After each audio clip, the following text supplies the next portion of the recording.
The HOK is where legends and stars are born. Sa.neter make people famous. Hebrew Israelites, Muslims, Masons, pastors, ministers, Christians, Jesus Christ lovers, you are all welcome. Just don't come over here crying. This ain't for the faint of heart. If you're looking for a safe space, you're in the wrong place. The HOK is not for the weak. We're forging diamonds here, and that process requires pressure. This is the toughest environment you will ever step into because we demand excellence, not excuses. If you can't handle the heat, stay out of the kitchen. We don't coddle, we challenge. We don't hold hands, we sharpen iron with iron. This is the proving ground, the ultimate test of your intellectual and spiritual fortitude. Weakness gets exposed and either strengthened or sent packing. There's no middle ground here, no participation trophies. You either rise to the occasion or you get run over. You have to be strong mentally at the House of Consciousness. This is a battlefield of ideas, a war of words and wisdom. Your feelings are not facts. Your emotions are not evidence. We deal in logic, reason, and verifiable information. If your mind is brittle, it will shatter. You need to be able to take criticism, to have your entire belief system questioned, and to stand firm on a foundation of knowledge, not just conviction. We are building mental giants, thinkers who can withstand any onslaught of misinformation or dogma. If you're easily offended or your ego gets bruised by a simple question, you won't last a single session. This is mental conditioning at its highest level. It's all about sourcing up. Your opinion means nothing without the proof to back it. Your claims are empty without the receipts. Where did you get your information? Who is the author? What is the context? You must be prepared to trace your knowledge back to its origin. We don't deal in I think or I feel. We deal in the source says.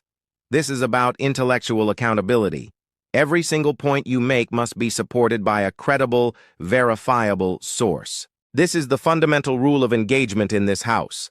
This discipline separates the masters from the novices, the builders from the babblers. So the name of the game is clear. Source up or shut up. Sekou, go ahead and call it.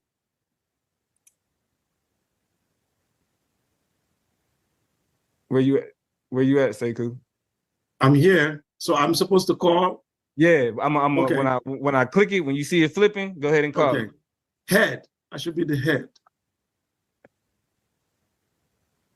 All right, we got heads. Yeah. It's on you, Sekou. Which one? You go first or you want Ankh to go first? I'll go first. All right. Sekou said he'll go first. This is we getting into the opening. 5 minutes. I'm putting 5 minutes on the clock. You need to share a screen, anything? Yes, I need to share. Go ahead and get that pulled up. Is my screen shared? Yes, sir. Okay.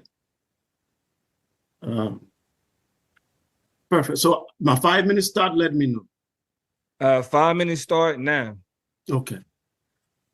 Ladies and gentlemen, tonight I'm here to discuss the topic, spirituality or science, which one will move our people forward?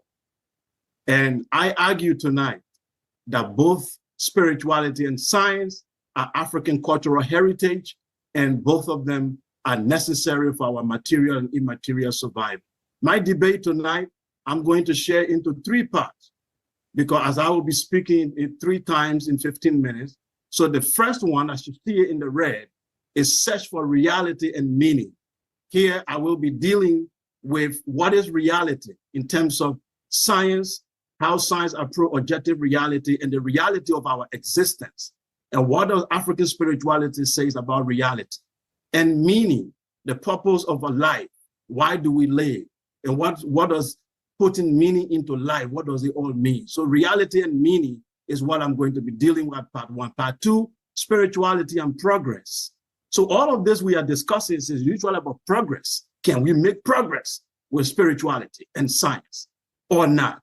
So I'll be dealing with it to show that spirituality and science together, we can make progress with it. And we have made progress with it in history. Then part 3, I'll be dealing with the danger of scientific materialism. scientific materialism, which my opponent here tonight is defending, which is the idea that everything is matter and everything comes from matter, and there is nothing spiritual about the world, and only science is able to explain all of reality to us. So with this, I will be able to explain some of the dangerous ideology that have come out of scientific materialism that could be of danger to our entire existence.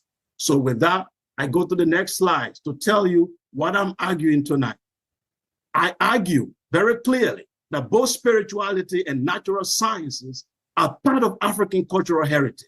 Both fields are equally relevant to African material and immaterial progress. I do not argue for the replacement of science with spirituality or vice versa. Time. Stop the clock. Remember, this supposed to be an opening, Sekou. You're supposed to be telling the people what you're going to do. You got to open. Hold on, that's what he doing, sir. That's what I'm doing, sir. Oh, okay, go ahead. I thought you was doing your lecture. Go ahead, my bad. Nah, yeah. I'm doing what you doing now, yo? Nah, he just he laying out his, he laying it out. I'm laying out my argument. Yeah, go ahead. My bad. I just came back. How many time do I have left? Yeah. You got 3 minutes subtracted. Sa.neter dove in helping you out. No, I'm not talking to you, Ankh. I'm talking to the Nah, he got 230. You got Domo, 230. I'm not doing all this Sa.neter diving in out the middle, helping that man trying to 237, cop yeah. Hey, yo, What we not let's doing, keep bro. the debate right, Nah, bro. man, I let's told keep you, I the thought debate. it was the I Let's thought it was keep going No, into you the weren't round. supposed to think nothing. The contest has started. Yeah, no, hold on. We good. brother. We good. I was We just good. laying out my Good. argument. Hold on. Let's bring it back. What Let's is bring it wrong back. with Let's bring you, it back. bro? Man, What what's is wrong wrong with with me you, is man? you supposed to be out of Man, here. bro. Hold on. Look. Hey, you helping Let's him do it out. like this. Let's do it like this. Hold up, No, he's Domo. not helping How in me. the hell did I help him out when I said That's the Yo, you see the craziness without people sometimes? All I did was said time. This is an opening. Unc said I'm helping him out because I said this is an opening. No, brother. I'm thinking that Sekou was doing his first round because I went out to the bathroom, came back. These are what I'm going to be arguing tonight. And the search for reality, which will be the part one of this argument, is when I come back, I will go into this in detail. What is African perception of reality?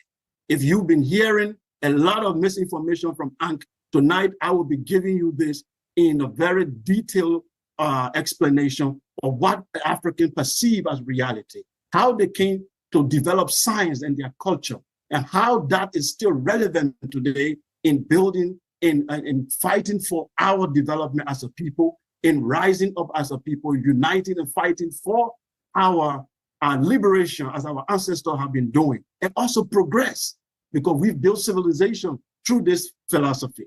We've built civilization through this ideology. For somebody to come today and say it is antiquated, that it is no longer useful, the person will have to show us how it is no longer useful. For me tonight, the burden of proof that is on me is to show how African spirituality and science have worked together in building civilization, in building our people. Even in times of difficulties and trial, spirituality and science will always use side by side and to develop our people. With that, I wait for my first round to continue. I yield my time. All right, we appreciate that, Brother Sekou. That was a great start. Even with the interruption, I would just like to ask all the background staff, again, the rules apply to y'all as well, no interruptions. And let's keep our finger on that mute button just in case anything else. Brother, Right here. you ready to go? Ready to go.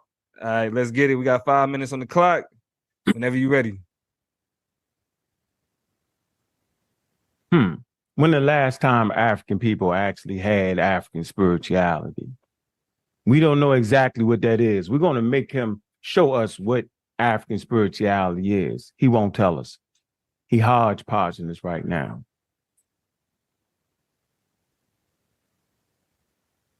Let me share my screen.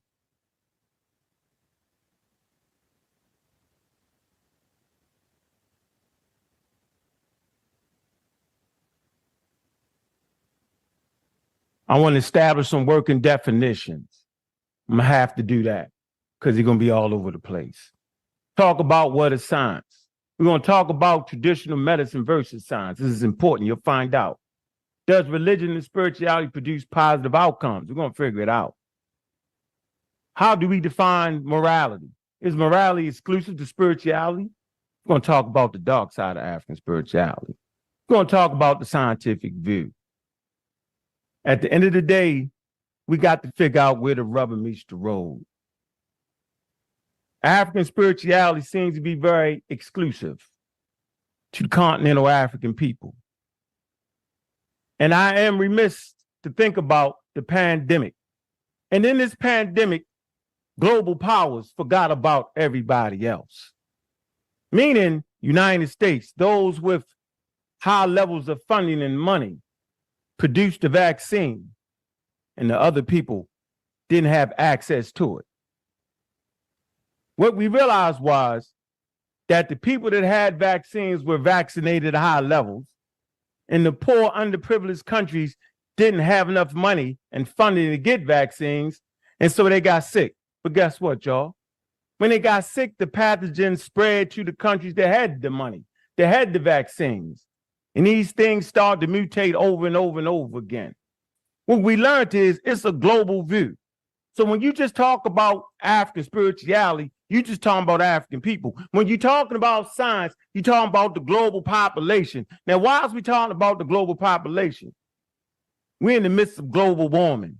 And it's not going to just be the United States. It's not going to just be Canada. It's not just going to be Australia. It's not just going to be African. We're going to need the global community to come together to understand nature in a better way. Now, do you understand nature based off your spirituality? I'm going to show you actually don't. The universe is under no obligation for us to understand it. Scientific literacy and its application is better suited to advance Black communities around the world. It's better suited to advance the human population, period, because at the end of the day, we got to be our brother's keeper. Because if we don't, we all go. How much time I got?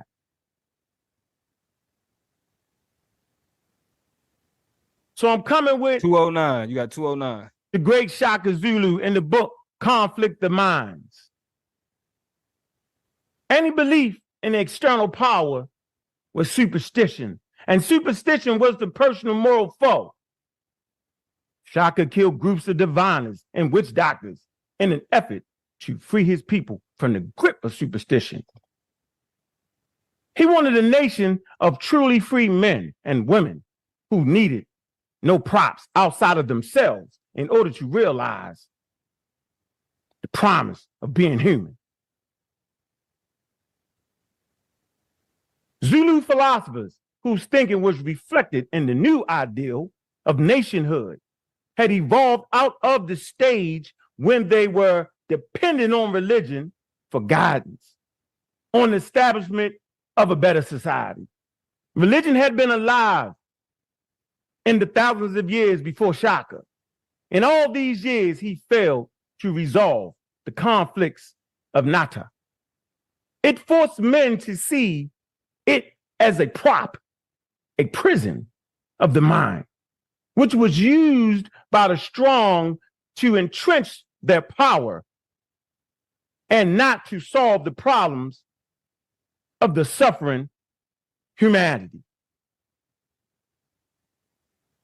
No matter where they are from, who they are, their economic circumstances, their educational backgrounds, significant moralities of Black Americans say being Black is extremely or very important for how they think about themselves and about their quarters. About 76% overall say so. So we coming to the peer review. We don't need African spirituality. We don't need any spirituality because Black people understand who they are. 54% say it's extremely important to be Black. 25% say it's very important. 14% say it's important. So at the end of the day, we just need to understand who we are, and it has not been African spirituality that has told us that. Time. All right, strong opening. We got the momentum going. We good. Now it's time to get into the meat of this conversation. For real, for real. The first 15-minute round, Brother Sekou went first, so we're going to get it started with his first 15-minute round as well. So go ahead and get your screen shared, Brother Sekou. All right. And we're going to get 15 minutes on the clock. Okay. Am I ready? Whenever you're ready, brother. Okay. So the first round is search for reality and meaning. Professor Molefi Kete Asante, in his book, The Egyptian Philosophy, on page 1, if you can see it there, he said to understand the African way of thinking, it is necessary to suspend for a while a linearity to consider the entire world, even the universe or universes, one large system where everything is connected. This is the principal African view of reality. You see, every people on this planet have their culture, have their view, have their moral and their ethics. It is that identity that make them who they are. It is what created their sovereignty, is what make them to be a people. People are not just running around without identity. And every people on this planet have an identity in the way they view reality. And the African view is to view reality as interconnected. And this interconnectedness has produced some results.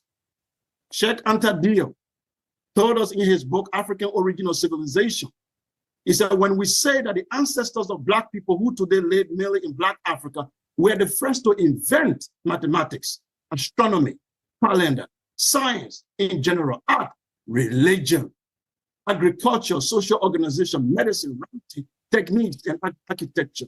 Here, Diop is saying that the African people in the Nile Valley organized themselves within their cultural worldview, and they were able to lay the foundation of mathematics, astronomy, calendar, and religion. Here, he's referring to spirituality. He's using words of his time.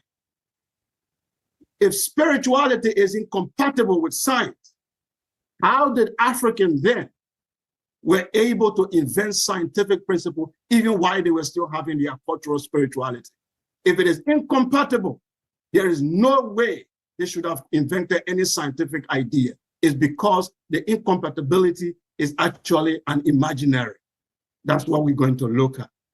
So tonight, my opponent is arguing that we must put spirituality against science.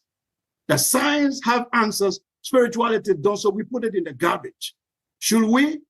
Let's look at the definition of these two terms and be able to come up with a better conclusion. Encyclopedia, etymology of science. What is science? According to the etymology of science, online etymology dictionary rather, science is just to know. That's what it is. In the 14th century, it is the state of fact of knowing, to know something. That's what science was. But this definition is just a summary. The best definition was given here by Dalai Lama, who has had a lot of interaction with scientists. He's not a scientist, he's a Buddhist monk, but he has had several interactions with scientists. And he came up with a very clear definition of what he thinks science is. And I think I support his idea. He says science is first and foremost an empirical discipline that provides humanity with the power and access to understand nature of physical and the living world. It is essential mode of inquiry that gave us fantastically detailed knowledge of an empirical world, underlying the law of nature, which we infer from empirical data. Science proceeds by means of specific methods that involve measurement, quantification, intersubjective verification through repeatable experiment. That's science. But however, he added, within this model, many aspects of human existence, including values, creativity, spirituality, as well as deeper metaphysical questions outside the scope of scientific inquiry, has been overlooked.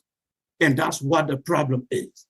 So now let me summarize science for you, because it is my opponent will come here tonight with this flim flam. Yeah. Science is all about looking at objective reality. And when you look at objective reality, you make empirical data, verification of the method, you make experiment measurement. What you are looking for is fact. And this method of looking for fact is called deductive reasoning.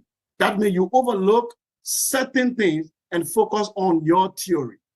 So for example, if you say every car made between 1998 and 2003 used diesel.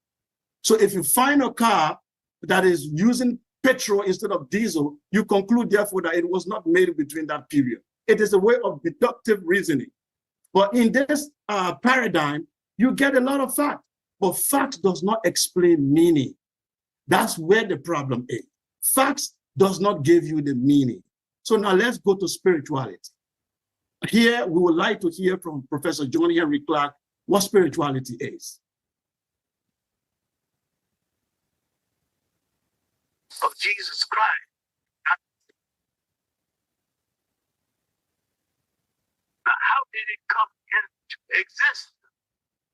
Because the Pope commissioned it to come into existence. Michelangelo painted the picture using 10 one minutes. of the model. In that picture, one of the finest pieces of propaganda ever projected in history, has changed the minds of millions of people as who's supposed to represent God, whoever he or she is. And I have no problem with the she. Spirituality is a way of accepting the fact there is a spiritual force in the universe larger than all of mankind. But someone had to come along and invent a word called God. I'll stop right there. So here, I want you to pay attention because we are going into this. The realization that there is something greater than myself and I am part of something greater is what spiritual realization is. Professor Kaba says spirituality is a state of consciousness or profound expanded awareness, a state of being. This is an awareness. When you look at yourself as a human being, you say, I exist as an individual. But everything that makes up you is within all of the matter around you in the universe. So in reality, you do not have an intrinsic existence. Your existence depends on the existence of all other things. So you therefore come to a conclusion that this reality is just a summary.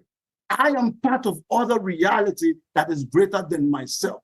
That realization is what spirit does begin what we call spiritual awareness. It is not about God. The idea of God, as John Henry Clarke said, it is what was invented later. Spirituality is just a realization that I am part of something greater than myself. Everybody have a realization or perception of reality. So I look at this definition here provided by Marimba Ani. She says spirituality is the apprehension of cosmic interrelationship, the perception of meaning in existence, and the degree to which one is motivated by such meaning. Spirituality is one's ability to relate to the metaphysical level of experience. This does not contradict science. To relate to the metaphysical level of experience. I realize that there is something greater than myself in the universe, because I find myself in the universe related to everything around me. I realize that I'm part of something greater still. It's a realization. It's different from religion, and we will find out. Even a secular organization like the Royal College of Psychiatrists in London, they define spirituality. It involved the recognition or a feeling or a sense that there is something greater than myself, something more to being than sensory, experience that is greater than whole part of the cosmic divine in nature. It is an experience. So here I gave you a summary of spiritual process. First, spirituality is about inductive reasoning. It comes from the subjective conscious. The process of spirituality is contemplation, refined attention, inner vision. What do you find? You find meaning to existence. Science does not give you meaning. Science may give you fact, but facts are not meaning. The fact that my mother is dead and I took her to the grave to bury her, I see the fact that she's dead, but that does not give me the meaning of why. It does not give me the meaning of where she is after she's gone. You don't have no meaning. You only find fact. And facts are just summary of the reality presented to us. That's what Sheikh Anta Diop said very clearly. He said all the world religions are organizing themselves to a new base to adapt to circumstance.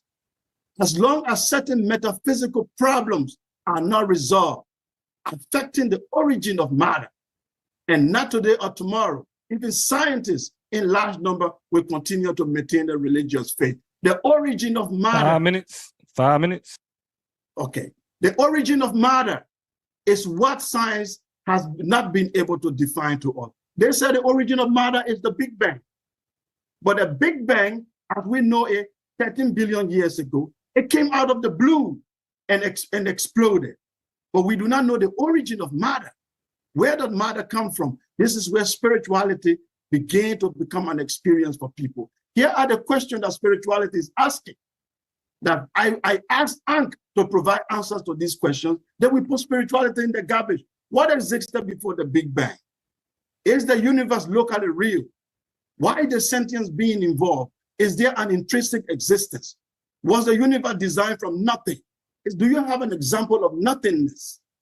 Why is there something rather than nothing? What is the purpose of life? What is life? These are questions of life. These are questions of existence. And reality does not give us the summary and the detail of the understanding of this question. Even the nature of reality in science is disputed.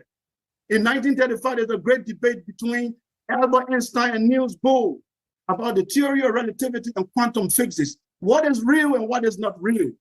Albert Einstein said the theory of relativity explains all of reality and we can measure it. It's called local realism. But Niels Bohr in quantum mechanics find out that the local realism does not exist. And Einstein said it was spookism, and the spookism was proven to be right. In quantum mechanics, according to this book by Professor Thomas Marcel, who is an astrophysicist, he said, in the quantum universe, the electron for a new denied any objective reality. Objective reality does not exist in quantum mechanics. Why? Because of entanglement. The idea of entanglement is that when two particles are entangled in the quantum world, they can be separate for millions of years, but they still interact with each other. That violates local realism.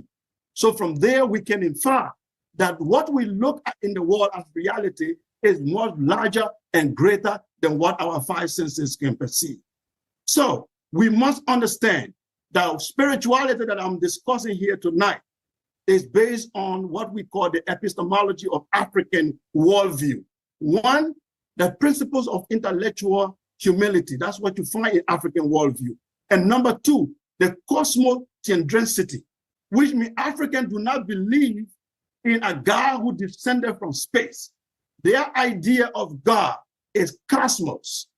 The cosmos origin of the universe is what they perceive as the totality of existence. That's why they said they don't call it theology, but cosmocentricity. You can look up the word. So let me go quickly before my time elapses. 2 minutes? Yeah. Sorry? 2 minutes. Two. Okay. Here is what we hear from an initiate. Credo Mutua went to be initiated into the African order. He wanted to find out what God is, whether it's the same as Islam or Christianity in African spirituality. And they told him, my child, you know from the teaching of your parents that every child is taught that there is a great God and there are lesser gods. But you do not know just what the great God is, whom we shall call the most ultimate God. And this you are about to be told this day. The most ultimate God, who is God of God, is everything in everything. Everything in everything is what God is, the totality of existence. Let's hear quickly from Professor John, a professor of the Ifa religion from Nigeria, what she said.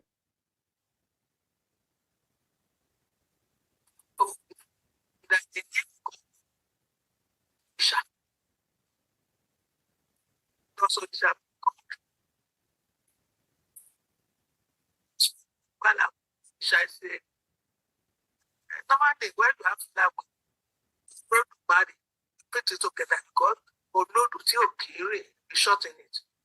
But it is a shortened form of Orisha, is your destiny, picks you out. Your destiny picks you out is what Orisha is. You must understand the worldview of a people. I hear here from Professor James Small about what is God in African spirituality. 10 seconds. Refer to God as the totality of creation itself. The totality of creation itself. Thing that exists in you. All right, that's time. Thank you. That is time. We appreciate that, Sekou. Ankh, I'm here. facts don't explain meaning, big dog. Yeah, he in here playing. He made crucial mistakes. I'm saying the argument is being made. You know what I mean? Yes, It's sir. deductive reason versus inductive I love reasoning. that. Love It's it. your turn. Love it. It's Yeah. your turn. 15 He minutes. ran up on the wrong person. Let's get right to this. Let's talk about the immediate mistakes this man made. You need to share your screen? Yeah, All I'm right, go sharing it. All right, let's get it. First of all, he mentioned the Dalai Lama. Atheism is definitely a form of Buddhism. So he uses pieces of atheism to explain African philosophy. Dambada, let's page 165. No one saves us but ourselves. No one can and no one may. It says we ourselves must walk the path, but Buddha clearly shows the way. So he makes that mistake. The next mistake he uses, he talks about Milan Ashanti, right? But he talks about philosophy. This ain't a debate about science versus philosophy, because philosophy is what? It's a systematic study of general and fundamental questions concerning topics like existence, reason, knowledge, value, mind, language. It is a rational and critical inquiry that reflects on its own methods and assumptions. He's officially in checkmate and he's out of there. We're not going to allow him to play this quote unquote philosophy game. We can't allow him to do it, ladies and gentlemen. We're talking about African spirituality and religion is what we're talking about here, not philosophy. Philosophy gave birth to science, not quote unquote African spirituality. We ain't gonna let him get away with that. Now let's move on. Y'all remember what we doing? Can y'all see my presentation? Yes or no? Yes, we can. Yes, we can. Okay. So we already know how the youngins, they pour out libation. So it's intrinsic to the African. It says philosophy. Sorry, I think you're still on the philosophy page that's showing. All right, stop my time for a minute. Hold on. You stop my time, Demo? Yes, I did. Thank you, brother. Okay, so we right here. All right. Like I said, the youngsters, we didn't need any spirituality in particular. It was intrinsic. It was there, passed down through our DNA and genes. We already pouring libation. Didn't need nobody to tell us. The brothers and sisters wear shirts honoring people that came before them and passed. I'm going to put him in checkmate. Make that man explain this. Make that man show us through African spirituality that he can do this. We talking about real Pan-African. We talking about the Pan-African agency of the Great Green Wall. The Great Green Wall, or the Great Green Wall of the Sahara and the Sahel, is a product adopted by the African Union in 2007, initially conceived as a way to combat desertification in the Sahel region, right? And hold back the expansion of Sahara Desert by planting, out the way, by planting a wall of trees stretching across the entire Sahel from Djibouti to Senegal. This is high-level science. This is real this ain't YouTube Pan-African when you howling and screaming. This is real Pan-Africanist. And check this out. They not in a corner, right? They dealing with the international world. So real Pan-Africanists have to deal with the real world, not a little fake corner on YouTube. What are they doing? They've put together growing projects, meaning they taking these trees, they taking these mushrooms and adding these mushrooms, right, on the roots of these trees, right? These trees are weather resistant.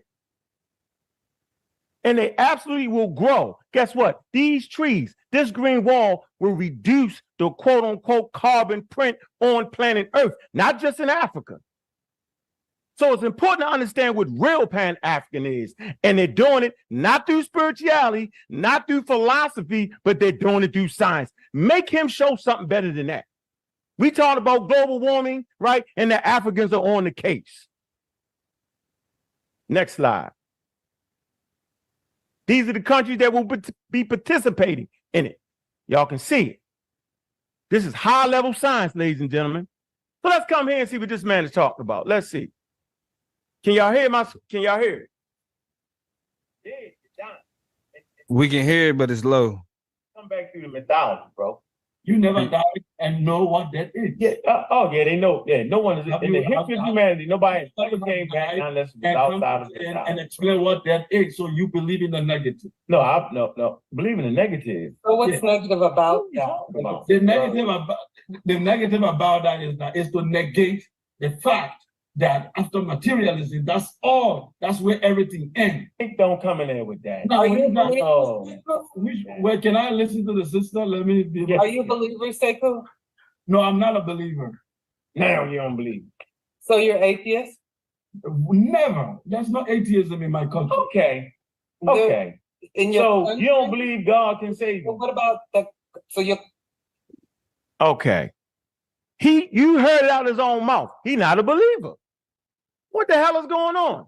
He's a non-believer trying to promote traditional African spirituality.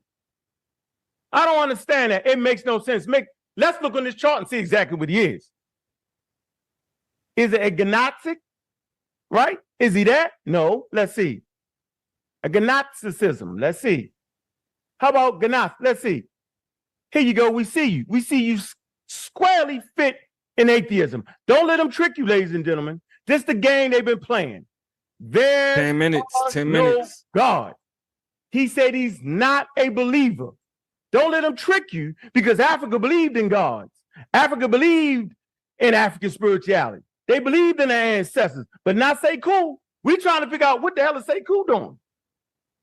He's clearly fitting on a chart. Very interesting. Make him explain it. What is spirituality? He made up a whole bunch of mumble jumble.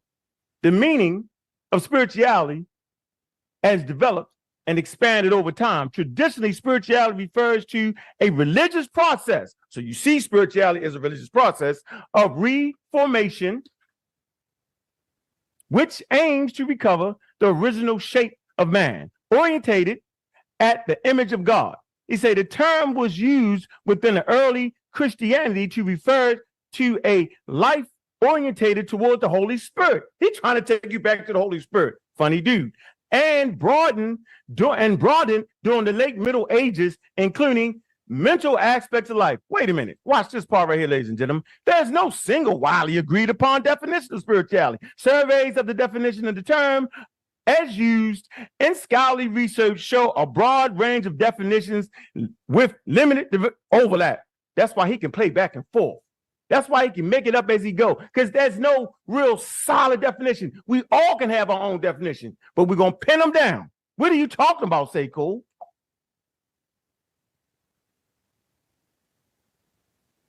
Next slide. What is religion? There's that funny hat. If they got the funny hat and got the lamb skin in front of them with the goat tail, take your time.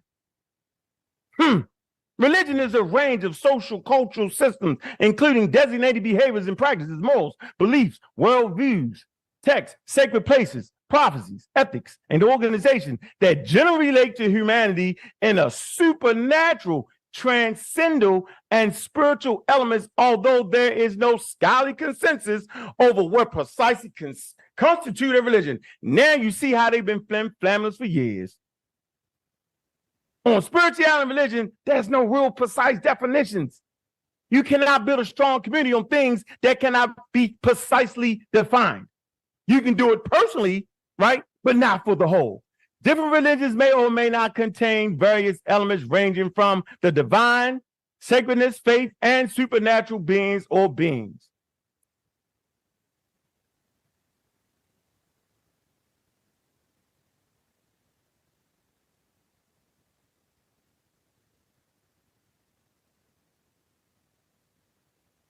Supernatural.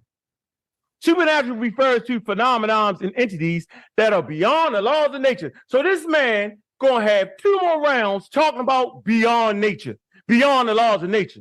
Last time I checked, human beings reside within the laws of nature. The supernatural is featured in folk and religious contexts, as in the cases of superstitions, right, or beliefs. In the super paranormal, the term is attributed to non-physical entities such as angels, demons, gods, witches, and spirits.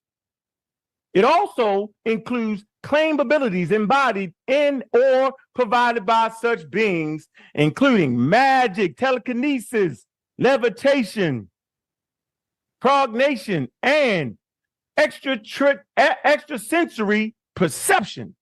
Well, that's a whole lot of outside the laws of nature. What am I bringing? What is science? Watch this, ladies and gentlemen. Science is the rigorous, systematic endeavor that builds or organizes knowledge in the form of testable explanations and predictions about everything in the natural world. Last time I checked, that's my source, Edward Wilson. Last time I checked, Homo sapiens sapiens, Black Americans, continental Africans live within and reside within the laws of nature. The hell is going on? The importance of scientific literacy. What is the scientific method? Religion and spirituality is incompatible with science because it's incompatible with the science. 5 minutes. 5 minutes. Make observations, think interesting questions, formulate hypotheses, develop testable predictions, gather data and test predictions. If not, you go back to refine, alter, expand, and reject hypotheses. If you got it together, you can move forward, develop general theories, and keep it going. The process does not occur like that. Spirituality and religion, it just does not.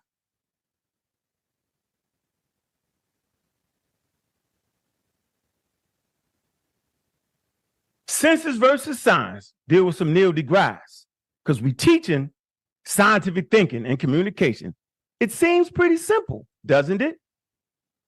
Our first and most basic link to the universe is provided by our senses. Seeing something or hearing it, smelling it, feeling it, tasting it, grounds us in reality.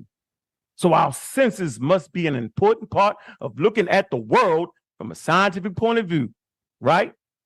That certainly sounds right, but Neil deGrasse has argued repeatedly that our senses are not terribly good indicators when it comes to scientific matters.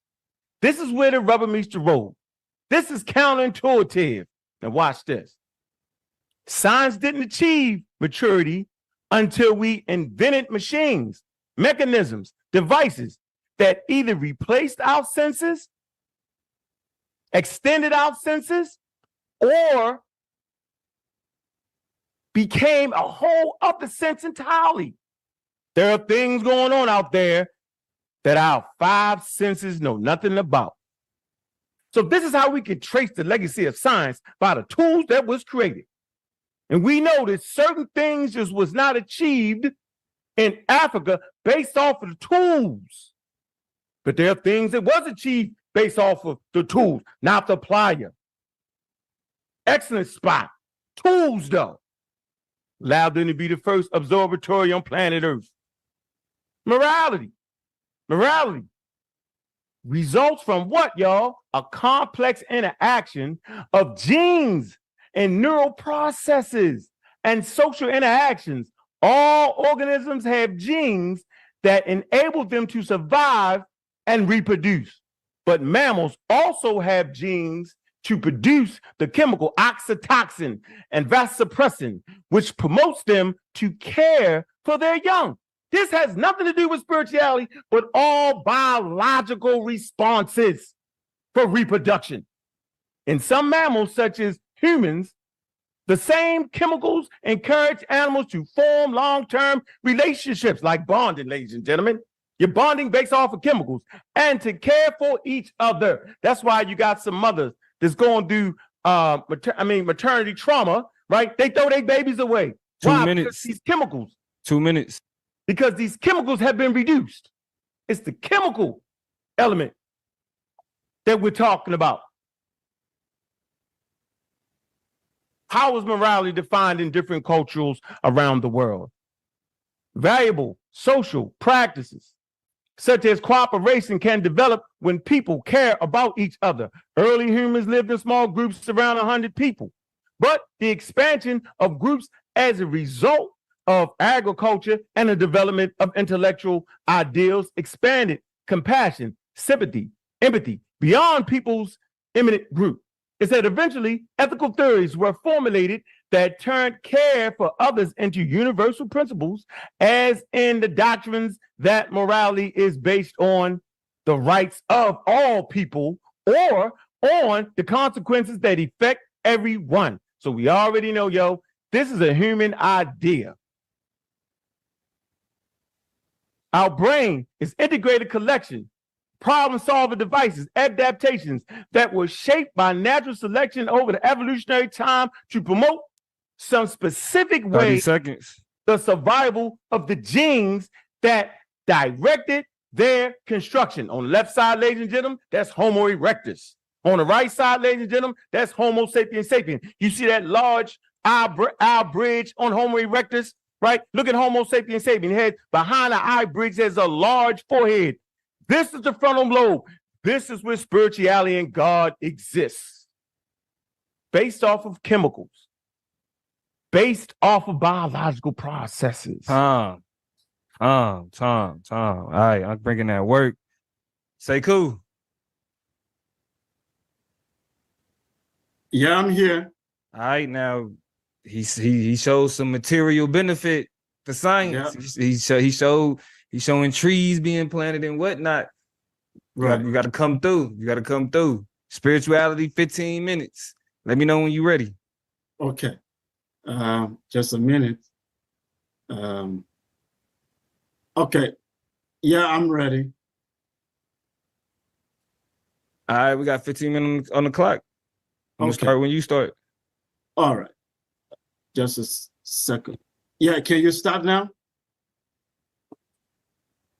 Am I good to go? Yes, sir. You good to go. Okay. So when I came in on the first time, I tried to define spirituality for you, and I define science. The science tried to understand the natural world, how things work. We invented science, we the African people. We cannot fight against science. We cannot fight against the invention of science. We invented it.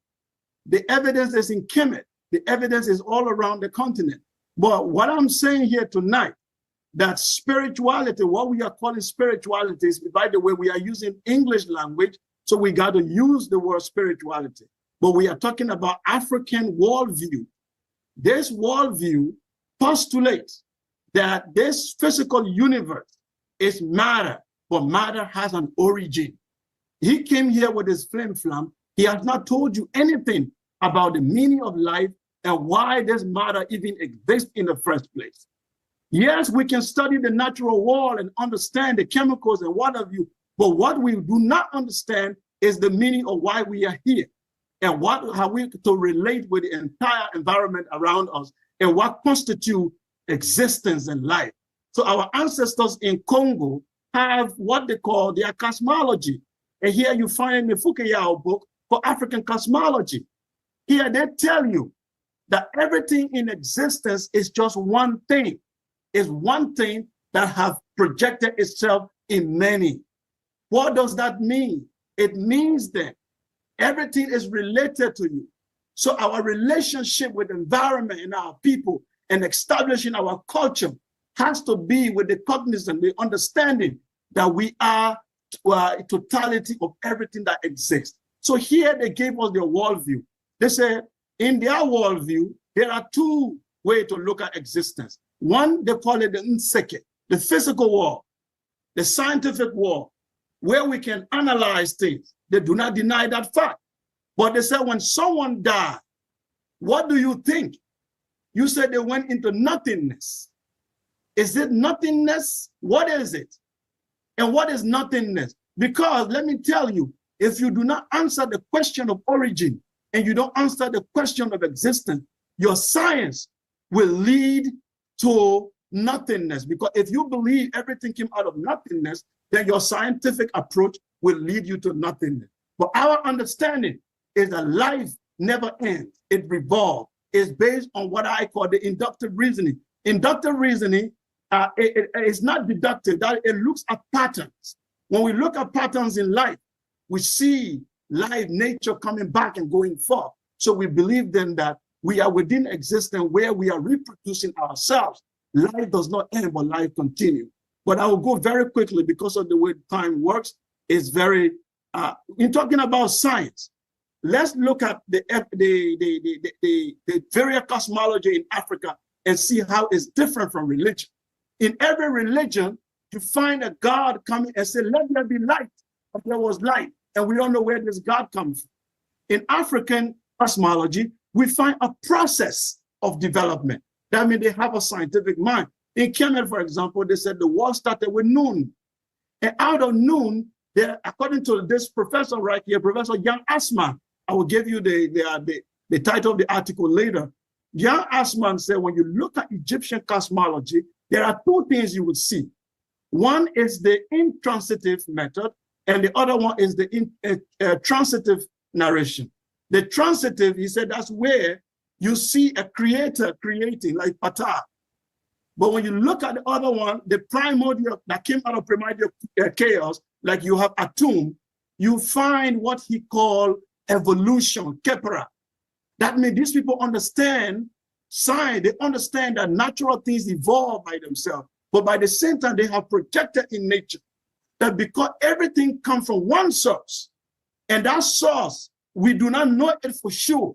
We therefore understand that we are part of something greater, which gave us then a understanding of reality, how to take care of nature. That's what it is. It is not an obsession with some deity. So I'll go very quickly because the time is a factor here.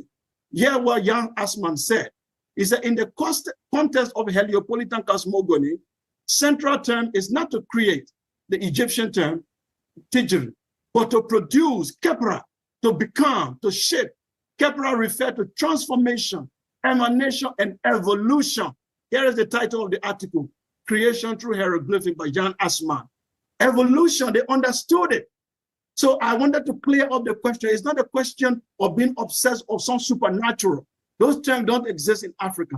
We only realize that we are part of something greater, and we are all one thing, and we needed to take care of nature. And what we call creator is the totality of existence itself. 10 minutes, 10 minutes. Okay, so let's look at this professor here. He said, African thought, God has been the source of deep observation and rational analysis. The fact of the universe creation from perspective, he is not an object of revelation. That's what is important to point out. So we're talking about science. We see science all over Kemet.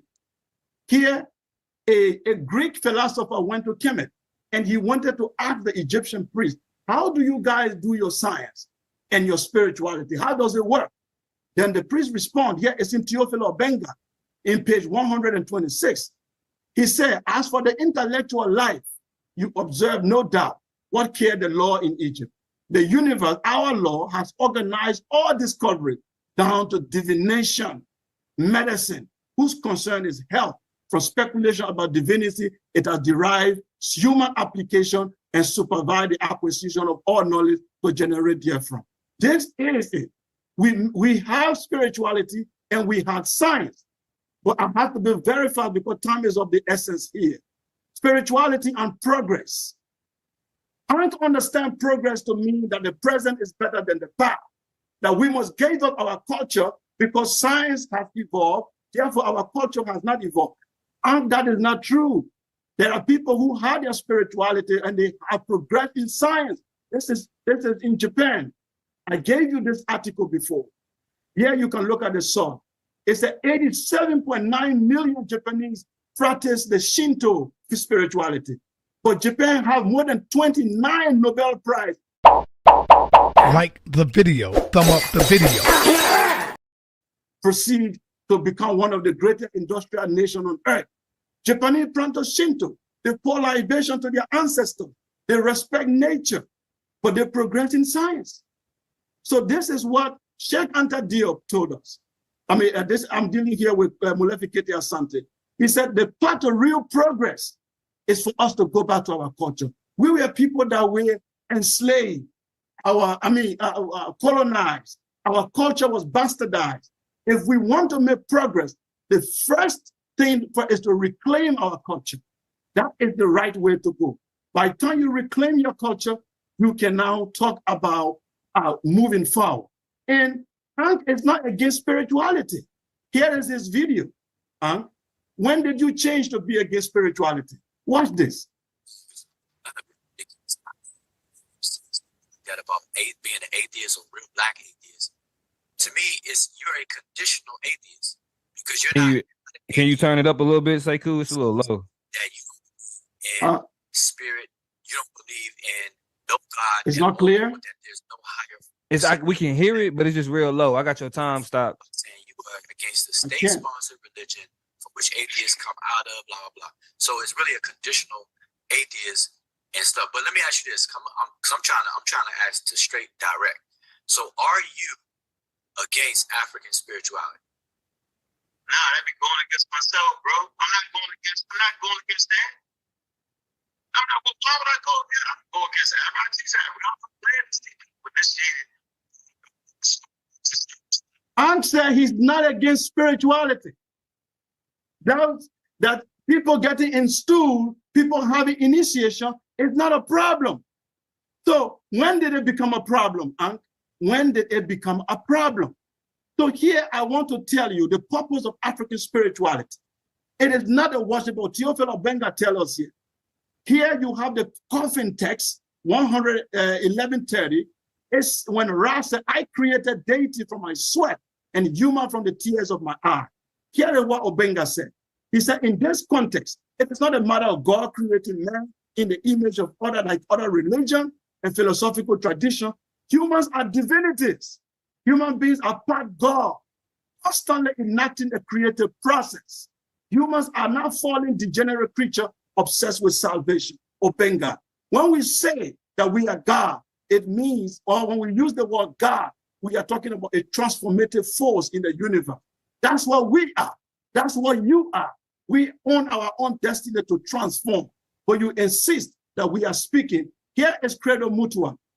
He said, you were not created by God according to the initiation they told him. But God is alien. You were not created by God as the alien tell you, but you exist as part of God. That's African spirituality. You exist as part of the whole. But African spirituality has contributed a lot to African revolutions. The military state. 5 minutes. 5 minutes, okay. When you look at the military stage of Haiti revolution, Ankh, when our ancestors were on the plantation field and life made no meaning to them, and they were being changed into proxy and animals, African spirituality was on the rescue. Here I read from the book. It said the military state of the revolution, which was launched on the night of August 1791, was preceded by by voodoo ceremony in which Bukma Duty, a Hogan priest, led a revolutionary in celebration of Ogun, the Yoruba form and the voodoo personification of Orisha. Why did he evoke Ogun? It is not that Ogun should come save them. It is for them to become Ogun. That's what African spirituality, you have to understand it. You cultivate to become the deity. Let's hear what Professor Leonard Jeffrey tells us.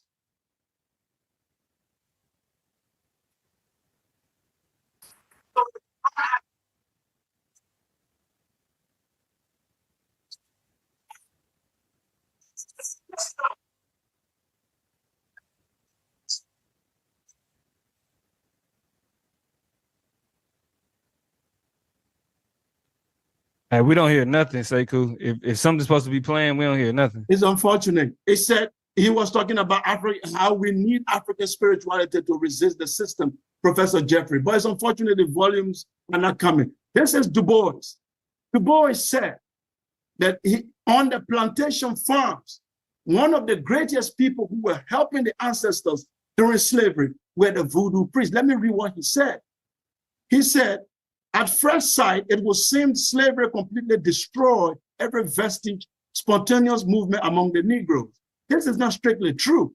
The power of the priest in African state is well known. His realm alone, a province of religion and medicine, remained largely unaffected by the plantation system. The Negro priest, therefore, early became an important figure on the plantation, found his function as the interpreter of the supernatural, comforter of the sorrowing, and as one who expressed rudely but picturesquely the longing, disappointment, and resentment of the stolen people. From such beginning arose and spread rapidly the Negro church, and spread distinctively the Negro American social institution. It was not first by any means a Christian church, but a mere adaptation of the rite of fetish, which in America is termed obey worship or voodooism. What he's saying here, Du Bois said that the early institution built in America came out of the African spiritual system that were later changed into churches. It was all over around. 2 minutes. It was these African priests, sorry? 2 minutes. It was these African priests who were standing by our people. And all here I want to tell you, is that African spirituality is not seeking to uproot science. There is positive psychology in African spirituality. Here is a paper published by one of the greatest world-leading psychologists, as Dr. Mary Selim. He said, the positive psychology is a science of subjective experience. This subjective experience, he includes spirituality. It's very necessary for positive psychology. And I have to close with this very quickly, but time is of the essence. If you look at Kenaten, Hymn of Aten, where he gave thanks to the sun, where he said, you created million forms of yourself. Why alone? Even those who you created, none sees you. You remain still in my heart. He was giving thanks to how nature has provided everything for us. The metaphor here is thanking the sun, which represents the creative force in the universe that keep everything alive. Keeping positive psychology is what African spirituality does. And when you saw those people on the plantation, when Africans were humiliated in the last 400 years, we needed to fight to keep our humanity. We needed to fight to keep our identity. It was African spirituality that was part of our identity. It does not erase science. It's not competing with scientific. We organize family. We organize our morality. We organize ourselves. That's 30 seconds. Spirituality does. Sorry? 30 seconds. 30 seconds. Okay. So this is spirituality for people in a hurry. Ma'at is to practice balance. Yamoja, eat well and be good. Ubuntu, keep community and ancestral solidarity. Okay? Be the God self, respect nature. Nyama, there is bad in all things, so you have to be cautious. Community responsibility. Be creative. That's what Pata stands for. Ogun stands for creativity. So you have to cultivate these gods and become them. That's what African spirituality teaches. Tom, great job. Great job. Phenomenal presentation, Brother Sekou. Now you got to deal with that positivity, You got to deal with that African holisticness. It's on you, brother. Yeah, he need to deal with the African holistic. He came with an example from Japan and their spirituality of why they prosper. And that's the wildest thing ever. Why didn't he use an example from Africa? Why Japan? Yeah, I see him. We see you. Another thing, he don't use an Asar Hotep slide with Bantu cosmology. Guess what? Asar made that up. Next point. Man, against African spirituality. I've never said I was against it. Are you starting your time? He's in his time. He cannot be talking without his time. Yeah, no, I know. That's what we do it right now. We just got to get it established. Because I don't know if you want to share your screen or not. If you want to I want to share my screen. Yeah, go ahead and get your screen pulled up.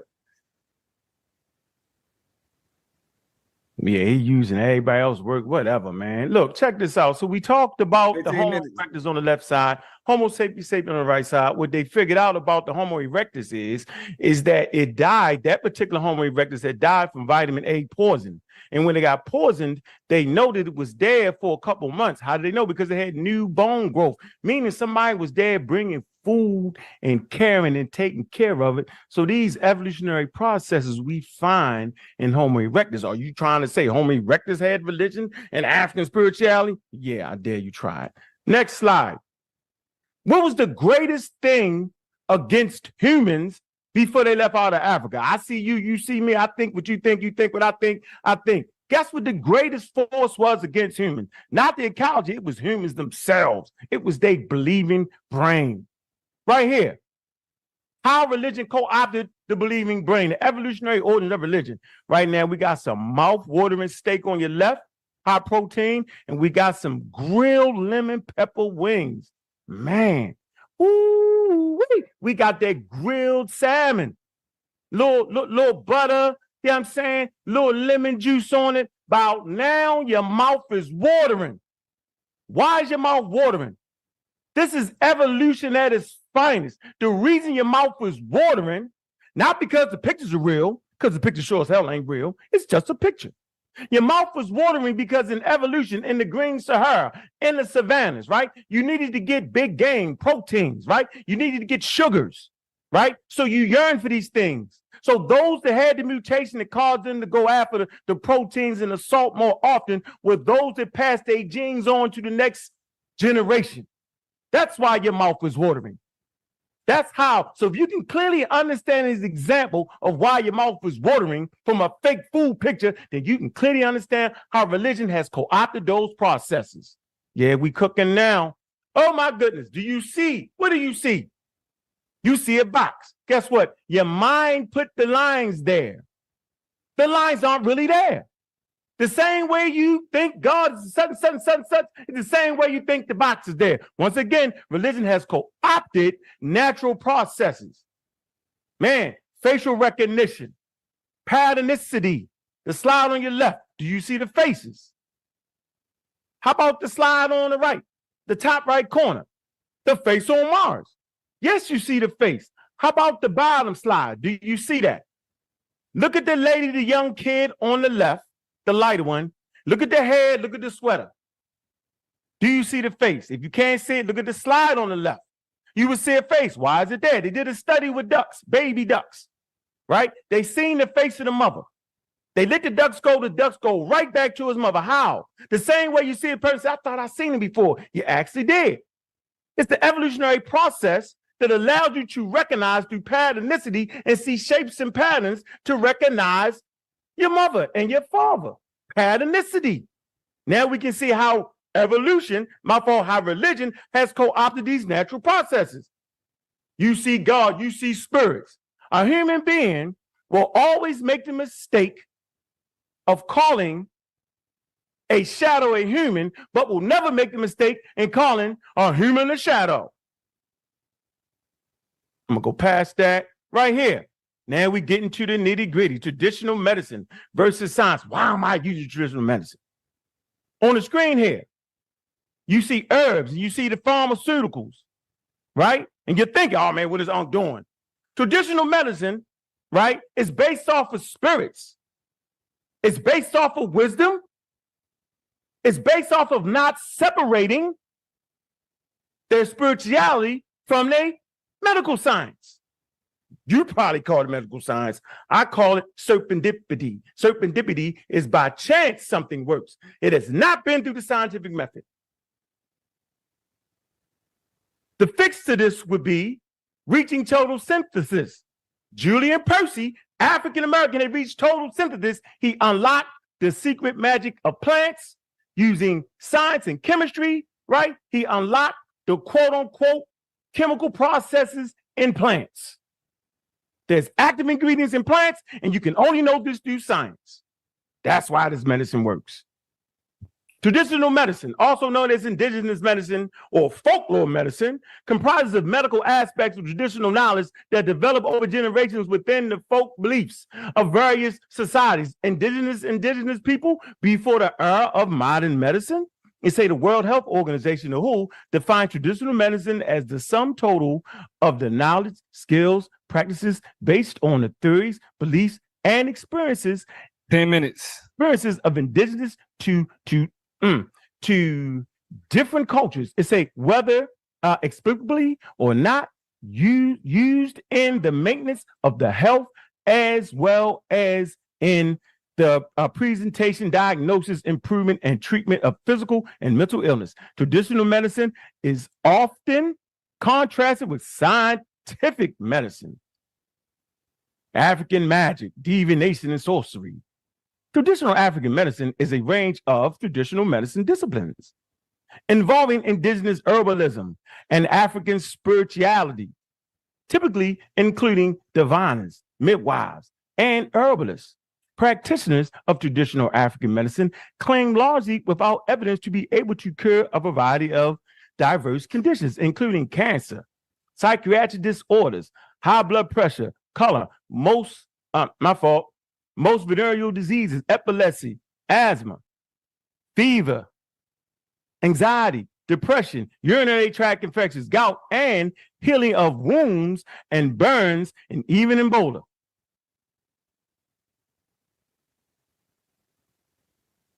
Witches in Africa. African witchcraft. Let me see, did I miss? I don't remember.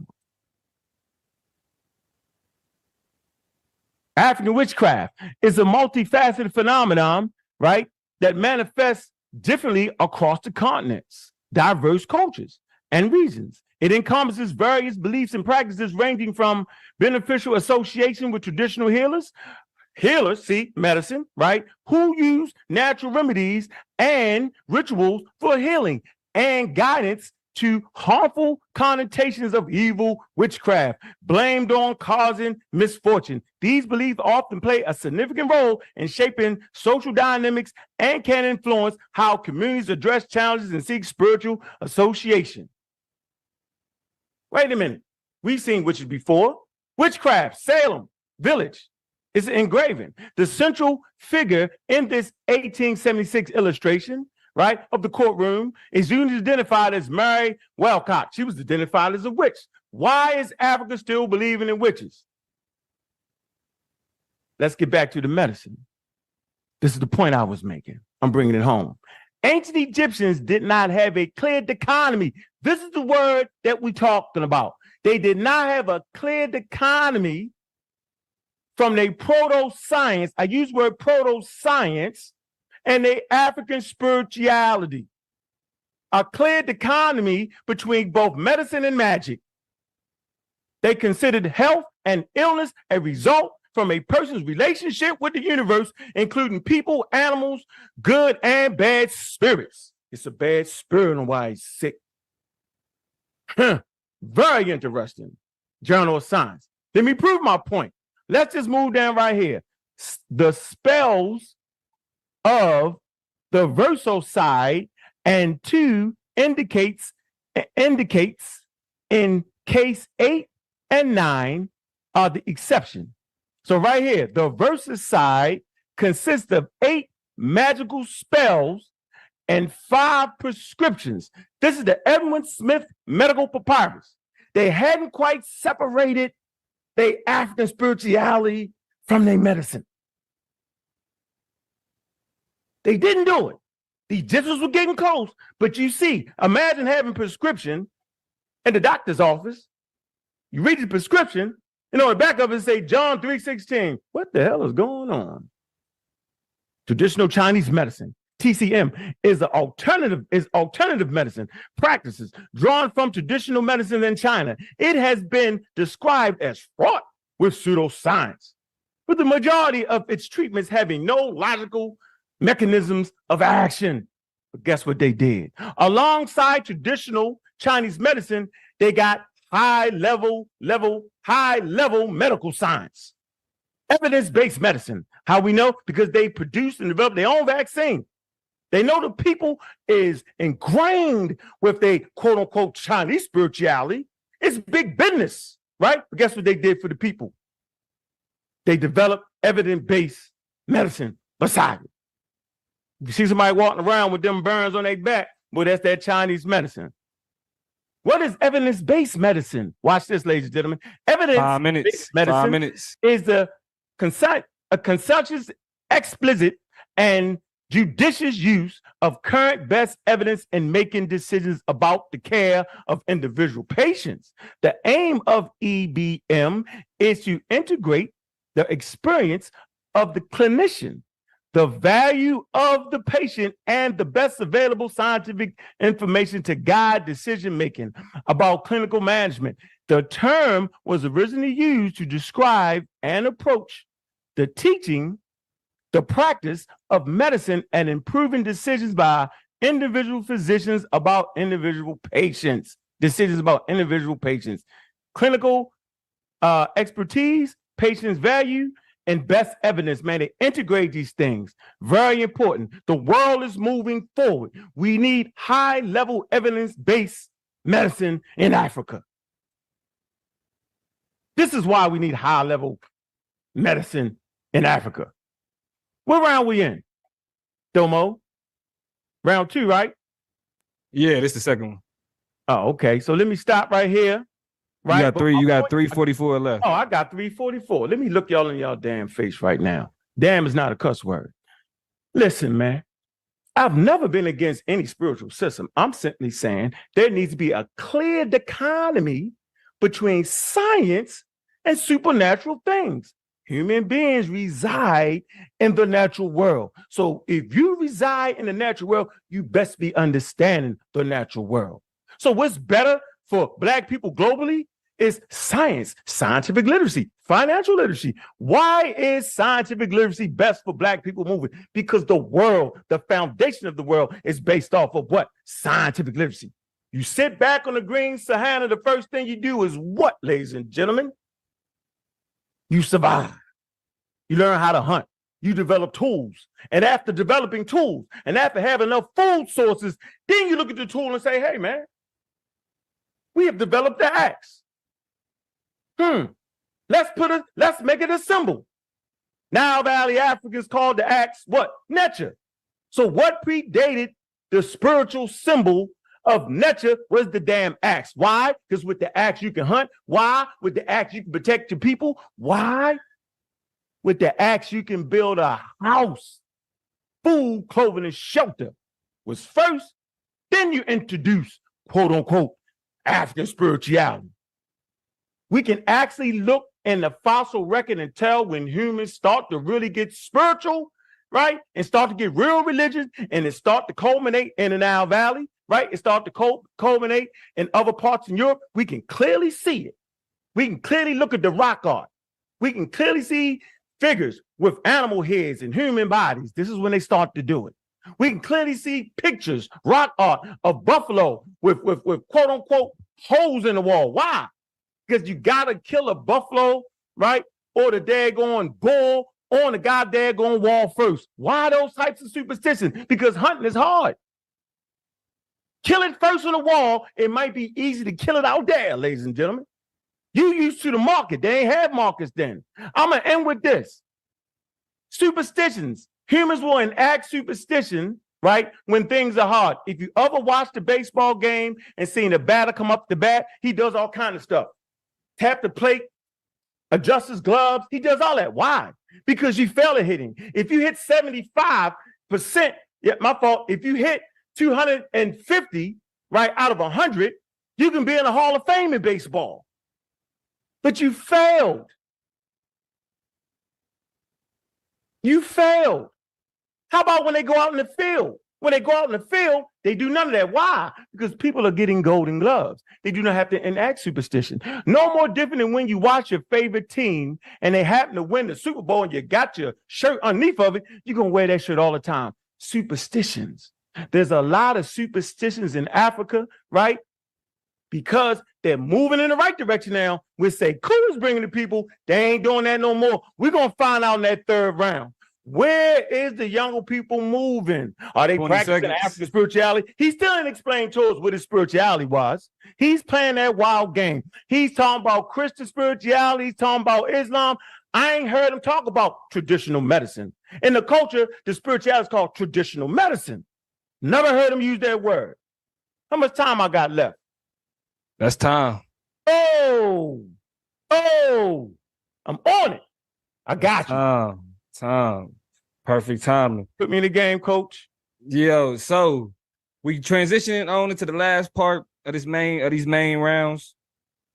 Also, I want to make sure we point out, y'all know how we get down. After all of this, all of the controversy, all of the back and forth, you gotta pull up to the after show, the after party to get it in. Everything you saying in the chat, that should just be practice for how you want to chime in and contribute to the conversation in the after show. All right, and remember, keep your questions, because y'all be trying to go up there trying to lecture, and so I be having to have to, you know, slow everything down. But with that being said, Sekou, I see you already got your screen up and you ready to go. I think you're on mute.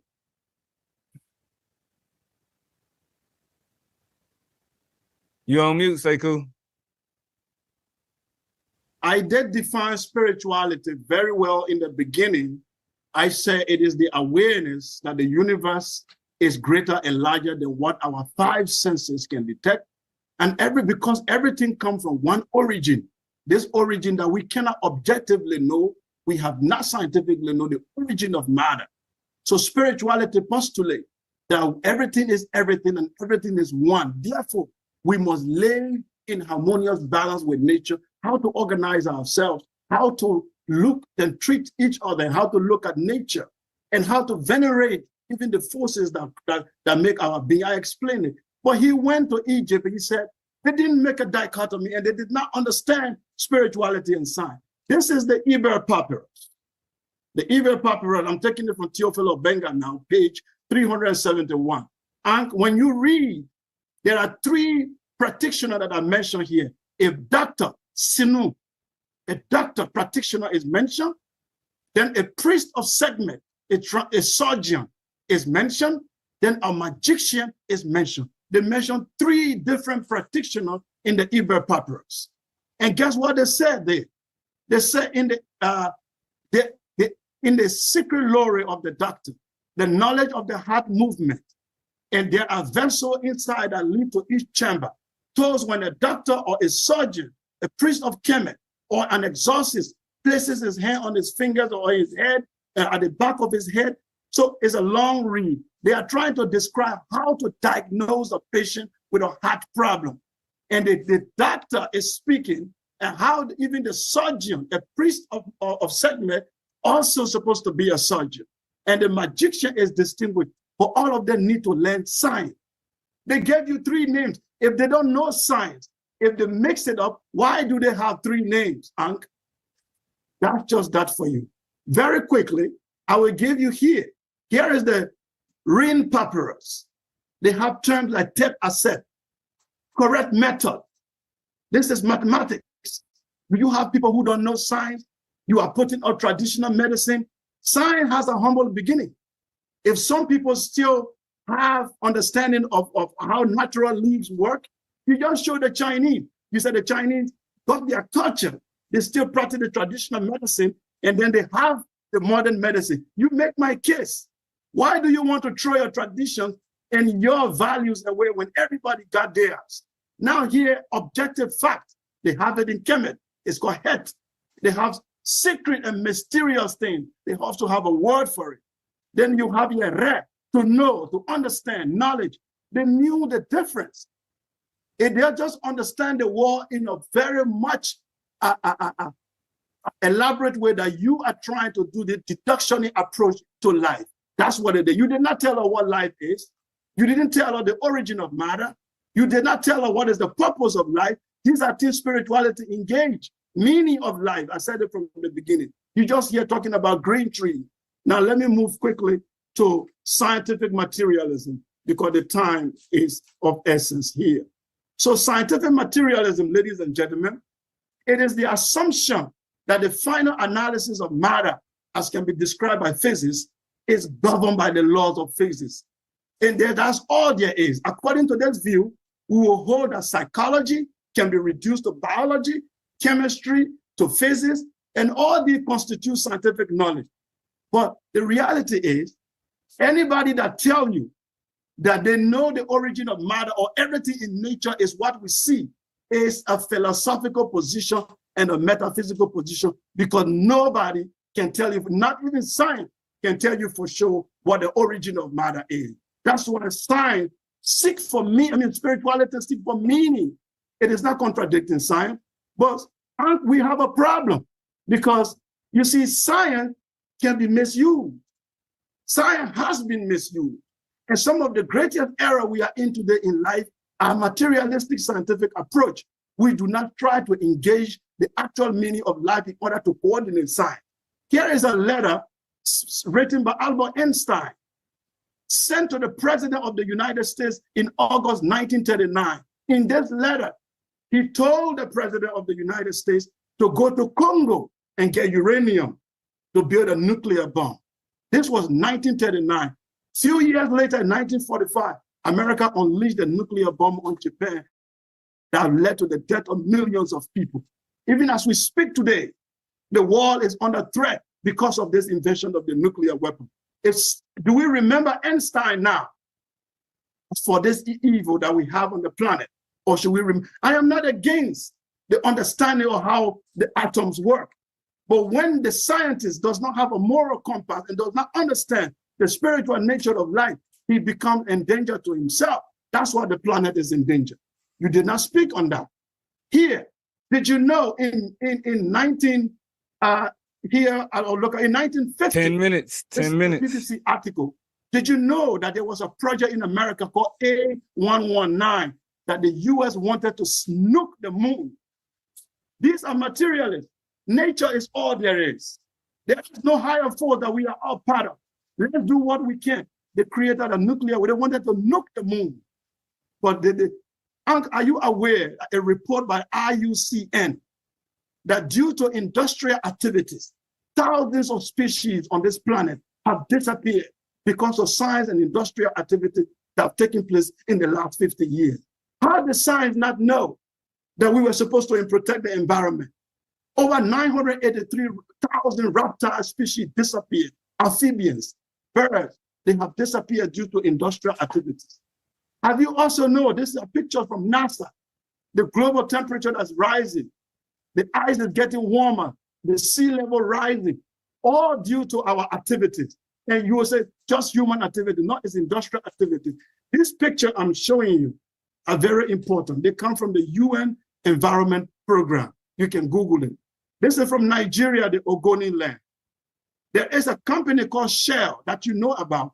It's one of the highest donors in scientific research. You can Google it. They are exploiting oil, destroying the environment, all for materialistic gain. A sign that is not coordinated, it can lead to the destruction of humanity. Look at the environment of these people in Ogoni land, in Western Nigeria. The man who was advocating for this land to stop Shell from doing it, they killed him to continue materialism, to continue exploitation of the earth. Because it's all about we making scientific invention. It's not really about life. It's not really taking care of nature as if it is us. Look at the GMO.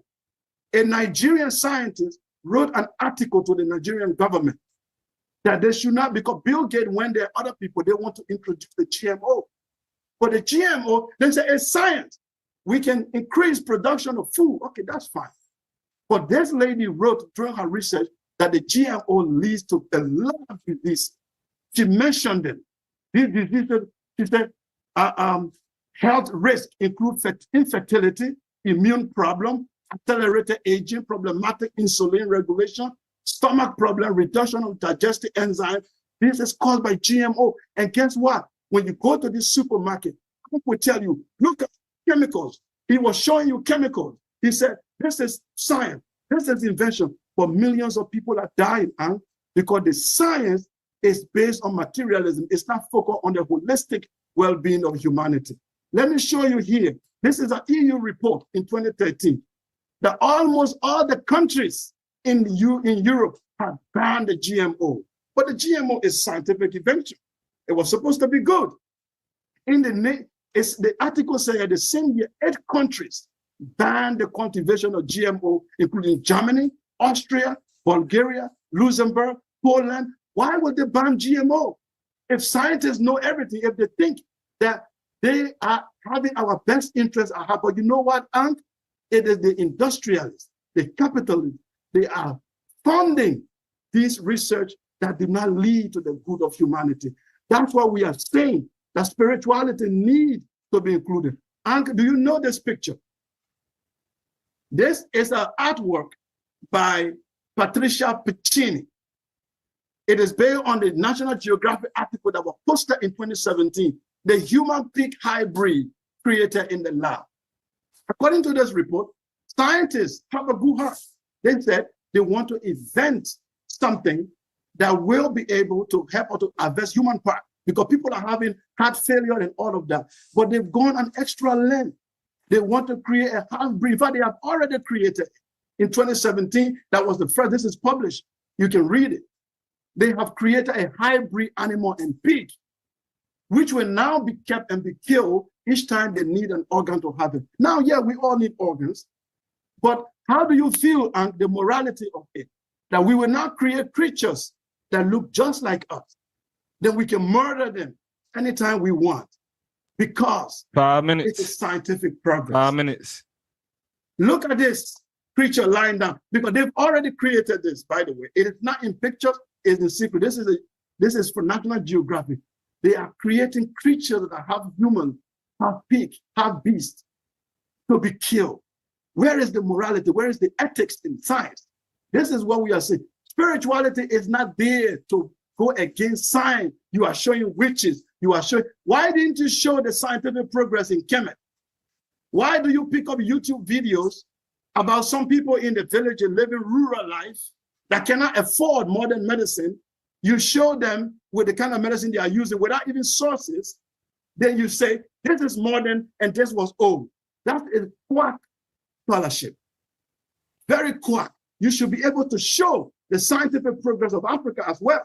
You should be able to show the invention, the mathematics that we invented. But you show poor women in the villages that could not afford the chemical drugs. Then you are comparing that and say, that's modern and this is the. You are being confused, and science is our property. We invented science, and we cannot be against science. But we say our spirituality should go along with science, so that we can have a holistic view of reality, because science does not give us the origin of matter. When you come back, tell the people the meaning of life. Tell the people the origin of matter. Tell the people whether the universe came out of nothing. And in what way scientifically do we understand the origin of existence? How the sentient being evolved?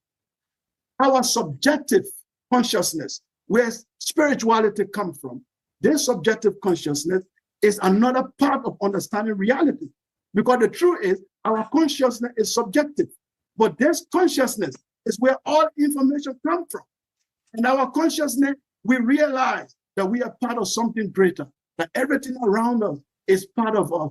Therefore, we should cultivate a knowledge system that take into consideration all of life, not just for human material progress, not just for human beings alone, but for the plant, for the animals, and all other life that surround us. That's what spirituality is all.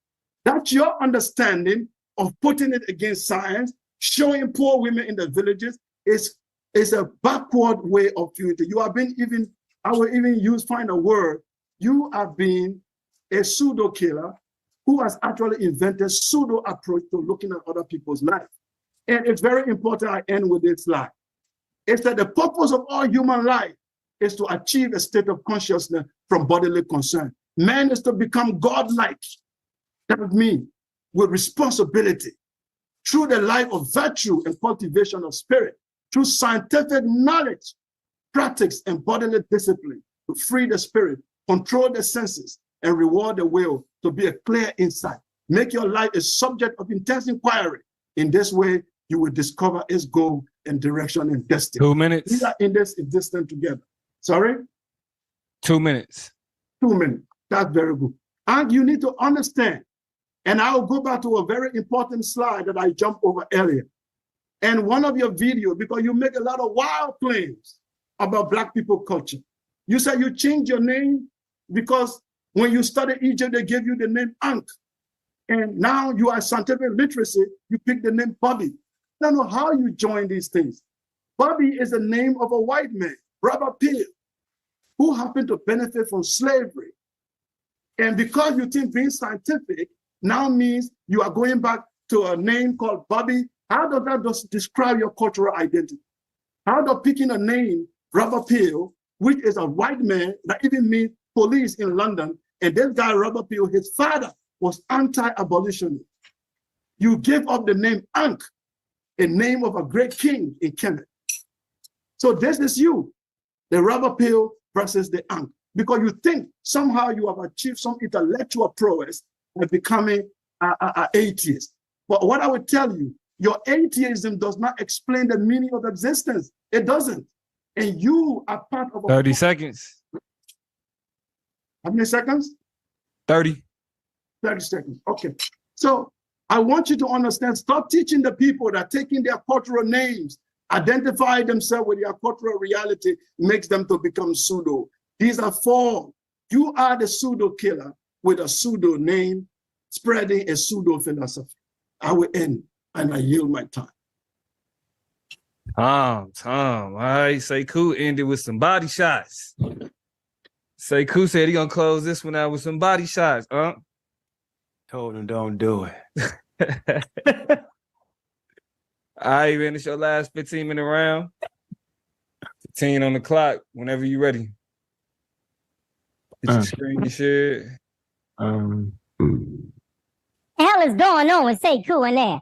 Did that man just say what he just said? Did he just use a Photoshop on a pig in a damn debate? This man used a Photoshop of a pig. Can somebody tell that man to knock that off?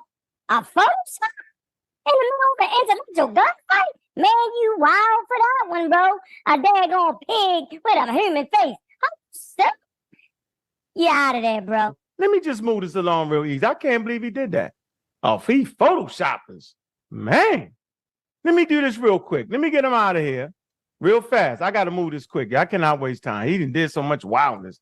Look, talking about things going extinct. Check this out, bro. Mass extinction has always occurred. 99% of all living organisms that's been on Earth have been extinct. Simple as that. American Museum of Natural History. Stop giving white people all the damn power. GMOs. We got an article right here in the Journal of Science. Anti-GMO until this week. A lot of information on it. I ain't got time to deal with that right now. He tripping. All right. So let me get you my slide presentation. Hold on. Stop my time real quick. I just wanted to refute him. I got you. We got you, Paul. It's easy work refuting him. He wow. They do the Photoshop. Dang. Boy, you out the game with that one, bro. Go fix that though, yo. All right, so we're in our last and final round, man. Where we at? We're in the last and final round. This is where the rubber meets the road at, right? First, did this man just say poor people in Africa use traditional medicine? That's part of their tradition. You said the poor people, bro. It's called traditional medicine. You knocked it more than me. I didn't knock it. You say, why? So the lady in her traditional garb, sitting in front of her medicine, she's a poor person? Boy, you funny for that. You've been in Canada too long, Sekou. You just lost it. You just lost right there with that one. That was wild. You kind of offended me with that one. Now let's go to the fact book right here. Let's see how efficient they have been in science and all the medicine, all the spirituality. This is where the rubber meets the road. Let's go to Angola. We're talking about religion now. Roman Catholic, 41%. Protestant, 38%. And other, 8.3%. Non. That's non-believers right there. 12% in Angola. Benin. High levels of voodoo in Benin. That's my favorite culture. Voodoo. Watch this. Muslims, 27%. Roman Catholic, 25%. Protestant, 13%. Whole lot of religion right there, yo. 9.7%. Traditional religion, 2.6%. Other, 2.6%. Non, 5.8%. Ain't a lot of people following your mandate, bro. Still a lot of Ghana. 71% Protestant Christian, Protestant, Catholic, and other Muslims, 19%. Man, look, traditionalists, 3.7%, and non, 1.1%. Let's come to the maternal mortality. Women dying in Angola when they're in the process of having babies. 222 deaths per 100,000. Benin, 523 deaths out of 100,000 births. So every time a woman has a baby out of 100,000, 523 die. Let me get this straight. 523 people die out of 100,000. How about Ghana? 263 deaths out of 100,000 live births. It's high levels. Life expectancy, 62 years. That means I would have about 10 daggone years, bro, left. Wow. How about the male? 60 years.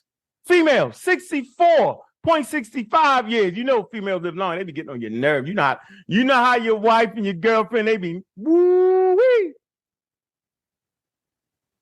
Benin, 62.6 years. Let's go to Ghana, 69. Now, Ghana, right, they're a little bit higher, 69. They doing good because they starting to modernize. They starting to figure it out. Because we don't want to use the poor people medicine. Boy, you're funny with that. 71.44.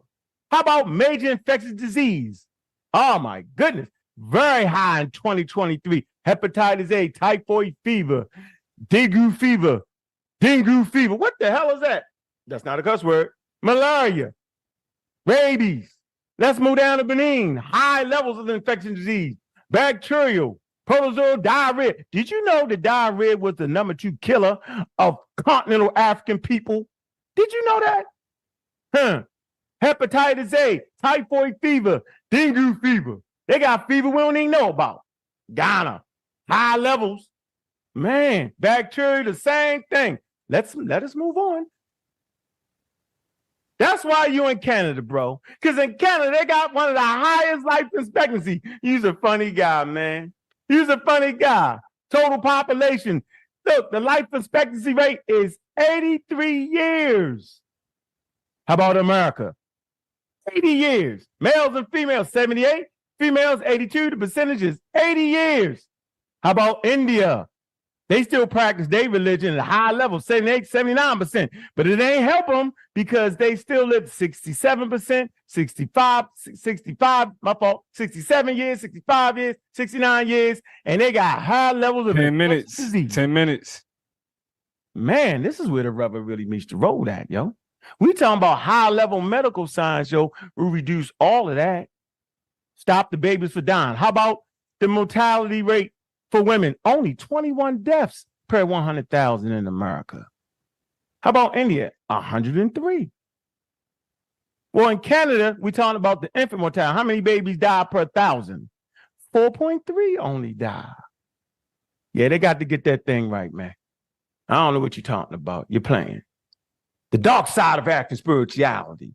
In sub-Saharan Africa, the practice of ritual killing and human sacrifice continues to take place. It continues to take place. And convention of the African Charter on human and people's rights and other human rights instruments. It say in the 21st century, such practices have been reported in Nigeria, Uganda, Switzerland, Liberia, Tanzania, Namibia, Zimbabwe, and also Mozambique, and Mali, and involves the detrimental practice of extracting body parts, blood, tissue from a living child, oftentimes resulting in the tragic death of these children,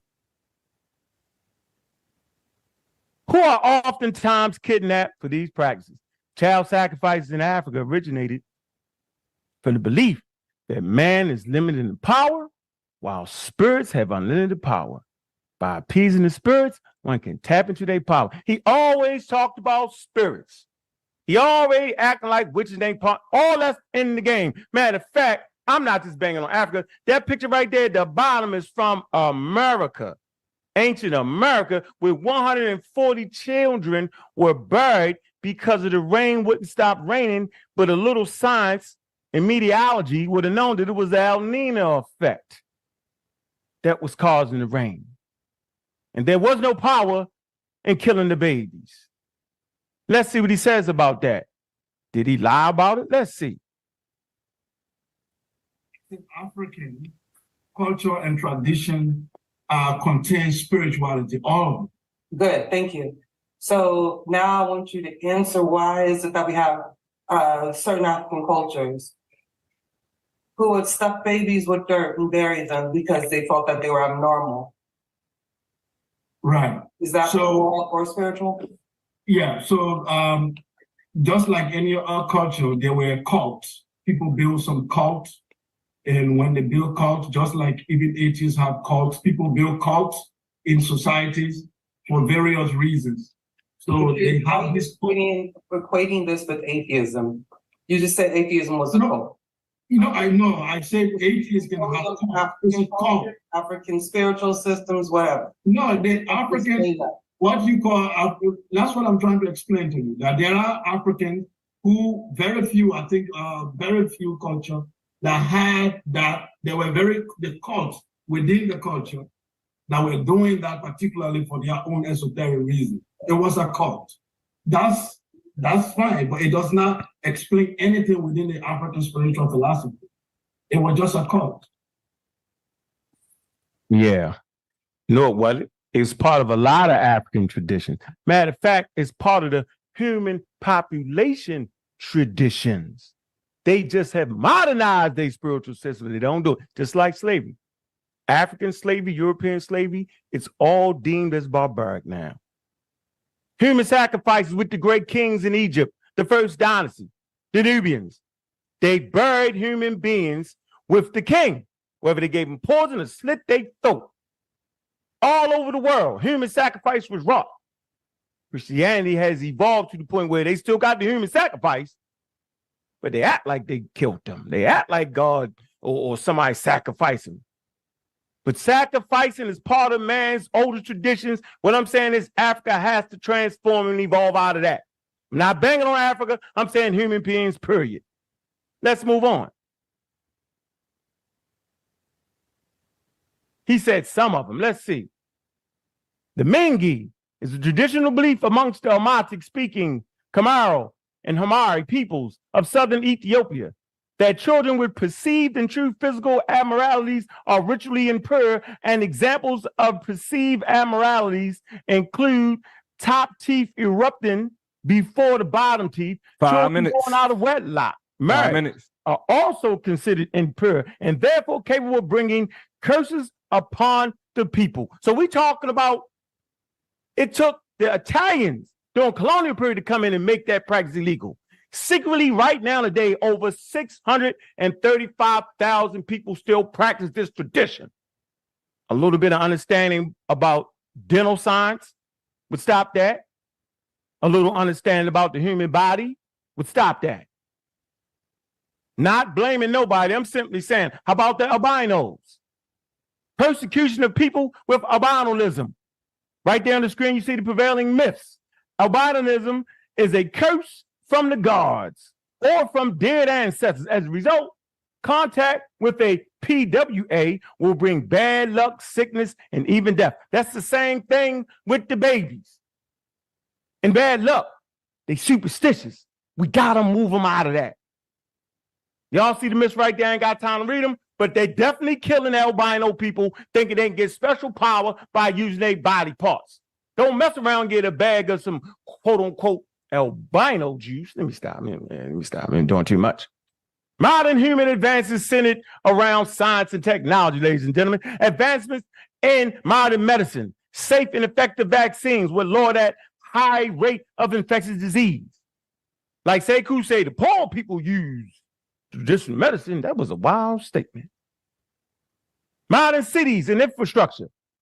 So now these young Africans, right? These African Americans abroad, right? They can still make sure that infrastructure is built wherever they may reside. I don't want to just focus on the continent of Africa. I'm just saying African people, African Americans, Jamaican Americans, abroad people, period, can advance in understanding infrastructure, empowers populations to better control and leverage their natural resources. Cobalt is the new thing based off of new electric cars. Africans can take care of that. Not with African spirituality, not with philosophy, but with understanding the mining industry, by understanding the natural resources and how to put it together. They can do that. Right now, they got kids on those mounds. You're not even supposed to touch the stuff. African spirituality won't come through for that. Improve literary rate. Well, they're doing a pretty good job reading. They just got to read the right thing. Boy, don't run into Sekou. Better control over local ecologies. The Great Green Wall, the real Pan-African movement. He called that the little tree thing. That was funny to me. He has not showed anything yet that would do that. He made up a whole lot of malarkey about the thermal weapon. He made up a whole lot of malarkey about the Big Bang. That's hanging fruit. I'm going to get you later on with that. Making up stuff. I stand on the shoulders of the giants. John G. Jackson, Dr. John Henry Clark, Hubert Harris, Dr. Yosef Ben Yohanna. John Jackson is an atheist. He taught all y'all, all the teachers that you claiming The atheist chick got to teach him. John Henry Clark, he probably was a agnostic. Atheist. He taught all y'all. Hubert Hearst, the greatest of them all. The Harlem History Club, atheist. Supreme, Dr. Ben, atheist. So it's these atheists, man. I stand on their shoulders. I'm standing on the shoulders of the giants. How is it that the giants are atheists and this guy's calling crazy? I'm just bringing that fire, ladies and gentlemen. I'm gonna stop right there. How much time I got left? You got a minute, exactly. Oh, I got a minute. Let me tell you something, Sekou. As long as you live, don't you ever come into a damn debate with a Photoshop. You know damn well ain't no half human pig sitting on. Get your facts right, get your science right, understand what the hell you talking about before you come against me. Now you ready to go against other people now. Now you about ready. Science is undefeated, ladies and gentlemen. I'm never knocking African spirituality, Christianity, Islam, and Judaism. I'm simply saying there has to be a clear dichotomy between the two. Simple as that. You gotta separate it. The ancient world wasn't able to do it yet. But we're gonna make sure African Americans, Africans abroad will make that step. And making that step doesn't mean disrespect your culture at all. By the way, that question you keep saying, yo, what's the question of life? All human beings got the right to determine what they feel like their mission is for. It's a personal inward individual. Tom. All right. And look, it's been 3 15-minute rounds and Unc still trying to keep it going. But we do have another round to get to. This is one of my favorite rounds too, and this is the rebuttal round. All right. We allow the debaters to lay out their information. Now, the purpose of the rebuttal round is for the debaters to respond to one another. So what we're listening for is what arguments did Sekou make that Ankh is responding to, what arguments did Ankh make that Sekou is responding to, and all of that. So with Sekou going first, with the initial rounds, we're gonna go ahead and let him go finish up with the rebuttal. Go ahead, Sekou. How many minutes? 5 minutes. How many minutes is the rebuttal? The rebuttal is 10 minutes. Okay. Rebuttal 10 minutes. All right. Thank you. All right. Whenever you're ready, we got 10 minutes on the clock. Okay. Let me just hold on a second. I have to go back to that slide. Okay. Yeah, I can start. Let's get it. So if you notice, ladies and gentlemen, Ankh did a very poor scholarship. First of all you saw there were Wikipedia copy and paste. He never showed you any book in most of the things he said on Africa. You saw him copying Wikipedia. Just go back over the slide. He keep cutting Wikipedia and showing it to you as if he's speaking facts. Go and do some research, Ankh, on these people you are talking about. Go into their language and explain what they are saying. You go on Wikipedia, where random people put articles, you paste them, and you start talking. When I talk, I gave you sources. National Geographic, you said I brought a painting. I said it very clearly, because you've been disingenuous. I said Patricia Piccini is the one who did this artwork. But that artwork was based on a protest because of reality that was going on. Let me read the article published January 26, 2017. In a remarkable, if likely controversial feat, scientists announced today that they have created the first successful human-animal hybrid. The project proves that human cell can be introduced into non-human organisms, surviving and grow inside the host animal, in this case, pigs. And in fact, there's an embryo that show you that they have this. Go and read the article. You haven't even looked at it during your break times. I'm talking. Pull out the article and read it. If the human hybrid with pig was not created in an embryo, look at it and bring it back and show to the people that I invented something. I show you an image that was created in the form of protest of the lady who said the unethical behavior of the scientific community and their approach to life. Don't be disingenuous, Ankh. and you begin to show Wikipedia articles about African people practicing. But what you didn't tell the people, that all the countries in Africa, none practice African spirituality as the central system for their culture. You are being disingenuous. You want to create an Africa versus America dichotomy. I wouldn't play that game. It's the game you want to play. You want me to start showing the other side. Then people will say it is Africa versus America. All those things you show. Why you didn't show America stealing their resources and killing the people in Africa and depleting their natural resources? Why don't you show right now that France is fighting? They are telling them to leave Niger, and they said they are not leaving because they survive on the poverty of the people. Why don't you say it? Why don't you mention the nuclear bomb I talked about that Einstein initiated, that is now a serious threat to the existence of the entire planet? You jump over it and start showing pictures of people that are not as rich as you, then therefore they are practicing spiritual human sacrifice going on. I'm asking you to show me one African country that uses African spirituality, or one president in Africa who practices African spirituality. They are all Christians. They are all in Freemasonry. So why blame Africa of 200 years ago for what is happening now with Islamic Africa, Christian Africa, and atheist Africa? Why don't you show the great part? Why don't you show us what Africans done in antiquity when they were in spiritual tradition? You are being disingenuous. That's all what I wanted to point out. So quickly, I will go to show something here. I said, this is African spirituality for people in a hurry. All these things this brother is mentioning, they are all things he copied from Wikipedia. He can't even go into the initiatory text to show you this is the spiritual system of this country. This is what they say about their spirituality. When you are quoting people, you quote the authority. If I want to talk about German, I quote German. I say, if you want to practice African spirituality, there are principles. When you hear Ma'at, nobody will go worship Ma'at, live in purity and honesty. And can you do that? Then you are practicing African spirituality. Yamoja, this deity that you will now call God, it was cultivation, how to live well, live happy. Yamoja is an act of taking care of. Yes, we understand that nature, the creator, exists within nature. The creator is within nature, and we are part of the creative force. That's what we're telling you. Ubuntu, community and ancestor solidarity.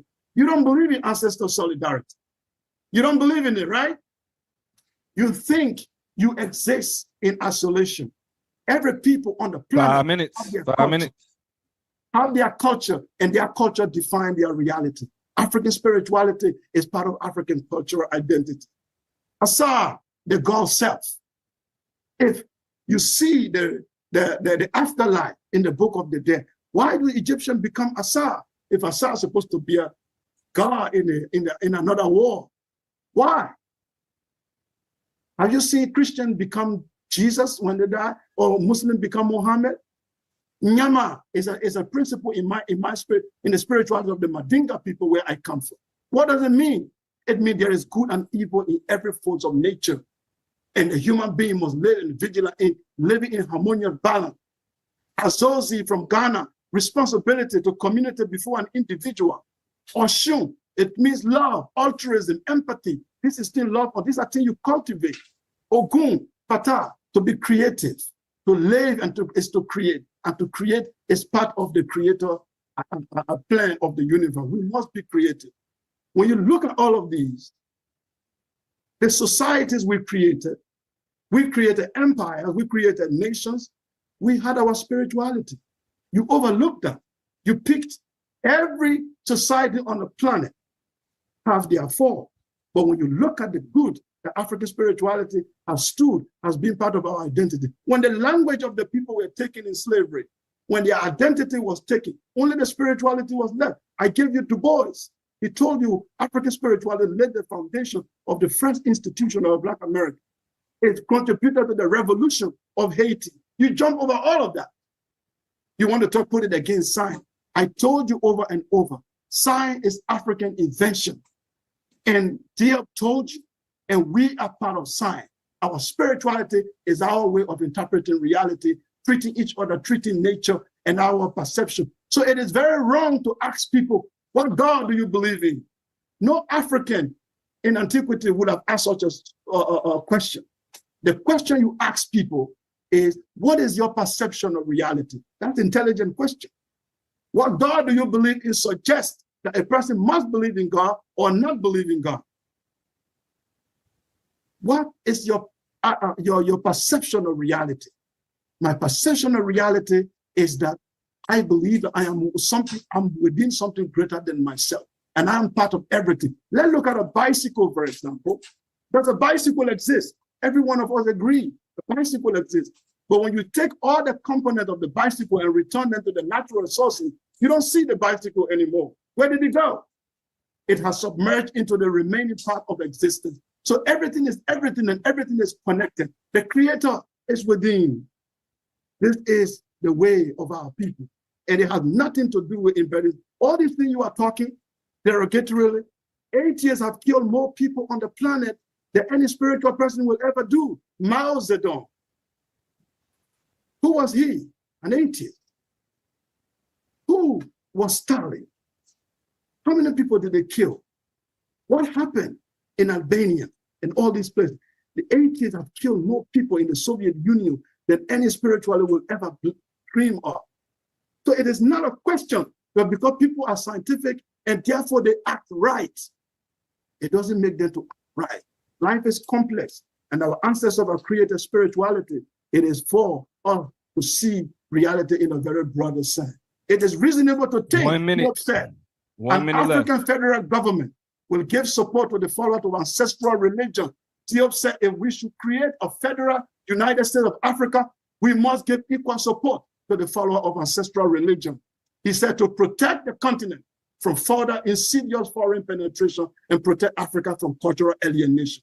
Culturally alienated people, they do not recognize their ancestral practices. And this, Diop said, African spirituality must return. I choose Ankh over Diop and leave it to the panel, and I yield. 30 seconds. I yield the time. Ankh has nothing to say. All right. All right, that's one way to do it. One way to close it strong. We appreciate that. Sekou. Ankh. Mm-hmm. It's your time to take them shots, big dog. You got 10 minutes to respond to Sekou's arguments and your rebuttal. Mm-hmm. Ready whenever you are. Yeah, man. I don't know why. Give me 1 second. Yeah, well, get ready. Remember, make sure y'all pull up to the after party.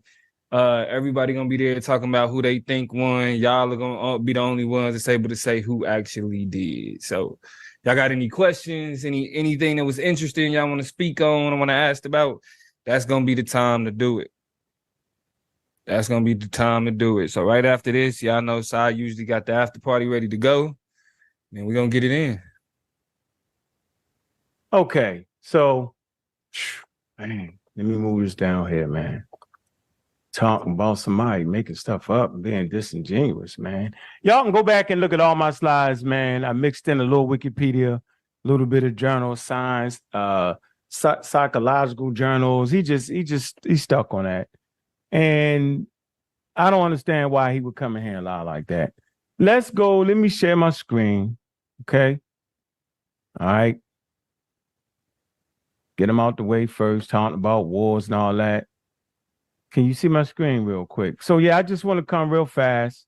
Yeah, we can see. University of Cambridge, man. Evidence of prehistoric massacre extends the history of warfare. So one of the first wars ever fought was in the Sudan.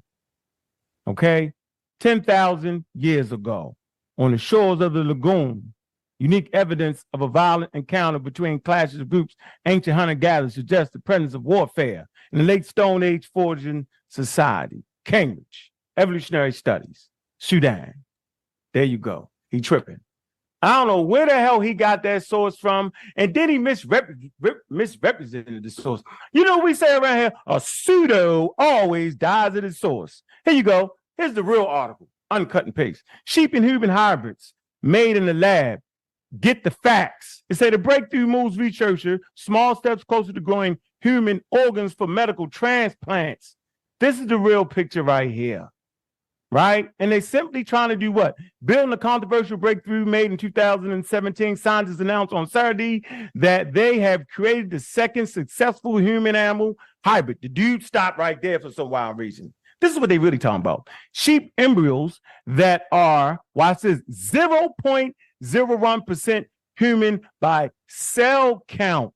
It said the embryos, which were not allowed to develop past 28 days of age, move researchers a small step closer to perhaps growing human organs for medical transplants. That's what that's all about.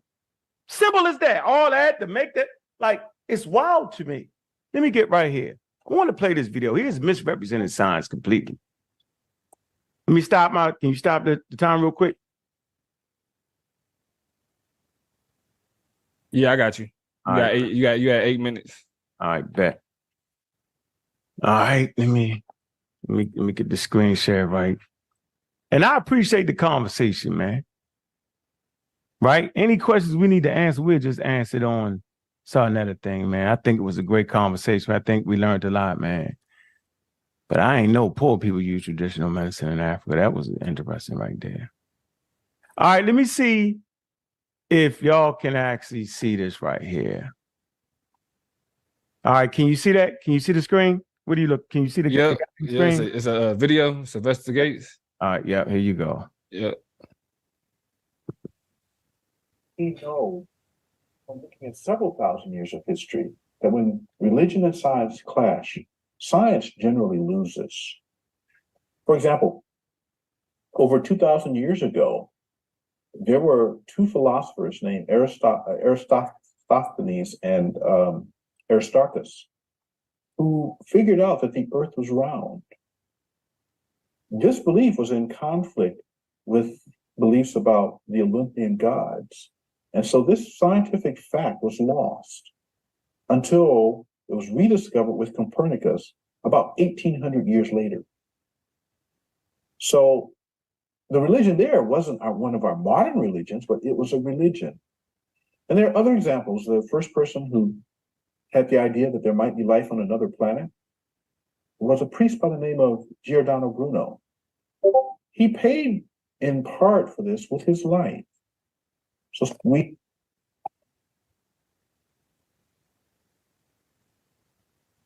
thing that we would want people to know about is that science is a process by which we are trying to decrease our ignorance. We want to know more about the universe. We want to know it more accurately. And the ultimate purpose of this knowing is to increase the storehouse of human knowledge, which is ultimately to be used to increase the quality of human life. I think most of us who do science would not do this if someone said, you can learn all these things, but at the end of the day, it's not for increasing everyone's quality of life. So I would personally want a scientifically literate citizen to understand that that scientists are people that are really working on behalf of not perhaps you, but that would be nice, but maybe it's your children or your grandchildren or your great-great-grandchildren or your great-great-great-great-great-great-great-great-grandchildren. And another thing that we would want people to know about. So that's science, ladies and gentlemen. Science works on behalf of your great-great-great-great-great-great-great-grandchildren. Science, human beings have developed science for humanity.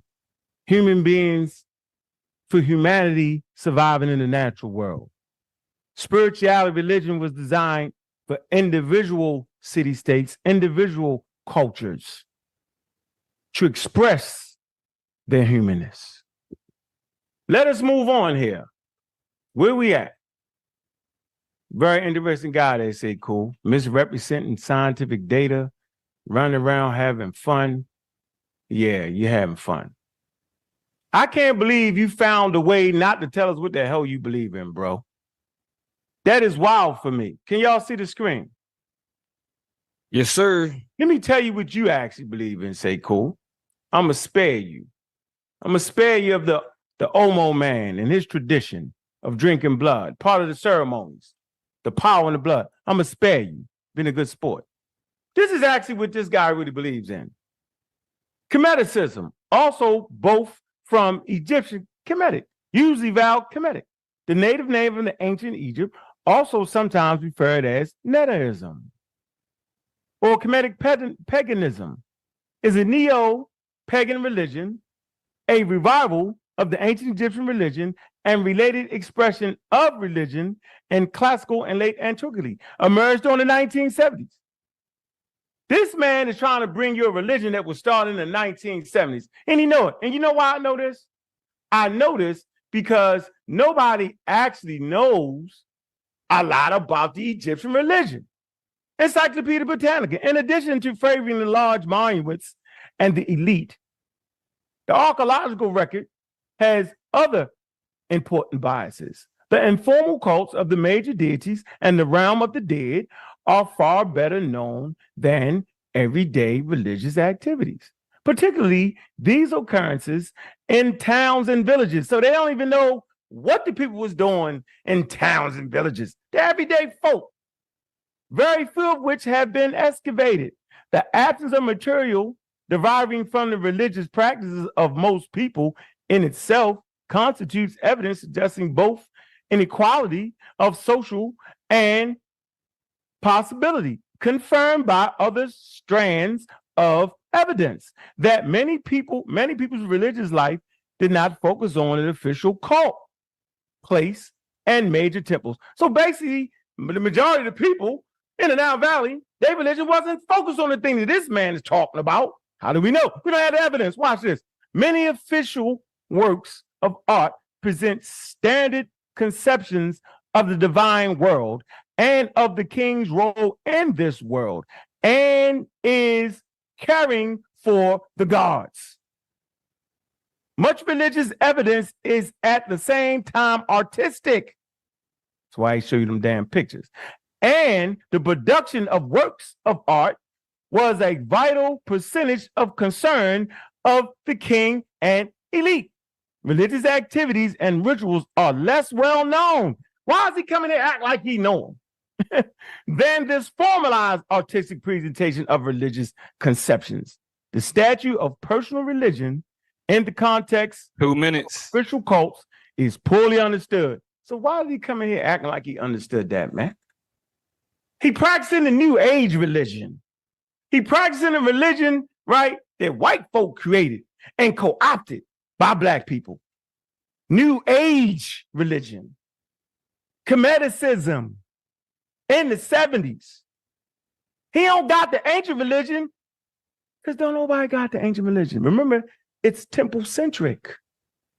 Why did he come in here tonight playing with y'all, ladies and gentlemen? I don't know why. Why he picked me? I ain't the mark in the community.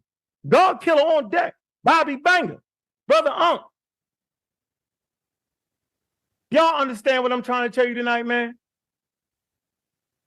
Education should be high priority. Scientific literacy has to be high priority. Financial literacy has to be high priority because it was high priority for your ancestors.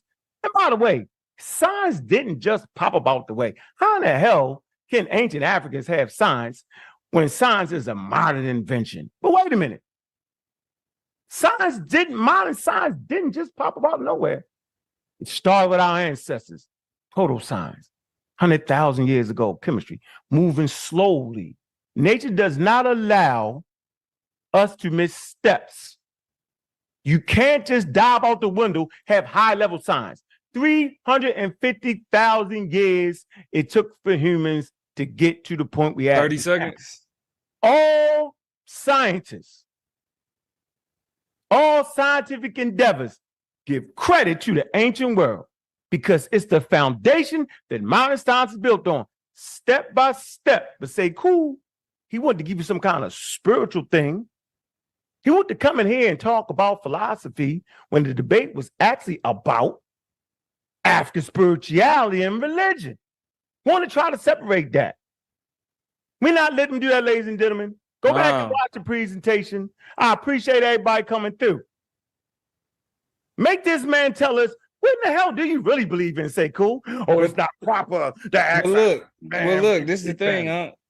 Tomfoolery. We at the part of the debate now where you get to make them do it. This is the cross-examination portion. 3 questions from each debater. You got the opportunity to ask the question fully. Then they have 2 minutes to answer that question. Now, you only get 3. So best understand if you got a follow-up question, that will be used as one of your questions. So if you got a follow-up, hold on to it. Since Sekou been going first throughout the rest of these, we're gonna let you ask the first question. And Sekou, you got 2 minutes to answer. So go ahead, you can ask, and then let me know when you're ready to start responding, Sekou. I go first? Yep. First question. Yeah, he's asking the question, right? Yep. Okay. All right, hold on. I want to ask the question based off of doing it like this. Let me share my screen. Appreciate you, Domo, man. You've been a excellent moderator, man. Appreciate it. Y'all Shout out didn't to get me sa.neter's platform, man. It's a great debate, man. Great conversation, man. I would like to ask Sekou this question based off this right here. He be playing too much. Play too much, Sekou. Let me see, can I get there? Can y'all see the, can you see that chart? Yeah, the scale of belief, various degrees. Yeah, we see it. So here's my question for Sekou, the Magnificent. Funny guy. It's not proper to ask an African what they believe in. He made that up. As a non-believer, where do you fall on the scale of belief chart, bro? Is that a question? You're not sharing it. Yeah. Sharing it now?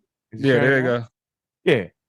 As a believer, where do you fall on a scale of belief chart? As a non-believer, because you said you was a non-believer. Where do you fall on that chart, Mr. Don't ask an African what they believe in? They say ask a question, they didn't say make commentary. Okay, now I respond. So first of all, you bring a chart that has no source. It's just on the board. It's come out of the sky in the blue, and there's a chart. That's the poor scholarship, first of all. Where I belong in the scale, I told you very clearly. My spirituality is the realization that the universe is greater and higher than all my 5 senses can comprehend. And I'm part of something greater. That's what my spirituality is. I can call it any name I want to call it. That's why I understand it. Now, there is no word that you can give me in my language that talk about believe in a God. I realize that the universe is greater than myself, and I'm part of something greater that have made me to be here. And in order for me to understand the universe, I need to appreciate all of reality and all of the universe together. I have never, ever told you that I'm a believer. I told you that I realize that the universe is greater than myself, and I'm part of something greater. And until I can know the origin of matter, which you have not explained to me, I believe that I'm part of something greater still. Now, second question. But not we going back and forth. So that was Sekou's answer. That was an answer, yo. That's all, folks. All right, Sekou, it is your turn to ask your question to Ankh. Okay. What's up, yo? So Ankh, according to science, what makes slavery evil? Or what is the scientific equation for evil? I think that was determined in early Homo sapiens based off of the chemicals I brought out early in the debate. I brought out these chemicals that actually helped us formulate our spirituality. Not my fault, not spirituality, but so he's allowed to share screen. Oh, I'm still answering my question. fault. I didn't mean to do that. I can do what I want to do. Screen too, but I didn't know he should be talking to me face to face. You cut me off. You dove in the middle. I wasn't even trying. Yeah, but remove the screen. Let's talk. there were two chemicals that I mentioned. These determine your connectedness to other humans, your morality that human beings develop. You'd be hard pressed to find civilizations without some form of slavery, brother. So you should probably ask yourself that question. Why would there's different variations of slavery in most cultures? That's one of the oldest institutions on planet Earth amongst human beings was slavery. So it would be people's moral code that they developed. Individual cultures had individual codes of conduct in slavery. All cultures didn't have slavery, but each culture had the ability to figure out for themselves whether slavery was moral or not. You find in the Old Testament, New Testament, and the Quran. You find in ancient African civilizations to certain degrees. You find it in European civilizations to certain degrees, certain invariant degrees. So the answer to the question is, right, morality is based off of what the human beings in that geographical region determine it is.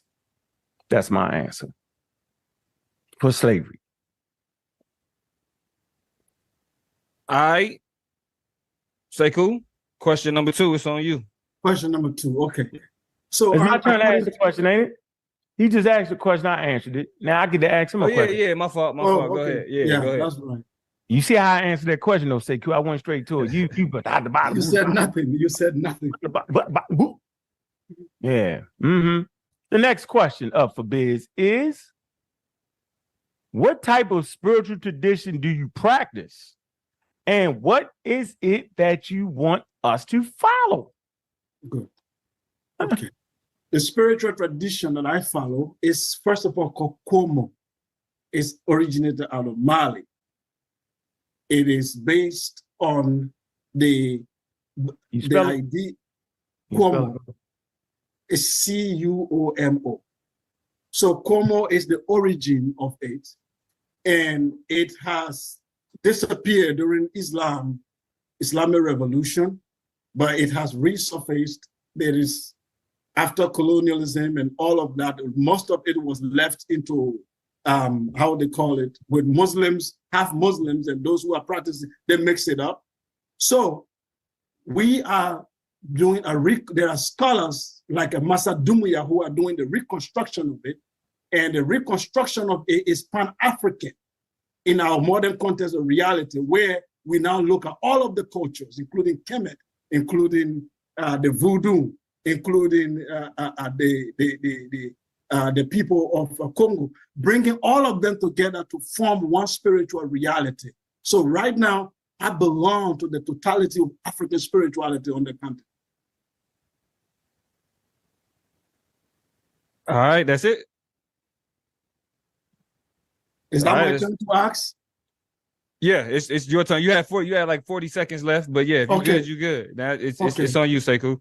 So according to Karl Popper theory of falsification in science, is that when you give a theory in science, there has to be a way to falsify it. And when we're able to falsify that theory, then we know that you are wrong, or then we know you are right.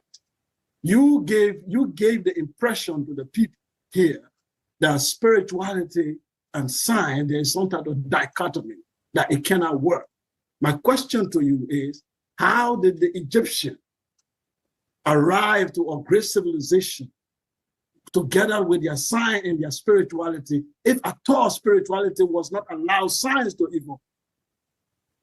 I'm glad you asked me that question, because you've been promoting that foolery the whole daggone debate. I've never said what you said I said. I never said none of that. You act like I don't know the history of the Catholic Church. After the fall of the Roman Empire, the only people left with bread was the Catholic Church. And they financed a lot of scientific innovations until it went against their doctrine. And they killed people. The video kind of talked about that. So I've never said what you said I said. The problem with this community is they promote spiritual systems that the archaeological record ain't even certain of. You come up with a spiritual system, Cuomo. Are you talking about Andrew Cuomo? What are you talking about? But Egypt was able to reach the heights they reached They was able to reach golden ages, bro, based off of technology. You never hear people say that they reach golden ages based off of spirituality. No one ever said that if you Muslim, Christian, traditional African, that you can't practice science. You keep telling the people that wild lie, not me. They was able to reach golden ages because they put technology at the basis of what they was actually doing, but they couldn't quite separate it. They couldn't quite get there, but they set the stage for the Greeks, right? We set the stage for the Romans. We set the stage for the Islamic Empire. We're talking about people to reach golden age. We set the stage for modern science. Remember now, science didn't come out of spirituality. See, you've been tricking people. Science came out of philosophy. African philosophy spread to Greece. Greek philosophy formed what? Natural. They called them naturalists. Like Charles Darwin was a naturalist. And then you get to a scientist. So there's a stage of growth and development that proceeded out of Africa, bro. Tom. All right, final question. Final question up for bids.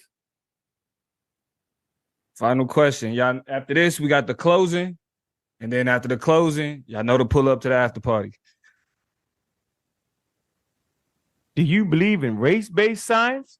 If so, can you describe it and how it differs from science that operates as a multicultural endeavor? Because see, that's how science actually. So to be clear, the question is clear question. The question do you believe in race-based science? Race-based science, and if you do, describe how it differs from science that operates as a multicultural endeavor. Because science is a multicultural endeavor, but he's always separating everything. So, like white people, this, but that is just that we gonna have African science. So explain that if you agree with race-based science. Go ahead, bro. So first of all, there is no such a thing as race-based science.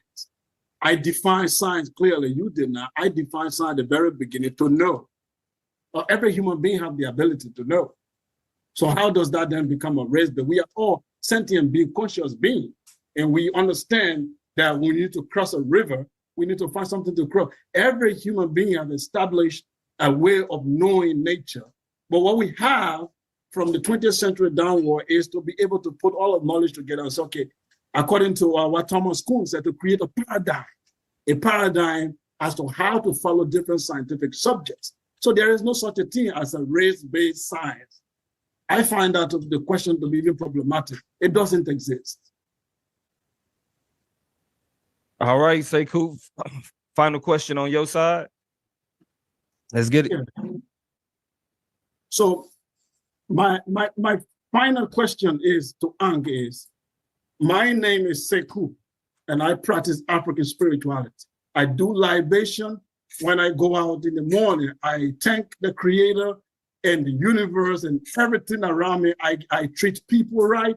I make sure that whatever I do to someone, I make sure that, what I want someone to do to me is what I do to them. I consider nature to be the totality of my being, that I'm part of all of this. So I'm asking you now, because I have no perception of reality, does that stop me from becoming a scientist? If it does, then I want to know how. If it does not, then why are you against African spirituality? What? You talking about you ain't know what I was saying? What kind of question? Go ahead, repeat that last part. He can't even. The question, Sekou. I said that if practicing African spirituality, as I'm doing now, and I'm also following scientific principles and doing science. The question is, how does that prevent me from becoming a scientist? Or how does my spirituality that I'm practicing, as Sekou I just described to you, how does that prevent or impede my progress into science? And if it does not, why are you against spirituality?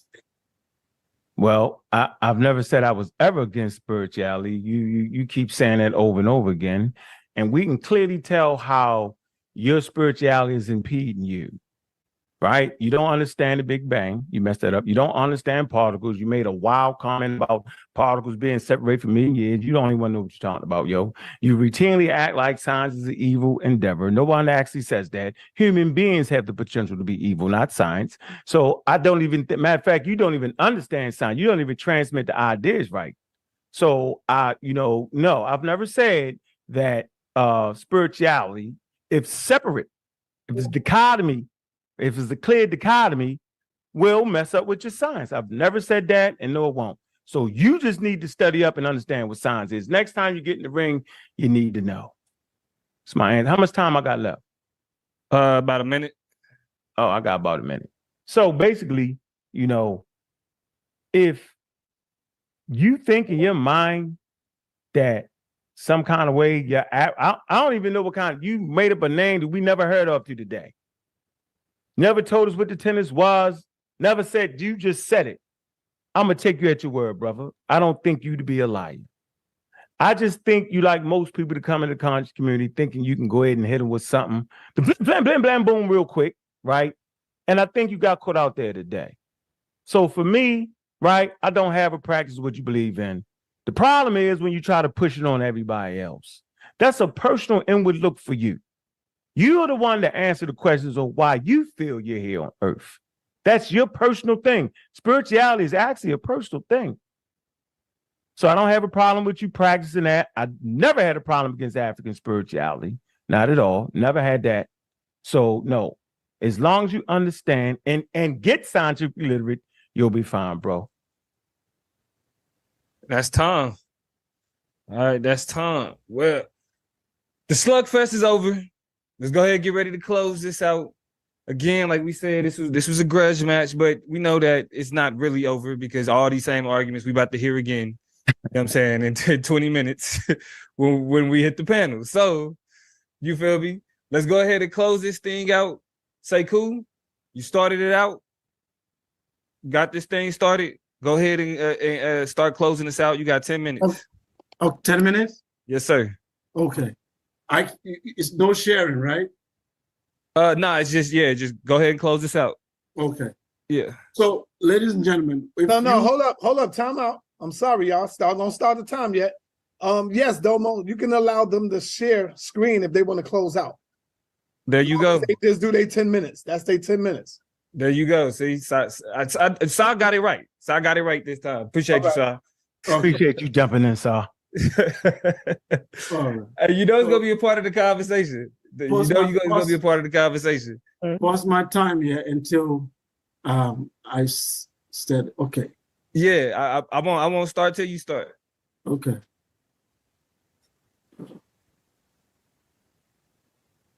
Okay. So I want people to understand what I was trying to say here, what Obenga said. When we say humans are part God, a constantly enacting creative process in their own right, humans are not falling degenerate creatures obsessed with salvation. What Ankh has done is to paint a picture. Well, what European anthropologists do, they come to Africa, they don't speak the language, they don't understand the culture, they generalize because they see certain things in their area, so they assume that's the same thing, the same place. That's not a good science. That's not how science should proceed. You should be able to, first of all, speak the language of the people and know what is it they are talking about. Nowhere do Africans project themselves as a God descended from the sky. Abraham's, if you look at all of these scriptures, they are gods descended from the sky. Muhammad received angels that burst out of the sky in heaven to come and tell him about God. That's not how Africans see it. African vision of the world proceed from observation. It's like I see patterns in nature. Everything in nature proceed from a law, mother and father. It proceed mother and father, the feminine and the masculine. They look at it that if you take this masculine and feminine and rewind it back into nature, everything becomes one. And that one is what they call the cosmic origin, is what they call the creator. This is what I want you to know. Let me show you here, because I kept showing him what the African believe, but he kept calling it religion. It is not a religion. A religion is a theology, and this theology is followed by a dogma. And these dogma do not change. Whether science are against it or not, it do not change. Africans do not have a dogma. When truth is presented, Africans follow it. It is the cosmic origin of the universe. It is what the African consider to be the creator. It's what I'm trying to find it very quickly. I know my time is moving. You can see here, this is Egypt. This is the god Amun sitting with his wife. Do you have Allah sitting with his wife? This is the Dogon, first principle in nature. Life is equal to mother and father. But if you rewind that principle and multiply it to the origin, you are going to have one. And that one, which by any name we can call it the creator. But you say, well, show me the creator. Show me, let me see. Well, there is what we call the principle of inference in rationality. If I see smoke and fire, I know that there's smoke and fire go together. So if I'm lost in a forest and I see smoke, I can say that there could be a fire over there. That's a rational thinking. There is no car or there's no bicycle you see on this earth that come by accident. We all know that anything you see come into existence through a process. So therefore, we infer that nature came into being through a process. And this process is intelligent. When you rewind it backward, we all become one. The Big Bang is one thing. But what the scientists want to do is to ignore it. Let's just focus on the material that we can exploit and grow. Grow towards what? What science should be answering is the question of existence.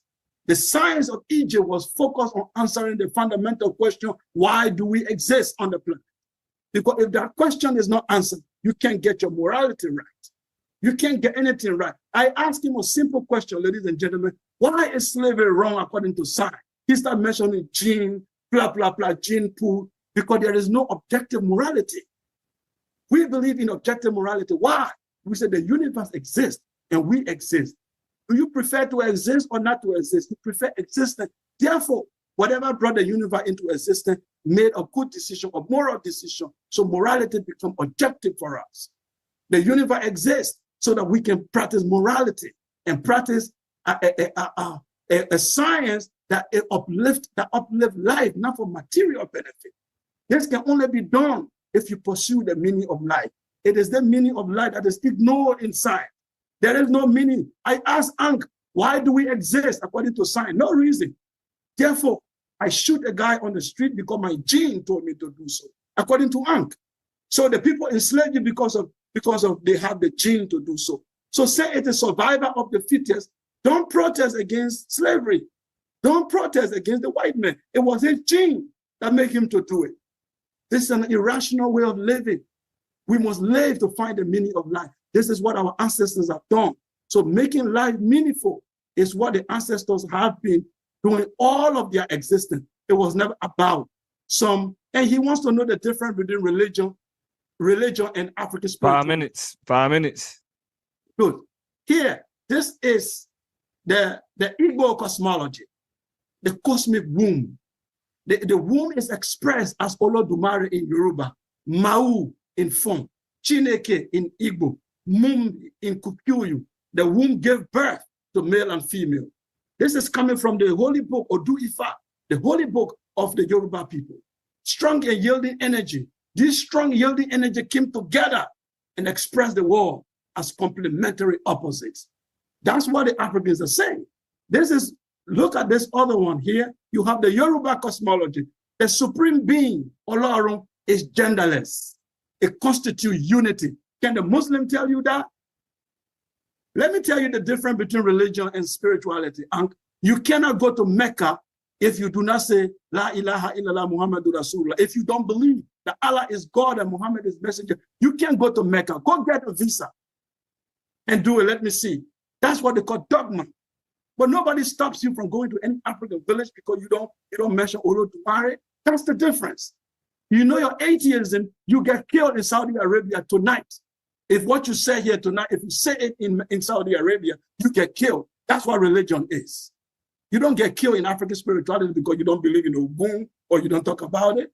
You want to know the difference between religion and spirituality? Go practice atheism in Mecca. Let's see if you come back alive. That's what religion is. Atheism was created to go against state religion. It was not people's perception of reality. I have my right to have a perception of reality, to say I come out of something greater. I cannot name. That is spirituality. It has nothing to do with you, all these things that you are bringing out together. It has nothing to do with it.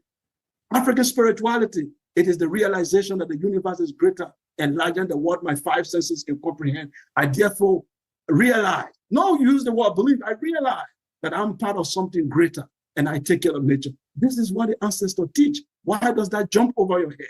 And you want to call it a religion. It is not a religion. It is our culture. It is our perception of reality. The Dogon symbol of the universe, spread the entire cosmos. It multiplies the universal multiplication of things. The universal multiplication of things and being. That's what they said. Out of one came many. Is that what the Christian Bible or the Quran tells you? These people are observing nature and they are saying this is our perception of reality. If you cannot tell all the origin of matter, you cannot tell all the essence of life, why do you keep against people's perception of reality and say it goes against science? We created science.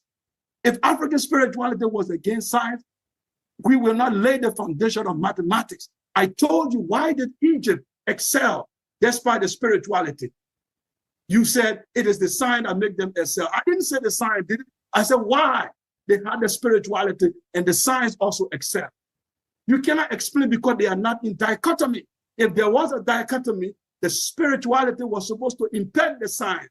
Like the example you gave, the video you played, people invented science and the religion went against it. Show me one kingdom in Africa where people invented science and the state went against them. I'll wait for that. I yield my time. All right, Sekou, left a minute or so, but it's all good. You done put in a lot of work tonight, so we appreciate your time, especially Ankh. Hey, Domo, I want to let y'all know, Ankh, I'm live on YouTube for your closeout. Everybody heard Sekou closeout. I just want to let you know because I know you want to go in now. So we live. Y'all can jump on as soon as y'all finish. Go ahead. Yeah, y'all heard it. So after party already, you know what I'm saying, getting cracking. Y'all, we're going to go ahead and hear Ankh's closeout before we all head over there. So let's go ahead and finish it up. 10 minutes on the clock whenever you're ready.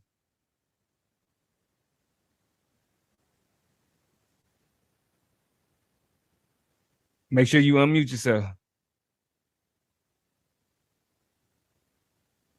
All right, you ready to start my time? Let me share my screen. Yes, sir. I'm ready whenever you are. I'm ready. Man, I like to shout out, man, the pseudo killers, man, and all the brothers and sisters to help me out, man, to put the presentation together, man. Everybody know who they is, man. I appreciate that, man. I couldn't have put it together by myself. It wouldn't have happened, man. It was a great presentation. I like to thank Oyama, man. This is a paper that putting together and will be published in a journal. And it's entitled Proposing an African-Centered STEM Education for African-American STEM Learners. Deanna Bailey, James Holly Jr., and Robert West, the Department of Electrical and Computer Engineering, Morgan State University, and the Department of Mechanical Engineering, University of Michigan. So, will be published. I'd like to also thank Conscious Ingenuity, Dr. Oyama and the STEM program. So we're doing valuable work, not with African spirituality, not with Islam, Christianity, Judaism, but hard work, building character, confidence, and capabilities through STEM. This program is up and running. It's been running for the last couple years, and it's right there. Conscious Ingenuity is a 12th grade program that utilizes STEM, science, technology, engineering, art, and mathematics to build character. That guy seems to think you can't build character through STEM. He's tripping. Confidence and capabilities. The aim of the program is to cultivate a new generation of people who value and operate with high character, as well as process confidence in self, family, and community. Participants will also acquire capabilities in the areas of STEM that can be used to improve the world around them.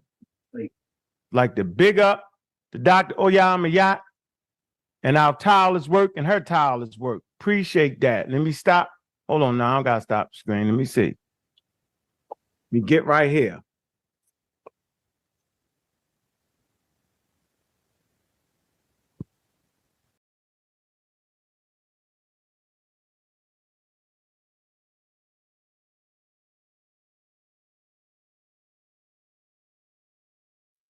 All right, man. What do y'all think? Who do y'all think won the debate? Who do you think won the debate, Revelation? Oh man. Sa, you know me, and peace and blessings to everybody, firstly. Yes, sir. If I had to pick somebody, Sa, I would actually pick Sekou. But I have an elder here with me, and he's saying that Sekou and I can't hear you. Revelation. Now? Yes, I hear you. Yes, I hear you now. Okay, good. So I have an elder because Ankh told me something yesterday when I spoke about not John Henry Clark, Dr. Ben. Yes. Okay? And what I'm about to do is I'm actually going to get the soundbite. Reggie don't like me using the soundbite, but sa.neter, what am I to do? The elder is already ascended, and these are the only. That was an excellent soundbite, brother. I know how you put it in. That was good.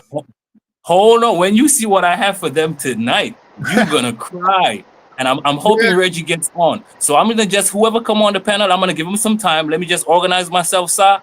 And I'm gonna play this for you, and these guys are gonna cry. But my vote is with Sekou. And great debate to both guys. Ankh, I love you because at the end of the day, Ankh is a great warrior, sir. He's always a good opponent. So I really love Ankh. But Sekou is the guy. Check this out. A lot of these guys are crybabies, so I gotta be real careful. These are my children, man. I gotta be careful on how I say things because they really look at me as their daddy. And so when I gotta say this to my brother, Dr. Reggie, yesterday, Reggie, I don't mean no offense to you at all. I got love for you, but yesterday you did a move like the Hebrew Israelites did, that I always accuse them of. Like when someone shows a source, a powerful direct source, you try to explain away the source. And that's what Israelites do.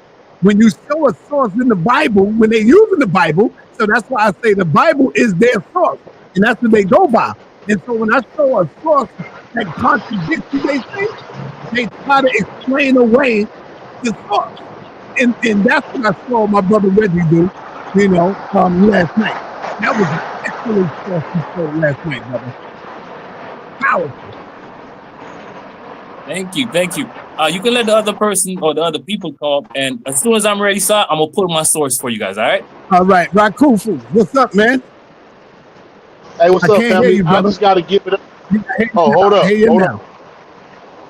Okay, I just wanted to say, I think Sekou won.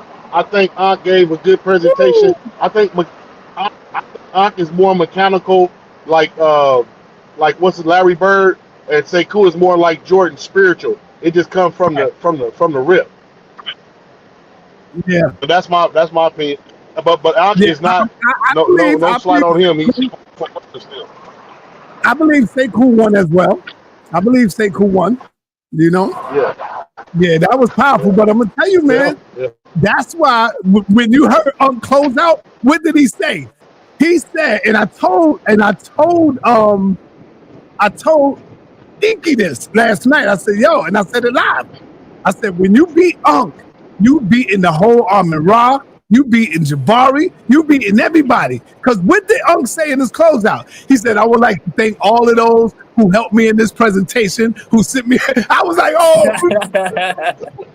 he said, I want to thank I want to thank Dr. Ma'at. I was like, oh my God. And so I told Inky, I said, yo, man, listen. Unc got a whole team over there bringing him information. You by yourself. So when if you beat Unc, you smashing his whole team. You smashing everybody. Yeah, for real. Even though Jabari's not on the team, but Jabari's going with him. And so you smashing Jabari, brother. But Jabari ain't going with him over Sekou. I'm gonna tell you something. 7 Asar hit it right on the head yesterday. He was trying to tell Unc something, but he just couldn't take the information. He's saying that if you get in this ring and Inky start getting under your skin, nigga, you gonna lose this debate. And Inky knows how to get under Unc's skin and make him go crazy because Unc got baby skin. He don't have that goddamn alligator skin, that tough skin. He got baby skin. And I see Inky getting under his skin. And Inky gonna win this debate if he let him get under his skin. Sa, I promise you, let Inky laugh his signature laugh 2 times in the debate, it's done. Yeah. He laughing signature. Yeah, all right. We got Asar Khan in the building. What up, Asar? Man, salute to the panel, salute to the chat. We up to bat. That was a classic debate. Every time I see it, I just kind of like, who you got winning that? I gave it to Sekou because I think it broke down the understanding of the spirituality. Yeah, science difference much better. I thought Ankh has some spectacular parts in there. Actually, he's generally a bit pseudo to be the pseudo killer, but he has some spectacular parts in there. And I thought him trying to play on that picture was very, very remarkable. It wasn't enough. And see, I'm gonna tell y'all something.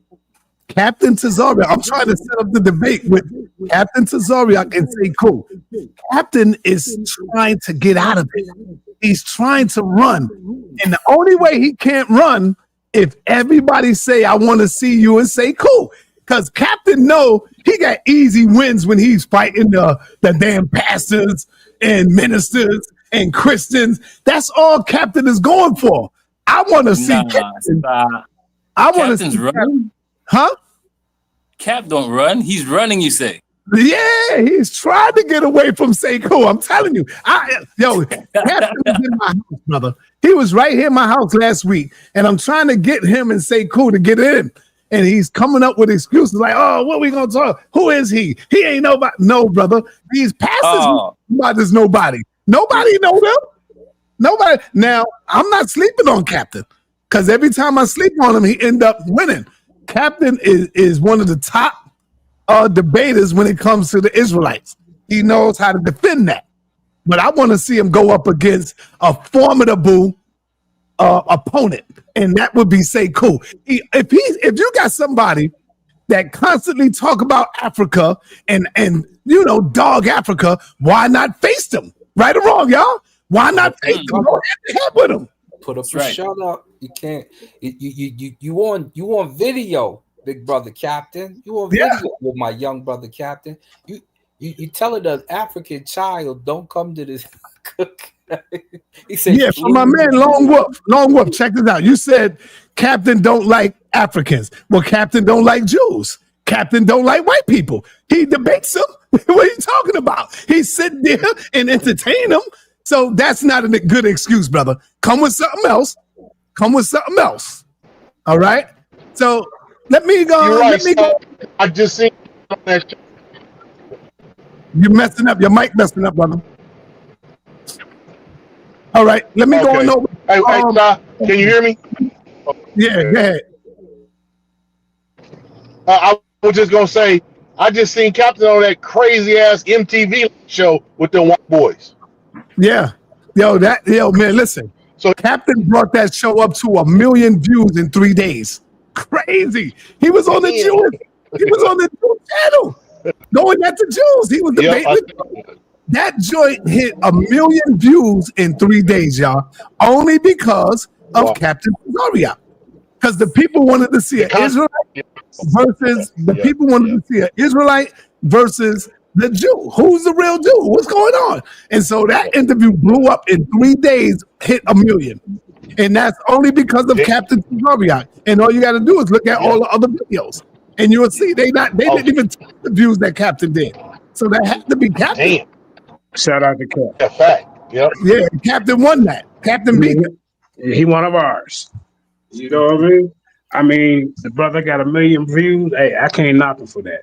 Now, Captain and Sekou, I won't be able to tell you who won that, because now those are two lions clashing. I can't tell you who would win that. You know? But I tell you what, that'd be a hell of a good debate. What would be the topic, Doc? Well, they would have to talk about the topic. They would have to, discuss it. I would propose something like or the African, well, no, because Cap don't believe Africans is Israelites like the other Israelites. You can't say that, because he say cool. He's not with none of that. He don't agree with the Israelite movement. He don't agree with the Muslim. But the problem is, say Captain believed like our brother Zion, where he say, look, the Africans are mighty Hebrew. The Africans that's us too in ancient times, like Fulani. Captain don't believe none of them is It gotta be a good topic. Topics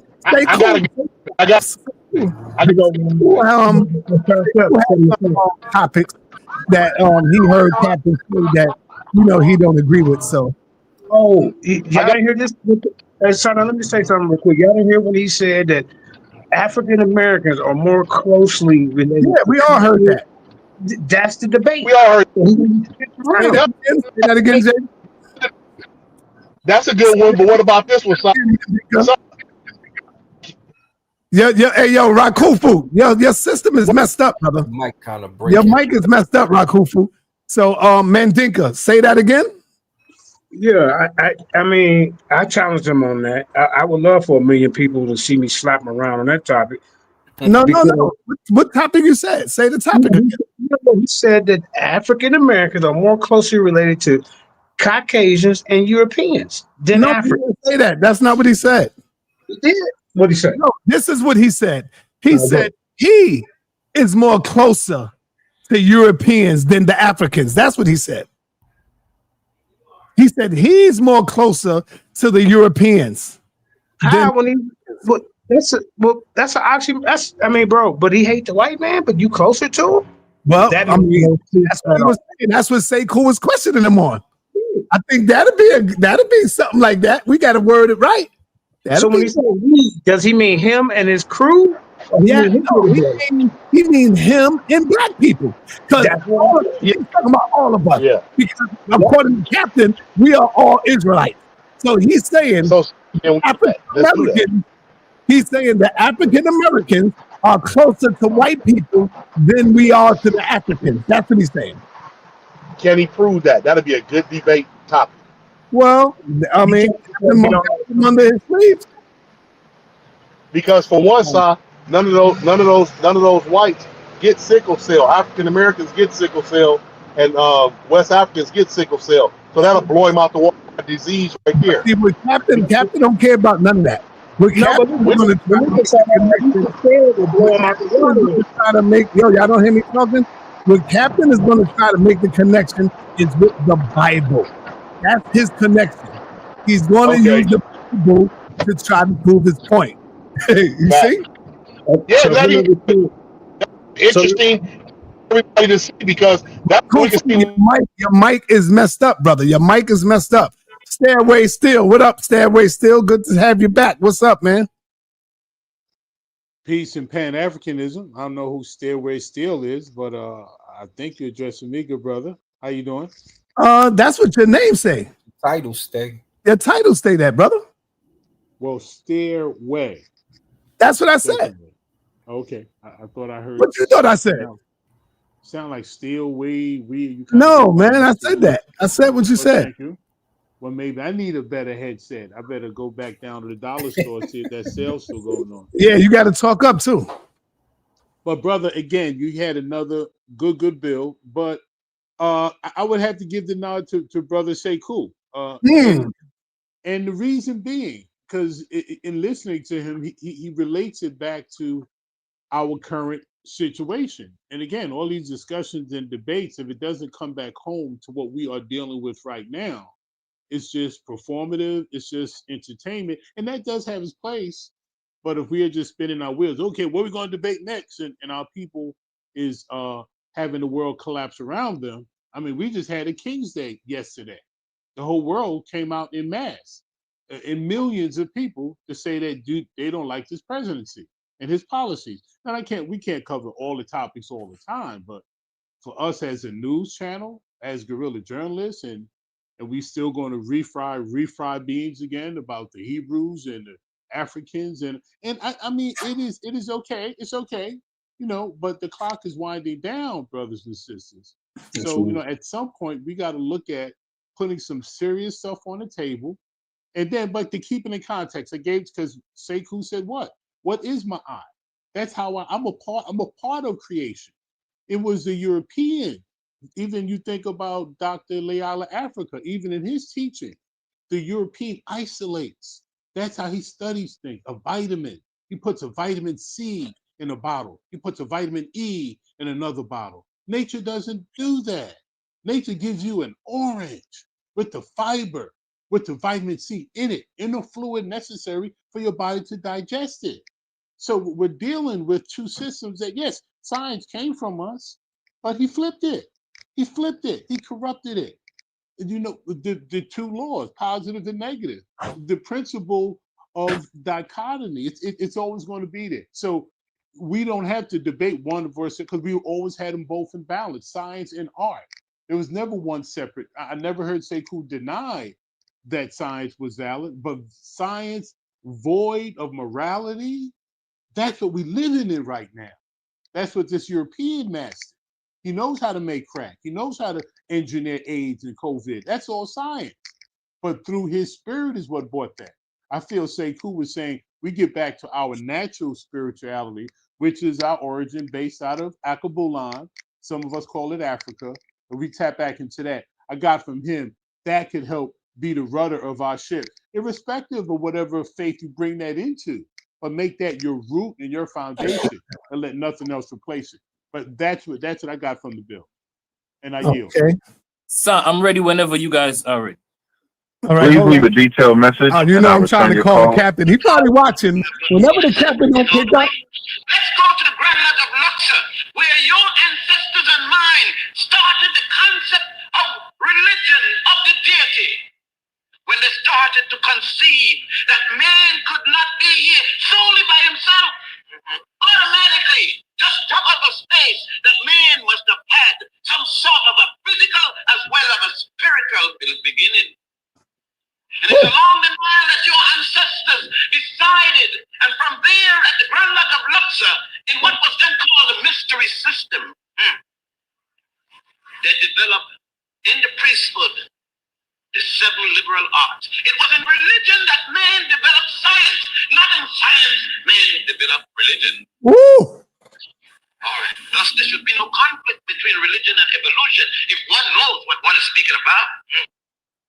Okay, I rest my case. The elder said, I'm telling you, the elder said there should be no conflict if one knows what one is talking about. So that's what I'm saying. In case y'all didn't know. Yes, that's Dr. Ben Yusuf Yokanan. Yes, sir. If they want to know where they can find it, the name of the lecture, let me get that for you. Oh my gosh, let me get it. Yeah, it's on YouTube, right? Yeah, it is. It's on YouTube. Yeah. What's the name of that? 'Cause I got to go look that up. I think it's the Christianity's African Roots, Dr. Ben Yusuf Yokanan. Christianity's African Roots. And the soundbite came from, you could probably go like 13. African Roots, okay. Yes, sir. About 13 minutes in, 13 minutes and 33 seconds, something like that. You're going to hear him say these things. So this is what I'm saying. Reggie, if this is your teacher. Timestamp again? Sorry, say it again. What's the timestamp one more time? 13 minutes and about 33 seconds. Yeah. Okay, gotcha. Got you. I got to go get that. Hey, Reggie, you got some explaining to do on this one, bro. Thank you, sir. That's what I'm saying. Thank you. Mm-hmm. And what you got to do is just, don't try to fight it. Just, just say yes. Well, that's Dr. Ben saying that. Because when you try to find it, you sound like the Israelites, man. When I bring a source from the Bible, they try to explain it. And they end up sounding crazy like you did yesterday, Brother Reggie. That was good, though. That was a good one. You got him. No, but you got to come back, man. How can you explain that differently? That's why I have to use the soundbite. I can't go to Dr. Ben. He's already gone. But this is what he left behind. So this is why when you speak about the elders, you have to speak at a genuine place. You can't just speak because you want to win an argument. Right. You have to say what the elder said. That's basically it. But that's all I have to say for now, sir. That's it. All right, cool. What do y'all got to say about that? Hey, Asar and Cobb, what you got to say about that drop? That drop is classic. Saber Reggie was always with Dr. Ben all the way to the end. So he's going to have a little more insight concerning. But but Reggie can't dispute that, though. He can't. He gotta agree that that is Dr. Ben, and that's what he said. It's difficult to explain it and make it look like, well, Dr. Ben really mean. You don't know what he mean, Reggie. When you start that, you sound like an Israelite now. Well, two things, right? The reason why it's difficult to refute is because he died a Muslim. So right. Hold on. Dr. Ben not no Muslim, man. Yes, he did. He was a Muslim. From? He did not, brother. Don't do that. Brother. Do you have a source? No, do you have a source? Asar, what you're going to have to do is do what Revelation just did. Back it up. Saber Reggie going to tell you he was over at, what's his name? Not Dawood Adid. He was over at what's it called?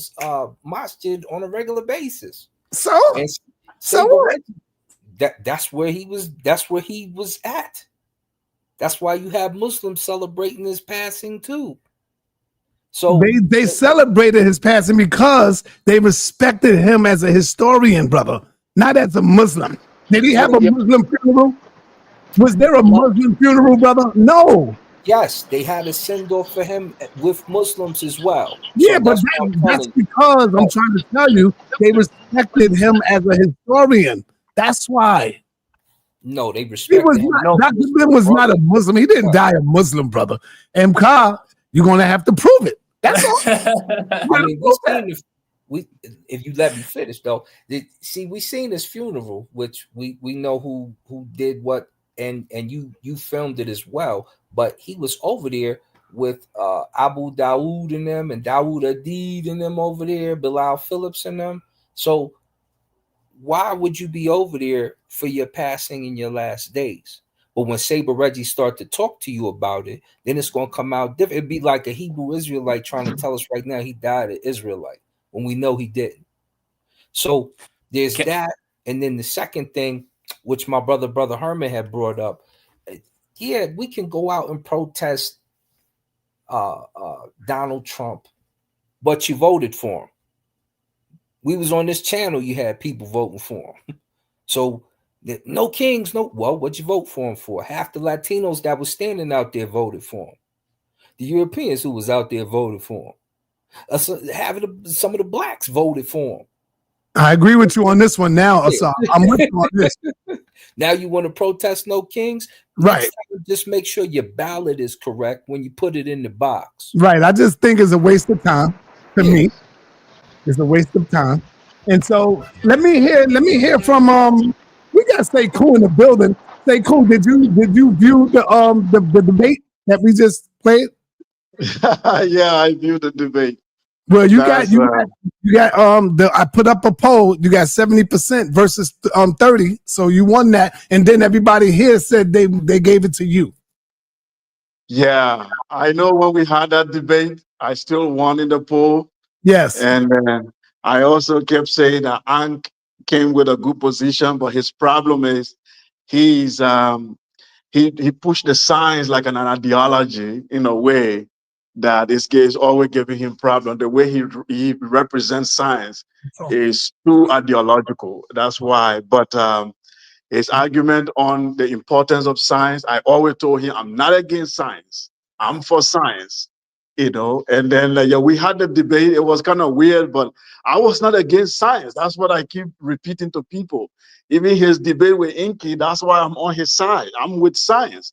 But I'm saying we have a spiritual culture as well that guide our morality, that guide our family values, and guide our nationalism. We have to protect it. It's important. That's all I was trying to say, you see. So with Captain, I think debating Captain is very hard because Captain does not prove anything. He just said, this is what my Bible say. I believe it. I don't give a damn what you think. So yeah, that's what Captain is. He is like a fanatic Can Muslim. you give me a few topics that you would debate him on? So I can bring him, because he said he'd think about the debate. I will also think about it, but there are issues I'm questioning him on. The first thing I want to know is Captain calling himself Israelite and say he has no connection with Africa. He's not African. I want to test it. I am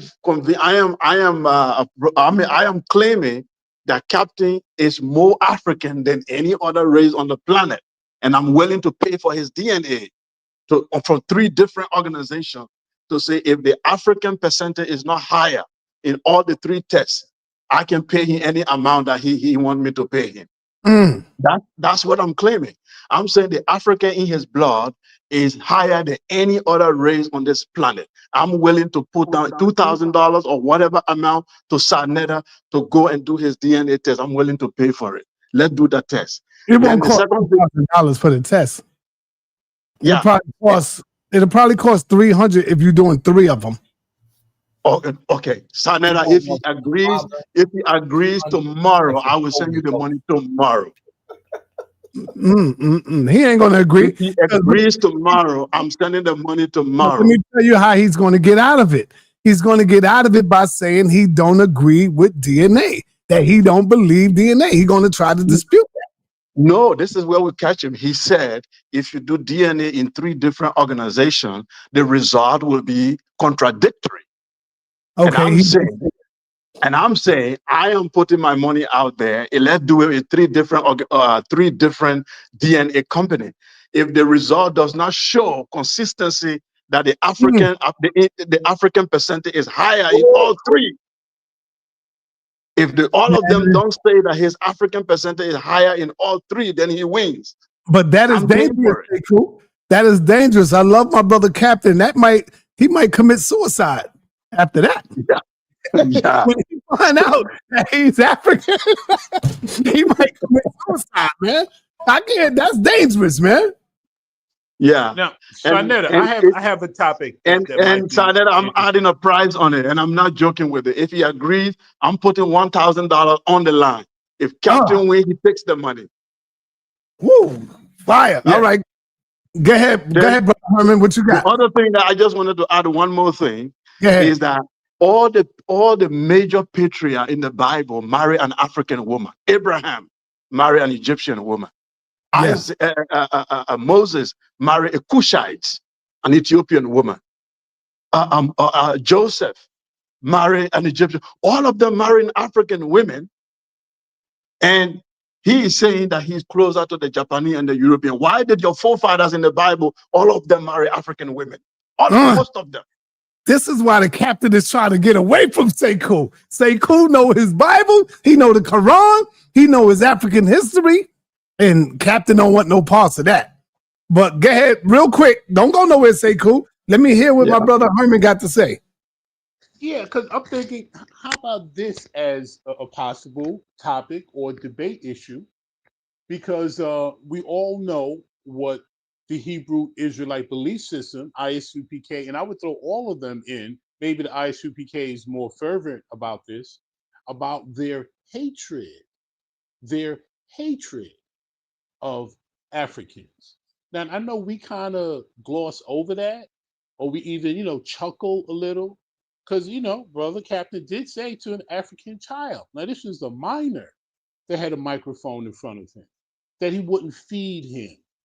So yeah, I know we kind of, doing this tongue in cheek a little, but the question might be, can any of those Hebrew organizations ever expect to be taken seriously? I mean, really taken seriously with the kind of disrespect that they heap on Africans, especially for those who still identify as African American or those who identify as foundational Black Americans. How seriously do you think we're going to really take you if you step before us telling us you hate our African brothers and you would not even feed them at one of your events? So maybe that could be a good topic. What do you think, sa.neter? My bad, Herman.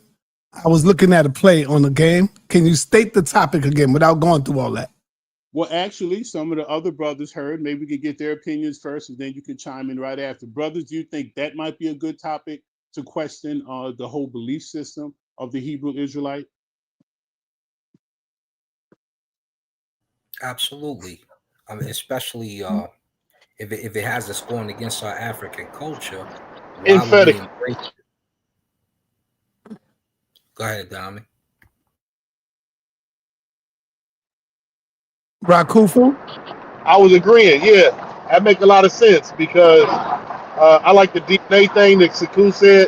That really would. I really love to see that one though. Okay, what was that topic again, Herman? Okay, yeah, they didn't flesh it out. I was saying, should we really take a serious analysis of the belief that the Hebrew Israelite faith, and I think I'm stating their position accurately, that they hate Africans. Africans are among the group that they feel in their belief system that were Just tell me the instrumental. topic, brother. Tell me the topic. That is a topic. So that is Nah, that's discerning not a and good listening. topic because everybody already know how they feel about the Africans, brother. Like, what would you title the debate? So Yeah, what would you title it?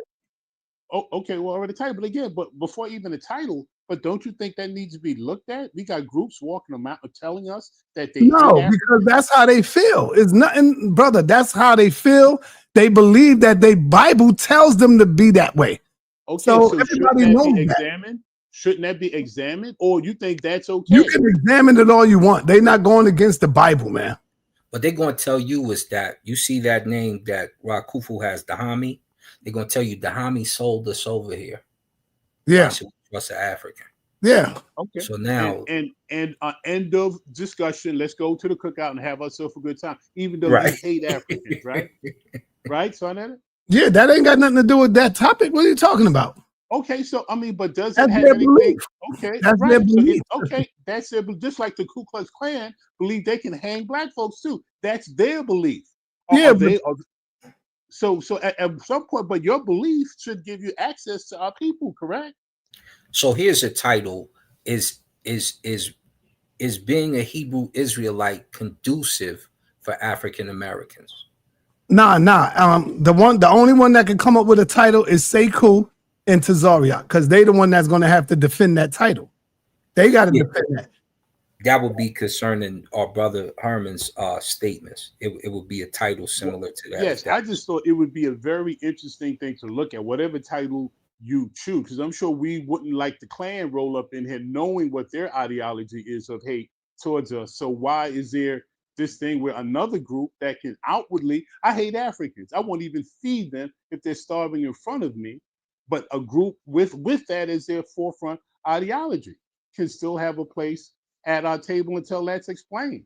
But maybe that's the way I may look at it. Yeah, I hear you, Herb. Well, what I do know is there was a show about me a day or so ago, and the boys got it so bad. I think they need one more spanking, you know what I'm saying, so I could send them to their room. So, Sal, whenever you ready, you let me know.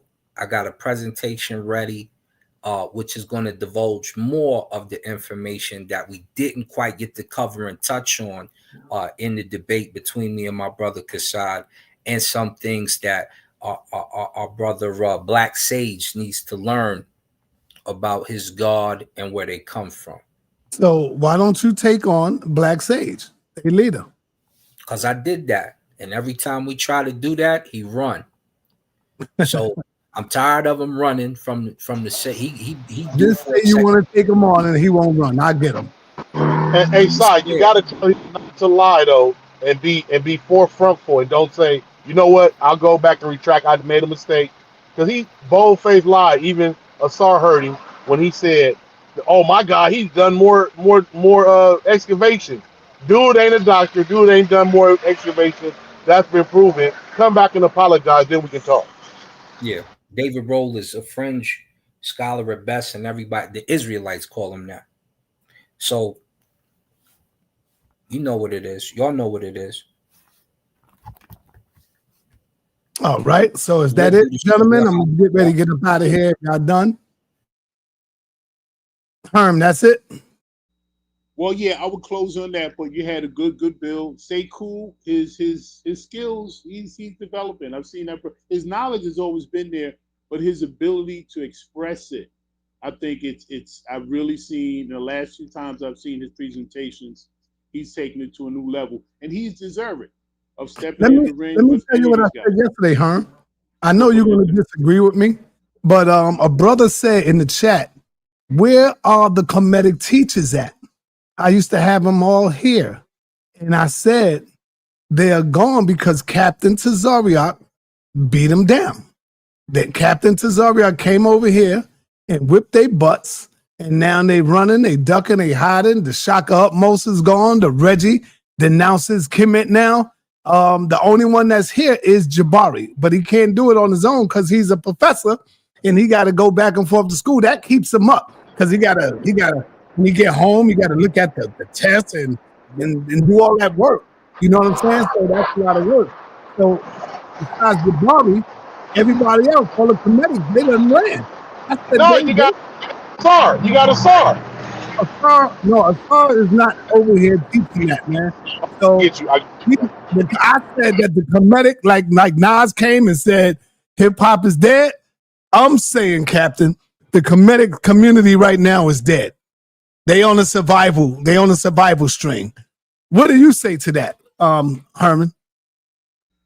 I mean, if you compare the high point when the whole conscious community was just had such a rhythm to it, and we were packing Alhambra Ballroom with Stanley Ramoni. If you use that as the height of it, yeah, I don't know if it's the interest has fallen. Maybe some folks have become jaded with the belief system. But I tell you, if you compare Kemet and even the Hebrew Israelite, who has boots on the ground? The Hebrews got boots on the ground. They're going into the prison. Mm-hmm. They're speaking to the people. So now I don't know. The Kemet may have an element of that, but I don't think our community is anywhere near in touch with their Kemet physically in their day-to-day movements as they are with the Hebrew brothers. They do have a presence. They on life support right now, brother. Yeah. And Captain Tazariak is responsible for that. Well, that's your assessment. He has been very vocal. He states his case, and a lot of times, just we are personality driven, and he's definitely a brother who's garnered a certain following. And if you don't come together with your presentation right, it's easy. But again, if it just points up on the scoreboard, if we're not learning things that we can incorporate into our lives and make us better husbands, better fathers, better community leaders, better providers, at the end of the day, it's just entertainment. I just Inky don't like that because Inky thinks now that he is qualified to teach the Kemetic community. I don't think he's qualified. I think he needs to stay in his lane. He needs to keep dealing with the health. That's where he's at. But he's trying to pull over and come out the lane into the Kemetic lane. And I think he's going to get smashed. He's going to get beat bad by Captain if he don't, he's not really ready for that fight there. Well, I'm trying to see what our people are ready for. However, either one of these guys, I know their popularity will rise and fall. Like even now, I know Brother Captain is on a tear. You're right, he did. They got 1 million some odd views with that latest thing. I saw some of it, but it's an 18-year-old Jewish or Jewish adjacent young man who's finding himself. But he's almost doing the Charleston White kind of deal. He's trying to be outrageous and bring incendiary topics with people that are going to mix like vinegar and water. And you put a camera in front of that's kind of how you got your thoughts on that. And so as long as you put volatile topics or individuals together and shout lights, camera, action, you're going to get good content. But at the end of the day, for us, it's got to be more than content. It's so ironic. You know, Dr. King gave his life so that someday his children would be judged by the content of their character. And we seem so involved with the content on our YouTube pages. It's just, you know, the irony is staggering. But again, you're doing what you do. You're going down in history for this, son. Either way, no matter how they write it, if they write it right, you up in there. So I definitely respect your work. Yes, sir. Yes, sir. Okay. So I think I'm gonna do a show on that and ask where are the Kemetic teachers at? Because we got to be fair. Because when we don't see the 5%ers, when we don't see the Dr. York crew, we always say where they at, why they running, why they hiding. So we got to do the same thing for the Kemetics teachers. And you know who I'm seeing a new research. I don't know if it's a new research. I'm seeing some things online about. I believe. Let me get the name. I think they call themselves the original Black Panthers, and they have a recruitment drive, and they're planning different protective events. I'm trying. I didn't get a chance to do a thorough research on it. But are you saying that when you say original, you got to be talking about the ones who came up with it from Oakland and all that? Exactly. I mean, that's the only original that I would ever put original next to. But clearly, the people in the posters and the membership drive is a bunch of young faces. So I wonder, are they based? Anyway, I should have done a little more research before I even mentioned it publicly. But so let's not. There are young people that are still energized, that are doing things, and they're looking for organizations that they can pour their energies into. So we, as the emerging old heads, we the old heads now. sa.neter, Inky, brothers, you know, it's on us to be leaving a path for the young men coming after us. So whatever we can do educationally, mentally, physically, spiritually, this is the time. We need to be on our post. Inky, what you got to say about that, man? You're trying to creep out of your lane, brother. Sir, you trolling, brother. I keep trying to signal light. You're not putting on your signal light. What signal light? Oh, you talking about switching lanes? You bugging. Listen, this is what I'm trying to explain to you. And this is the problem with your fake scholars. This is the reason why Kemet is looking like it's looking right now. Because the Kemetic scholars was not really Kemetic scholars in the first place, brother. Ankh and the Amen-Ra squad made up a large portion of your Kemetic scholars, but come to find out, they was Muslims and atheists and a mixed group, right? Then, you know, Reggie plays like he would Kemet, but you know, like I know, Reggie don't believe in Kemet. Reggie is not really about that. He just interested in, like, he's a Kemetic enthusiast at best. So what happens is, because nobody has really been talking about Kemet, when I come in the health lane and say, nah, I'm representing Kemet, you go, Inky, you outside your lane. And then I got to keep like yelling to the top of my lungs, Kemet is the foundation of all health sciences on this planet. All right. I mean, now, this is where I'm going to cut your ass at, Inky. Go ahead. Inky's a bad man. No, he's not, because I'm going to cut him right now. Inky said last night, Dr. Reggie caught your butt, boy. He caught you last night. He said, do you believe that humans was created from dirt? And you went on and answered that question by saying yes. I did. So you agreed to the Bible. You agreed to the Bible that humans was created by dirt. But that's not what the origin of Kemet say. Hold on. Wait a minute. Hold on, sir. Let me close this door for 1 second. Close that door. Don't let your kids hear you say. No. He did say he believed in Kemet being from the dirt, but you got to look at Khnum, the potter's wheel. That clay is made from dirt. Go ahead. Correct. And this is the reason why. See, listen, again, the fault doesn't lie with me because the other people in the conversation are not smart enough or not well informed enough. Go to your debate where you got these Kemetic brothers debating back and forth on whether the word Kemet means the people or the soil. The problem is that they're not understanding that the people is made from the soil.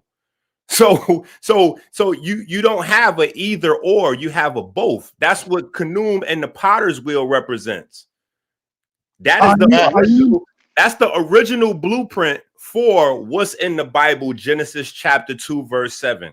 And before you like try to do this religious thing with Reggie, because this is where Reggie sounded extremely foolish, and I don't know why you're repeating this, but abiogenesis is modern science's origin of life research arm, so to speak. And they are in the laboratory trying to reproduce they're trying to recreate cells. They're trying to prove. All right, enough. Oh, wait. No, you can't cut this. You're gonna try to. No, I want to ask you this question, brother. Wait, you can ask me that question after I answer this one. Hold on, because you want to close the door on this religious thing and make it religious. No. But I'm trying to explain to you science. Modern science. Which one is better for our people moving in this 2020? You got to let me finish. Listen. Science, modern science. Hold on, listen. Modern science is trying to reproduce RNA, DNA, and cells from prebiotic soup. That prebiotic soup comes from the earth. Earth is synonymous with the term soil or dirt. There's only soil, dirt, water, and air, gas. Outside of this, you have panspermia, which means that somehow aliens brung us here. So saying anything besides life comes from the soil is asinine. Okay. Okay. Science versus mythology. Which one you going with? Which is better for our youth, our young people in school and all of that? Which one is better for them? Science or mythology? Science. Be careful. Okay, science. Does science say that we come from dirt? I just explained. You didn't hear me just now. Oh, you wasn't listening. You was just waiting for your turn to speak again. So let me say it again. We come from dirt, or is that mythology? Science right now. If everybody wants to look up origin of life research or abiogenesis research, they are trying to recreate cells to validate this blind nature hypothesis that they've been struggling with for a very long time. And so they're trying to recreate genetic material. And that genetic material they're getting from the soil. So modern science also, you can look up the scientific journals, the articles, wherever, and you look up the research, and all you have to do is look at the materials. The materials come from the soil. Yo, I don't believe you just stood there and said that. So are you saying that scientists is now saying that humans come from the dirt, Inky? This is crazy. That's what you said, trying to use these old other big words and stuff like that. Does scientists say that we come from the dirt, Inky? Bro, this is wild, bro. Sorry, you need to rock with me, bro. You see these books behind me right here? No, listen. You see these books behind me? Let me explain to you the difference between me and these guys. You see all these books right here? Yes. Okay, I didn't read all of these books behind me. I wrote all these books behind me. It's a difference. I'm trying to tell you. It's a difference. Like going into this debate. Don't do that to me, because I will have to hit you in the head. I will have to smack you up. How many books has Reggie wrote? Watch this. Now I have to get you now. How many books has Reggie wrote? I got to do to you because you're trying to play games and trying to make me look like I'm dumb and stupid. I'm not. I'm talking to you about Reggie. I'm talking to you about Reggie. Listen, before you continue, I'm talking to you specifically about Reggie. How many books you have written in a month? In a month? How many books you have written in 5 months? I have released 4 books this month. In 5 months, how many books you have written? I don't know. Take a guess. I don't know. How many books you have written in 3 months? I have written 200, more than 200 in my lifetime. How many books you have written in 2 months? I'm just telling you the answer. You're not answering me. I said 2 months. How many books you have written? I just gave you the answer. You said you got to get to your bottom line. I said 200. All right. Listen, I'm not talking about within the like you said, in your lifetime. I'm saying, see, you can't never answer a straight question. And that's what Unc was trying to get to yesterday, brother. I'm asking you. You're trying to create a gotcha moment, and I'm not going along with it. Am I supposed to walk along with you to the? No, let me say it this way. A real good book with actual sources and data and study is going to take at least a year or two. If you're really writing a good book, if you're doing 4 books within a month, and how many pages are there? I guarantee you there's flaws in them, because it takes at least a year or two to write a good book, documented with facts and sources. You can now, if you're doing a book within four books in 4 months, you're just getting something and you putting it together, and you know, come on, brother. That's not a good look for you, Inky. Stop telling people that you wrote 4 books within a month. That's not a good look. Right. Because real doctors and scientists, they take like goddamn a year to write one book, brother. That's straight huge. Why? Because you're going to be doing so much research, so much fact checking, and making sure that your information is right and exact. Are you muting my mic so you could keep screaming over me? Yeah, brother. That's crazy. Yo, I didn't even know you was muting my mic. I'm talking all this time. Yo, you're wild over there for that. First of all, hold on. First of all, wait. You wrote like 100 and something books within goddamn five goddamn months. See, look, I'm about to tell sa.neter to get sa.neter. I'm thinking you Unc or Cedric right now, the way you're behaving. No, go ahead, brother. I'm going to let you go. Listen, first of all, it's a such thing called time management. So when you think of those ideas of, oh, it takes a year, you have to think to yourself, it takes a year at maybe putting 2 hours a day into writing your book, right? So if you put 2 hours a day into writing your book, that may be 10 hours a week. That's 40 hours a month, right? 40 hours a month times 10, that's 400, maybe 450 hours to put out a finished product, right? If you dedicate yourself and you don't do anything else but that, you can do that same 450 hours in a much, much, much, much smaller window, because 450 hours is not that long. That's number one. Number two, I already have a wide research base, because I already have X amount of books that I can pull from my own research.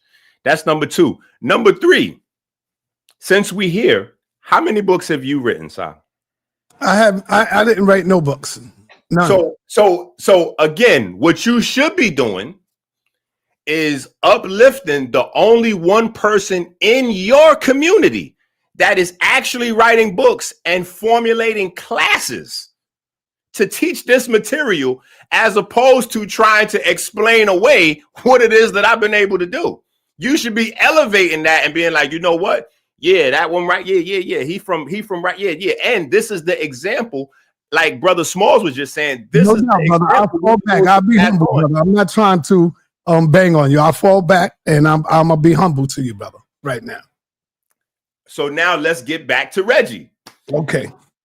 The research science comes from the soil, because there's no other material on earth to form cells with. There's no other material. It's just the water, it's just the soil, and it's the air, the gases. So all of the most important material, like the carbon, the carboxylic acids, those things come from the soil. That is the base of organic molecules. You do know that there's clips of videos saying that we come from stardust, right? The soil is accumulated stardust. Listen to what I'm saying. Funny as shit, man. Because this is the material. And what we don't realize is that we denigrate our ancestors sometimes when we put these theories over what we had, because what we had may have used different words or terminology, but they express the same thing. And we have a primary blueprint already. All of the papyri on herbs, on surgery, on medicine, all of those things comes from Kemet. So if you are teaching health in a naturopathic sense, naturopathy and holistic health is from Kemet. That's the blueprint. Even modern medicine, because most of the medicines are extracts from plants. Metformin is one of the most popular medicines that people use right now, especially in our community with diabetes going so crazy. And metformin comes from purple lilac. It is a simple flower. It goes in. It grows in North Africa. So there's a whole there's a whole plethora of information that comes from Kemet, that because the quote unquote Kemetic scholars have only focused on who knows the metal nature better than the other guy, they have missed out on the health, the surgery, the medicine, the math, the geometry, the structured, fraternal and sororital type of organizations, and all of the different, there's a whole wealth of information in Kemet that we have totally overlooked. The commerce, we act like they didn't have businesses and run stores and commerces, and like it's a whole history that we overlook. You know what would be the perfect answer to how humans was created? What? I don't know. I simply don't know.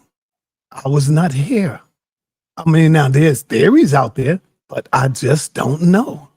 That would be the smartest goddamn answer a man could answer with, brother. Sa.neter, may I, for just one, Yes, I just you want may. to comment Yes, just you may. one thing. ahead. Abiogenesis is not modern. It's been dismissed and debunked. It is no longer a viable theory. When Ankh brought up abiogenesis is dead. Now, I do agree with the brother about the clay, because there are single-celled organisms. They say that single-celled organisms are able to become multiple-celled organisms in clay, and that's like during like a certain period in time in the Earth's, you know what I'm saying, early formations, when there was heat and, you know what I'm saying, volcanic activity and stuff like that, all of these minerals and stuff going on in the ocean. But that is not abiogenesis. Abiogenesis has been dismissed. That's all I wanted to say. Don't let nobody tell you that, oh yeah, Ryan, abiogenesis is modern science. It is not. It is. Hold it on, is wait. pseudoscience. Hold on. Wait. Listen. Because you might be we got like 70 hours worth of this back and forth for the past month or so. So you might be jumping in the middle. I do not subscribe to abiogenesis. That is a part of team evolution. That is a part of Big Bang, abiogenesis, Charles Darwin. That's that universe. Oh, they dismissed that. They've dismissed that. What? Listen, hold on. Listen, like over 50 years ago. Listen, Ankh is of the impression that all of those things are still modern science. No, Ankh never said no abiogenesis. If Ankh said abiogenesis, I don't know. Listen, they try to separate themselves. Abiogenesis. Abiogenesis has been dismissed. Listen, over they're 50, trying to 60 some odd years ago, if not more. Yeah. They're trying to separate themselves from all of these different theories that have been debunked. Evolution, I don't think that it takes away from you know what I'm saying, some of the earlier, you know, I don't think, you know what I'm saying, like some magical hand grabbed some clay and formed the dude and breathed air into it. I think that there's a more a logical scientific understanding of how human beings developed from, you know, earlier living things. I mean, it's all in the RNA, just like you said. RNA you can find in plants. So when you actually look at the large, broad tree of life that they came up with, you'll see that it comes from those single, what is it? I forget the name of those single cell organisms, acolytes, something like that, and then forms into, you know what I'm saying, all the way, you know what I'm saying, through. But yeah, I just wanted to say that, you know what I'm saying? Don't tell nobody that modern science supports ABO. No, that's their theory. No, listen. That's their listen. So just so you right and exact, listen, that's their theory. So they haven't come up with a new one yet, but the only two things for origin of life are some form of abiogenesis and some form of intelligent design. But the thing that I was trying to communicate to Reggie last night, and whoever was like knee slapping with him, and even sa.neter for bringing it back up, is the soil as the medium for which life came out of is not in dispute. Whether you go the science route and you dealing with carboxylic acids and phospholipids and those things, those come from the soil. Or whether you go a big white man with bald hair, look like Santa Claus, formed man from clay, blue in his mouth. Like, the thing that everybody agrees on is that the soil was the medium. So whether you go from the most religious ideology to the most scientific one, the soil as the medium that a life rose from, you can't get around that. In fact, most modern research on the immune system has to do with your microbiome. And your microbiome is largely the quote unquote good bacteria that come from the soil and our early beginnings in the soil. So the fact that we have to consume these mineral elements every day in the form of iron or calcium or this or that or the other, or whether we have to constantly worry about replenishing our microbiome, or whether we have to make sure we get in a certain amount of fiber, which is plant material that makes up a large portion of the soil. Like, not only are we made from the soil, but we got to constantly consume it to be healthy. So that was like a nonsensical question for Reggie to ask me. All right, let me ask my man Herman. Herman, what do you think about what's being said here? I like the general segue. Hey, Herman, I ain't been listening, but what you think about what's been said here? You need to give me the host position there. You're gonna be popping out of the conversation. But actually, it is a good bill. Ultimately, we have to just be more inclusive. It's science and art. They're both there for a reason. We got to get practical about what is going to be meaningful in our day-to-day lives. We got some real situations coming upon us. I just want to see us use these platforms and voices to deal with those issues so that our people that are positioned, because this economy is collapsing right in front of us, and it's never going to be on the 6 o'clock news. So many of us are in debt. So many of us are connected on these pharmaceuticals.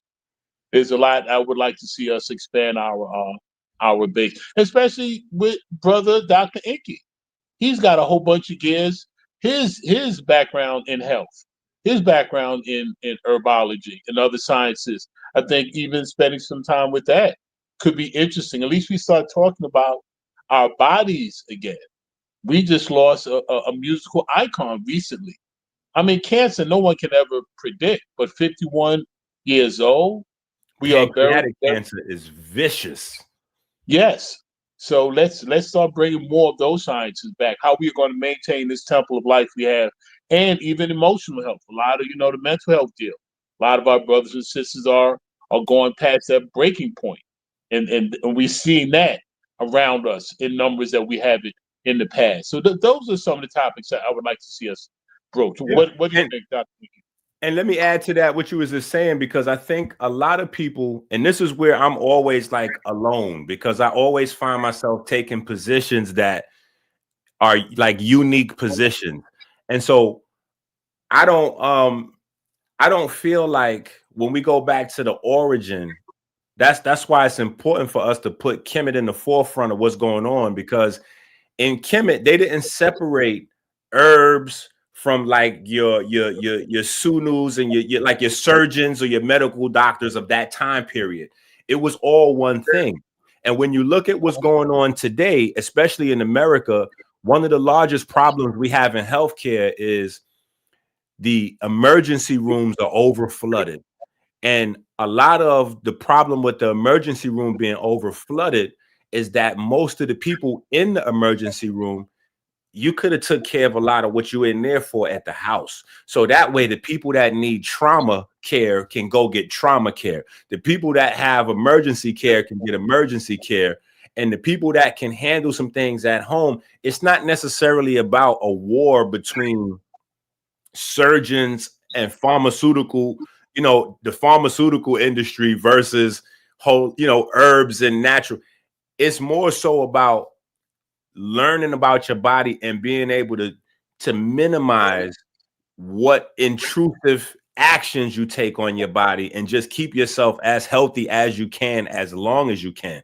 But I promote, like I tell people all the time, if you fall down, if your child fall down off their skateboard, we're not going to rub herbs on it. You got to go to the emergency and get you some stitches. You know what I'm saying? Like, so I think that we got to get to a place where we find a blend, because while we arguing about some of these things, doctors have moved into the holistic and naturopathic space. Medical doctors and surgeons are moving into more of a natural approach. They're even creating businesses called nutraceutical businesses, where they're blending herbs with vitamins, and they're making a lot of money because they're not necessarily arguing about these things that we are. And nutraceuticals ain't nothing but herbs, and it ain't nothing but herbs, and it is, you know, but they nutraceutical, they put that term on it, and they, you know, they stamp it, boom, you know, and then there's, you know, so, you know, we got a lot that we can work together on. All right, Revelation, what you got? Yeah, I felt what Herman Smalls was saying, you know. But at the same time, you know, well, I can't say in sa.neter's defense, because it doesn't need defending, but I think that sa.neter, you actually do these stuff, you know, in terms of something as simple as joy or as laughter can actually, and Inky, let me know if I'm straying, or anybody on the panel can correct me if I'm going wrong. The Bible says, you know, a joyful heart could actually give you a longer lifespan, but a sorrowful heart can kill you, or could even take life. So sometimes we come upon sa.neter, and, you know, it's not always the heavy stuff, you know, and we get to the laughing and stuff. As much as I agree with Elder Smalls, if you don't mind me calling you that, you are my elder, you know, that, you know, we really need to get to the serious stuff. I think sometimes even the laughter is good, and it can actually help us out as well, you know. But I totally agree on, you know, how should I say, the preservation of life and long life and everything like that. And we should have, you know, a little more of that probably on the program as well. But I'm just saying, when they get to the banging and I get to the laughing and stuff, sa.neter, I'm telling you, sometimes it really helps me as an individual. I'm just being honest, you know. No, it definitely helped you get through some times. You know what I'm saying? Because it feel like family when you tune in. That's it. Yes, sir. Yes, sir. Yeah. Right, cool. What up, man?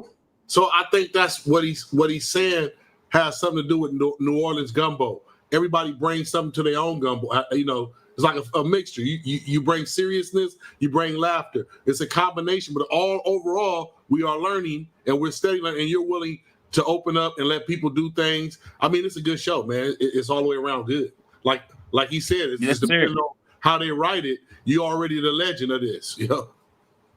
I'm glad you said that, because Herman Small said that earlier, and I really hope that they write it correctly, Sa, because your name, it has to be up there. Yes, thank you. Yeah, that's what you should be doing, Sa, is trying to get me to write your book, because it's time for you to have a book. Yeah, you need to be trying to get me to write the sa.neter book, the House of Consciousness story about, you know. Yeah. Yes, sir. My book got to be right and exact, and then we got to see if we can shop it around for a movie or something, you know. That's dope. Hey, hold up. Yeah, I want to say to Inky, a cold player, man. He like the book Oz. You ever seen him where the guy's controlling it? He know to take the name Inky, even though he got a comedic side. He know but he know he can be right above the head of the Hebrews where he at. He a cold piece. Unbelievable. Yo, oddly enough, the name followed me. Yeah, I didn't choose it. The name chose me. That's the father of them, though. They love Inky. I mean, they always, you know, they're not gonna say they love, but they're gonna like everything Hebrew is coming out of Inky and all that, you know. So yeah, that's Inky the water. Inky and them coming with Kush. So that's the water god. You know what I'm saying? Like that's the water god. You know, but it's also the wisdom god and the creation god. Yeah, and the god of mischief too. That's what Wesley Muhammad was saying. Inky been creating mischief with my name.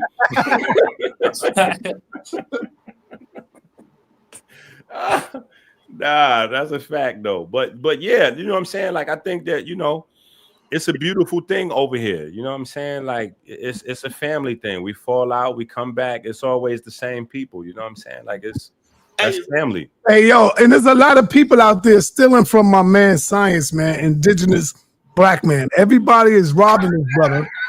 Y'all not giving his brother his props. At least say, yo, I heard indigenous say that, or I got it from indigenous black man. Everybody taking his topics, his talking points, man. Hey, Sa, on the channel as the collective family, everybody that's listening and on panel, is it still free natural Tahuti? Of course, all day, every day.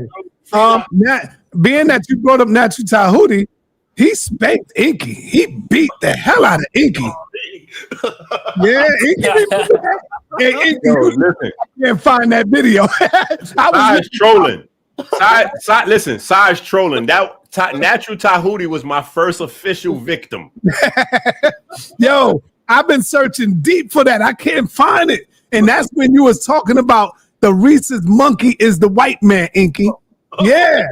Yeah. No, that's not exactly what I was saying. You and Dr. Ali was saying that the rhesus monkey is the white man. Yes. No, that's I mean, that's a part of the conversation, but that's not exactly what I was saying. The conversation evolved on its own because of the evolution thing. Tahuti was with Ankh with the evolution. Right. So me and Tahuti is arguing about it, and he keeps saying, you know, he started going into this fossil thing about the Neanderthal. And so we pulled up that video, and that's when it went crazy, where they did the studies and they found out that Africans didn't have any Neanderthal DNA, only Europeans and Asians. So that's where the origin of that came from, because they had already, between the evolution side, they had already did all this out of Africa theory about how the monkeys turn into the Neanderthals and then the Neanderthals turn into us. And then when we looked up the DNA studies, and it said that, yeah, Neanderthal Africans don't have Neanderthal DNA. That was the end of that's how Tahuti got bodied on that debate. So I'm surprised you don't remember how that didn't go. I remember because it was in my car, brother. How I not remember? Yeah, but we started on the corner. Remember, Professor Larry was out there too, getting some work. Mm-hmm. Yeah. So, but Dr. Wesley versus Tahuti only lost that debate because he was off topic. He was too busy tearing down the Nation of Islam. That's what he was doing. But Wesley was on topic. See, that is a fact. But those was the classics right there. Yeah, no doubt. And y'all say about the Kemetic teachers have left, but you know what, Inky, keep it real, Inky. When sa.neter and said he had a good relationship, it was Batman and Robin, cameraman and talker. He said he was on that shit, and sa.neter had him on the camera. Man, that was a cold combo, man. Listen, I was just on the phone. This is crazy you bring that up. I was just on the phone with one of my homeboys from Detroit, like maybe 3 or 4 days ago. And we was both saying how we was sad, how, you know, that's real. How, you know, Pharaoh, because, you know, respectfully, we thought that SETI was going to like take Pharaoh under the wing and get Pharaoh together. You know what I'm saying? But wound up, Pharaoh was SETI under the wing. Right. And then SETI start going against Kemet, talking about the old school teachers don't know what they're talking about. It just went crazy. Right. It went crazy. But hold on a second. Let's not even go right to Pharaoh yet. Let's stay with SETI for just another moment or two. I mean, I remember when I first heard SETI, I mean, this brother was, I mean, I ain't seen a cold sweat like that since James Brown. And he was into his stuff. He had bars, and he brought a fire. I mean, he did. SETI was one of the first dynamic, I mean, hardcore. No, SETI was the man. Yeah. And nobody can take that away from him. You can never take that away from him. I gotta correct you, Herman. Okay. SETI was not the first hardcore dynamic speaker. Who was? Brother Daoud, rest in peace. Okay, you're right. You're right. I stand correct. You can't go against the elder. Come on, man. Brother Daoud. Yeah, I stand corrected. You're right. But Seti had a different type of energy that he was legendary. The first young phenomenon. Yeah, he was legendary. Daoud was so raw that I couldn't even bring him on my goddamn channel, bro. Right. That's a fact. With Steady, the first youthful, he was just a young brother. I can do that. Yep. So I mean, the brother and it electrified people. That's a so fact. his timing was right. And then you getting the mic in front of him, man. There was a chemistry it was something taking place. Steady had a run. Yeah. Everybody had a run for that. Yeah, you right about that. Nah, you're right about that. A lot of y'all don't know. I was behind the scene, and I'm the one that was pumping them. I was pumping them with that. Pause. But I was before Iki said I was behind the scene telling them what to do, how to do it, and all that. Y'all don't know that. See, the people don't know that. Now we know you was instrumental in a lot of the. And I did the same thing with Pharaoh. I was like, "Yo, Pharaoh, you got to bring this because you want to bring the people in. So you got to do this. You got to go at this." I was doing all that. I was behind the scenes, and then that's how they learn how to get the people in it. I agree with that. I agree with that. Now the goal and the soul searching we got to do now is what is the current trajectory? I mean, this is still a very important platform. What is our duty now to use our voices? I mean, should it be perpetual debates? At some point, do we got to focus on something related to our health care? Related to our rising homelessness situation? I'm glad I got you right here with that right there. Because, I was just talking to Sa, asking Sa, I said, Sa, I'm developing some classes on this conversation. You need to let me get one of these channels so I can have a class going 2-3 times a week. That's like a formal class where people come in, they got their books, we do homework, like we focus on studying the body. You know what I'm saying? Because we have those on my page. My page is Jed School. Like instead of med school, we have Jed School. So you can look up Jed School on YouTube. But that's what we do. You know what I'm saying? So we getting ready to make some new classes. And I was telling Sa, he got a bunch of channels. You know what I'm saying? If not his main channels, you know what I'm saying, obviously, but one of them other channels, we need to have some. No, I thought about it, and yes, I will do that. Here we go. Woo! Turn up. Let's see. Yeah, I thought about it, and I will do that, man. So your next class, you'll be able to do it. And Congratulations, Inky. Good, I'm sorry. Hey, Inky, it still is a few comedic like Sun Jetty in there. Where they at? Oh, Sanjetti is doing his thing on, I think the last time I think it's his job profession. He's doing now.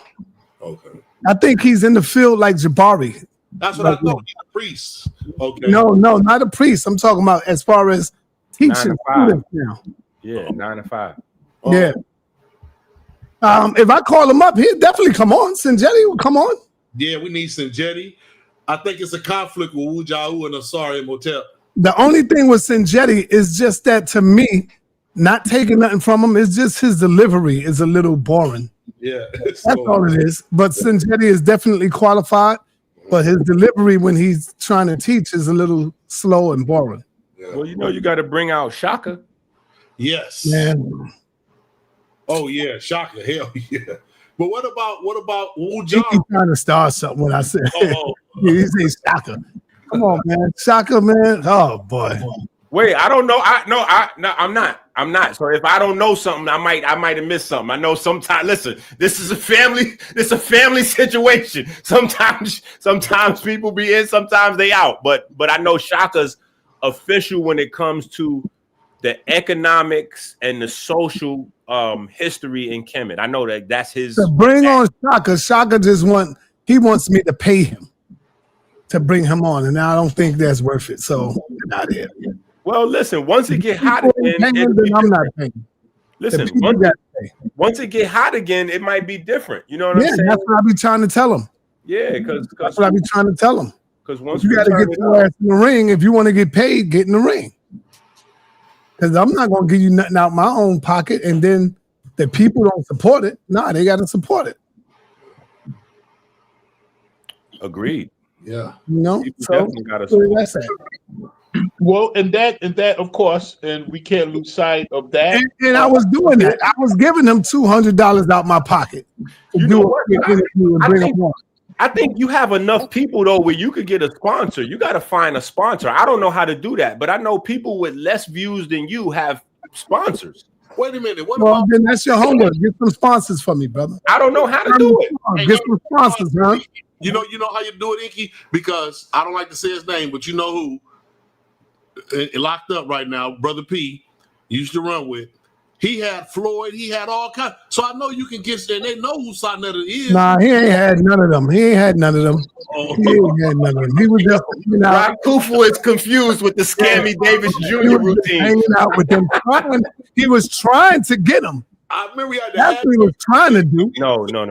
We got to get somebody that know what they doing to get a real sponsor. So sa.neter could say, listen, get these shaving kits right here. This is going to shave you up real good. And then that right there, they pay you every time you do that, and you do a deal with them or whatever the case may be, and that can help to offset some, offset costs and all that. But you definitely got a strong enough audience that you should definitely be able to get some sponsors in. What about even in the black communities, wholesale retail business, economic? That's listen. small. You gotta use your political contacts, because them political contacts, they know how to get to them people that do that. True. Yeah, that's true. Yeah, the people that's in the politics, they gotta get donations and sponsors for their campaign. So I be seeing you bringing on different political people every so often. You gotta I have some ideas, but I ain't gonna tell y'all who I was thinking about. I got some ideas, man. Yeah, because you can definitely get some sponsors, especially for like debates. Yeah, and I'll tell you behind the scene, Inky, and you'll be like, "Yeah, you're right. You're right." Yeah, I'll tell you. and sa.neter, that definitely, because you've always been very clear that there's an element of this that is business, and as business, as with capitalism, as what we had Brother Conrad on, he was very clear about. We need to get our paper, and we need to be successful. And I get all that. But now remember, there are some concepts, and you heard the concept of the poor righteous teacher, meaning that, if your drive is to teach and enlighten your people, now that has to be the commitment, whether it's raining manna from heaven or not. Well, my job is not to be a poor righteous teacher. That's not my job, and my job is not to just teach my people. My people going to have to give back to and fund the channel, brother.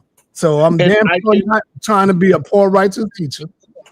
I got a family. I got family. I got bills to pay.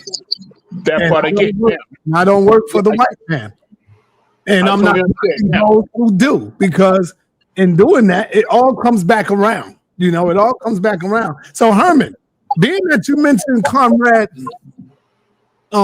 Tiller, what do you think about your boy dropping out of the race, brother? Well, I don't refer to black men as boys, so are you what do you think about your man? Mayor Adams, dropping out of the race.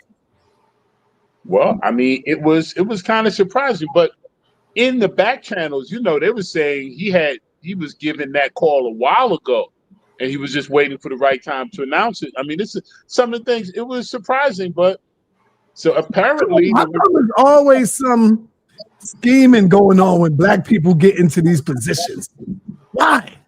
Now listen to that statement, sa.neter. Why is there always some scamming going on when black people get into these positions? That sounds crazy. No, it's the truth. Nah, it's not the truth. Hold on one second. But because if it was not the truth, Eric Adams could have sued their ass. sa.neter. All I'm asking is, do you hear how absolute that statement was? Yes, I hear it. It's about all black people every time they get into position. That's how absolute we were with that. Most of the time. Well, okay, but that's what I'm saying. And we've had this discussion for as long as I've known you. Your first reference is what's really on your heart. Okay. But I'm just trying to see how it's being Don't positioned. critique my question. Just answer the goddamn question. But other folks are listening and they feel the same way. Don't even realize they're processing a level of, and I call it it's self-hate all the time. When black people get in position, they always screw up. Really? That's how you feel? Or you think that's an actual situation? Yes, that's how I feel. Answer Exactly. the damn question, brother. Okay, so that's how you feel. And I also heard you say very negative stuff about Africans too. Answer the damn question, brother. Okay, but okay, I will. You're starting to get like inky. No, but I just man. Hey, let me just say for the record, that is a compliment. I don't mind being compared to Herman Smalls. Well, thank you. I just wanted to identify the climate that I was dealing with here. All right, so you did it. Now answer the question. Okay. Now okay. Well, no, restate it since I took all of that time. Go ahead. How come every black person, not all of them, but every black, most of the majority of black people that gets into these positions always end up in scrutiny, you know, scamming and stuff like that? Why? Okay. Because well, you kind of it's changed. not true. How come the FBI is going through all of their houses and taking their computers and like what's going on? Because if it's not true, then guess what? They could sue them. Okay, if it's not nobody's suing nobody. Okay, can I speak? Can I speak now, son? All right, let me know. Let me know when you're done. Okay, you're done. Can I speak? I'm done. Yes. Okay. All right. Let me speak uninterrupted for a moment. Okay, because I can't. It's hard to see when you're speaking. So, okay. If they was innocent, why would the FBI be going through all their stuff and seizing their computers if they was innocent? I mean, sa.neter, you ever heard of COINTELPRO, man? They've been seizing stuff for a long time. So if your standard of their innocence now is why would the good old FBI be raiding that? Come on, listen how that sounds, man. You're making that the judgment of their guilt? Hasn't that agency proven enough what it's thought about black leadership? Good, bad, or indifference, man. You can't use what they're doing to our people as a standard of whether we should give them the side eye. You really posing that question, man? And you stood with really? Okay, well then, like brother, like I said, sometimes, and you know what, brother, you've been on the front line a long time. You've been boots on the ground for our people a long time. So I know you got some very jaded feelings about when things don't go right with us. And I understand now with Eric Adams, right? I was second black mayor. A lot of folks Conrad was invested in him. Conrad was 10 toes down for Eric Adams. So I get it. I was rolling with Brother Adams. So yeah, you're right. Him exiting stage left under these conditions, when Trump already gave him that call and said, "Yo, you got to step down to make way for my other puppet, Cuomo." So I get all of that. So I'm not pleased, but we don't always never. What did I mention earlier? There's a new resurgence with the Black Panther Party. I'm seeing young people coming through the community to protect and provide. So I see good things happening. It's the best of times, it's the worst of times. But if we are going to be the voices in front of our people, which is what you are, man, you're one of our people's voices. So when you express doubt, when you express a lack of hope, all the time, we always mess up. Our people never going to get it right. When that comes from you, that reverberates deeper, man. You're one of the most important OGs in our community. Damn. So He is so right. Yeah, this is serious. Nah, he's when not he's finished. right. I'm sorry. When he's done. Nah, he's not right. He's not let him finish. Let him finish. He Though. is right, Sa. He's right, brother. Hold on, Sa. He's not right. I'll wrap up with this. And brother, I'll wrap up with this. I know your heart is heavy, man. I know you served us. And you're right. A lot of times it has come out of your own pocket. And you've invested in stuff, man. I was down there for that award show. Our elders have not been lifted that height since that award show. You trotted out our best. So I know what your work is. That's all I'm just saying. There's good things happening, brother. And you're going to be rewarded for your efforts. And our people are going to get it's our time. And I yield with that. All right. He's not right. He's not right at all. Mayor Adams was just another goddamn flunky, another bootlicking Negro. Simple as that. And just because he's black, I'm supposed to agree with him. He brought in a lot of goddamn people off the bus, put their asses in hotels. Meanwhile, you had people living here in New York for a long time, living on the side of the road, living in the streets. But people was coming from different cities and different places, and he was all right to come here.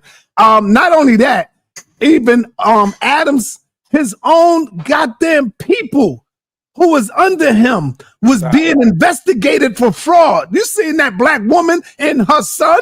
Who am I talking about, Herman? I can't tell you her name. Hold on, wait. Be quiet. Be quiet. This is a I'm talking. What's her name, Herman? That's on his staff. The sisters. One thing I like of what he did was he had all women around him. He had all the sisters that was working on his staff. But what's that tall, dark-skinned sister name? With her and her son was also being investigated for fraud, for stealing capital. Come on, Herbert. Look at you laughing. You don't want to say it. I could go and look it up. I don't know who you're talking about. Oh, man. Come on, Herman. Now you don't know who I'm talking about. Sorry, you trolling, bro. Listen, what you're saying right now is not the thing that I'm saying Herman Smalls was right about. And I'm not sure what the other brother was saying, but what I'm saying, definitely not this. Exactly. What I'm saying Smalls is right about is that your voice in the community is more powerful. So when you say you don't have no hope, or black folks always do this, it does have a bigger impact than the average person. So you got to hold yourself to a different standard, because what you say, it counts, regardless to how you feel about it. What you say counts. And that's what I heard Small say. That's why I'm saying he's correct. I'm not even with the Democrat New York. That whole thing about whether that wasn't it. What Smalls was saying is about your personal value in the community.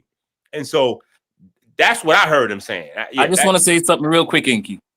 And I first have to start by saying that you will never be a broke leader. You will always be blessed, sa.neter, and I need you to know this, okay? But at the end of the day, sa.neter, only you can do what you can do. Sa.neter, I live in Trinidad. I don't know anything about what you just said about who that lady was or whoever. I don't know nothing about it. Right now, I'm thinking about Trump trying to perpetrate a war on my little island in Trinidad, because that's what's happening to us right now. He's trying to get us to go to war with Venezuela, and he's coming down here and trying to steal in our resources and everything. But regardless to that, I'm talking about you, sa.neter. Sa.neter, I've seen you take people and you literally make people. Understand what I'm saying when I say this. You have made people. You've given people purpose just by looking at what you do and realizing that, hey, I can probably do the same thing as well, and you are a leader. That's why we called you the elder. Nobody, it is what it is. So when you say something, sir, and I'm just talking from like the outsider looking in as well, when you do it or when you say it, sir, it's a little different, because you do hold leadership qualities, and only you can do what you do, sa.neter.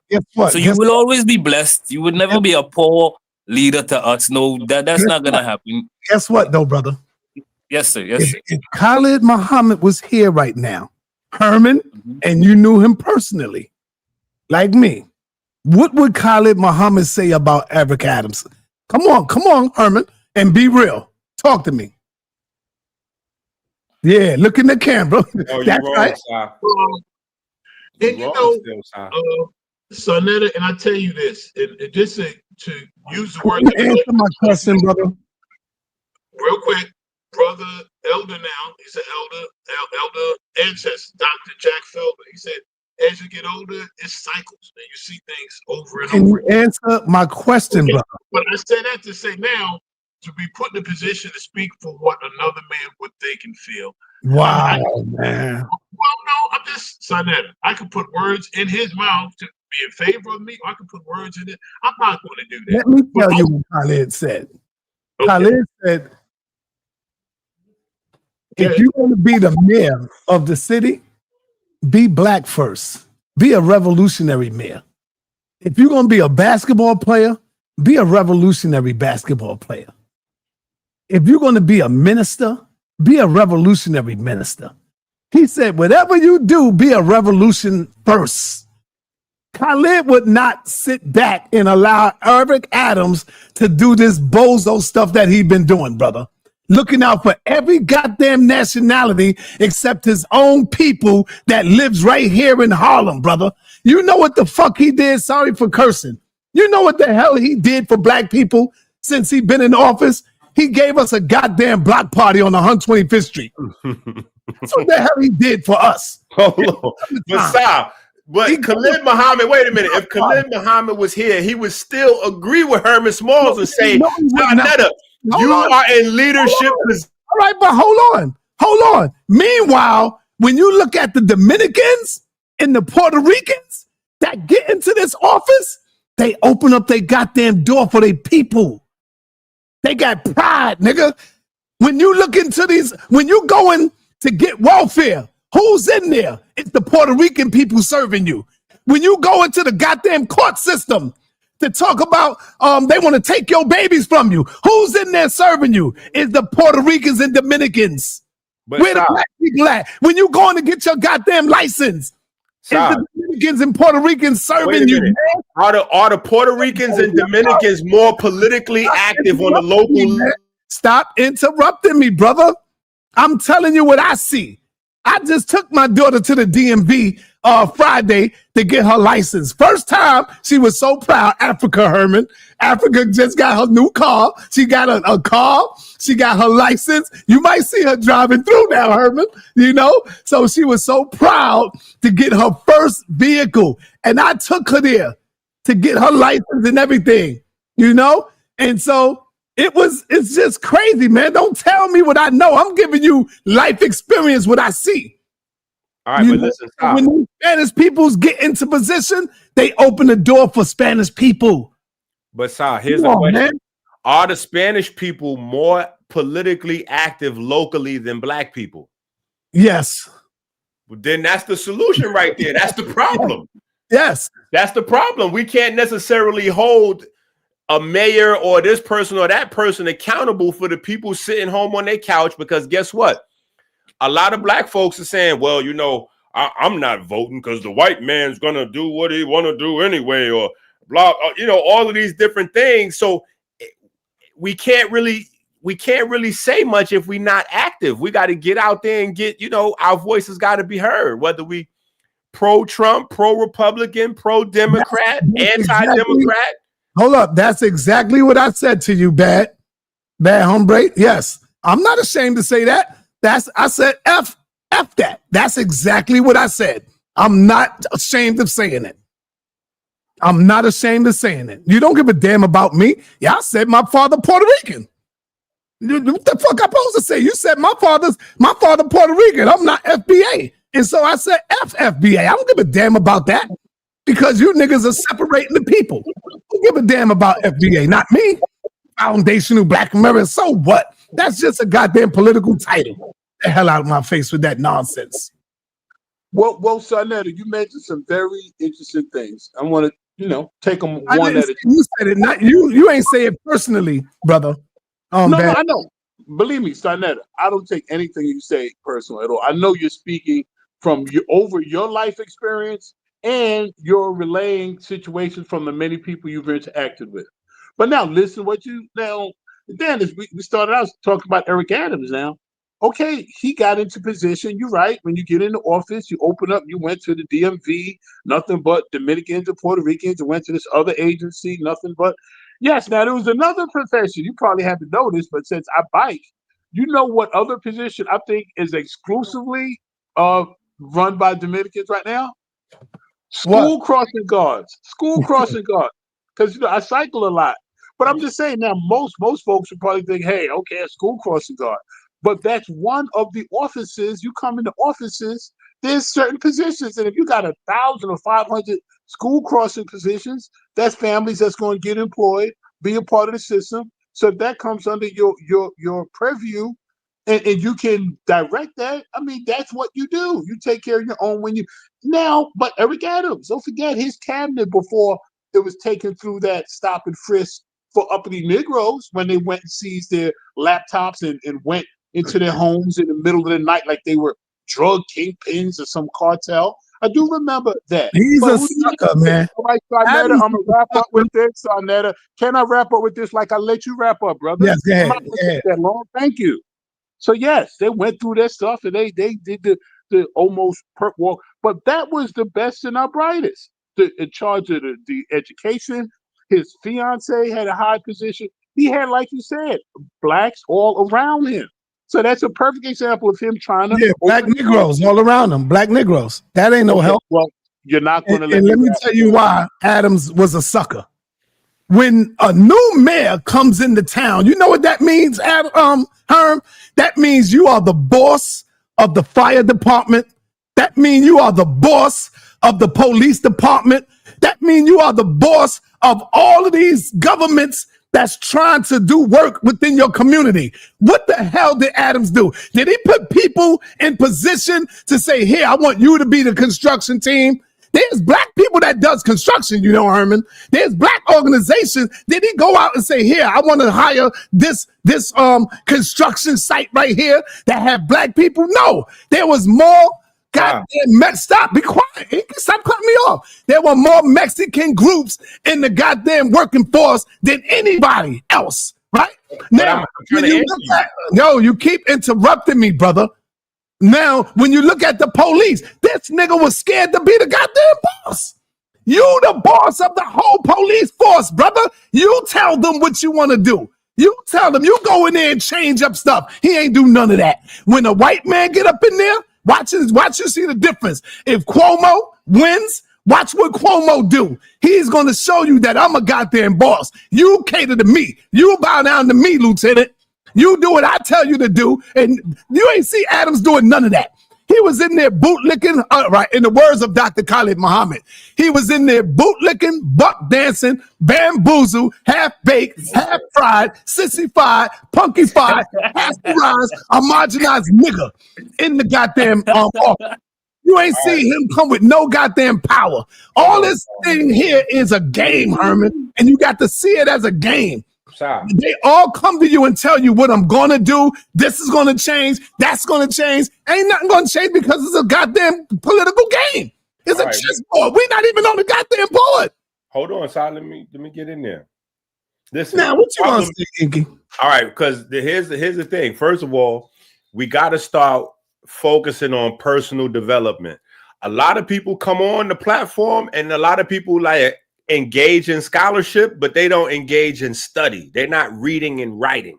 That's the first thing. The second thing is those Mexicans got those deals because those Mexicans put in the lowest possible bid to get certain work. No, I'm telling you, hold on, Si. You gotta listen. No, I gotta stop you, brother. Who give a damn about that? Mayor Adams, you're the mayor now.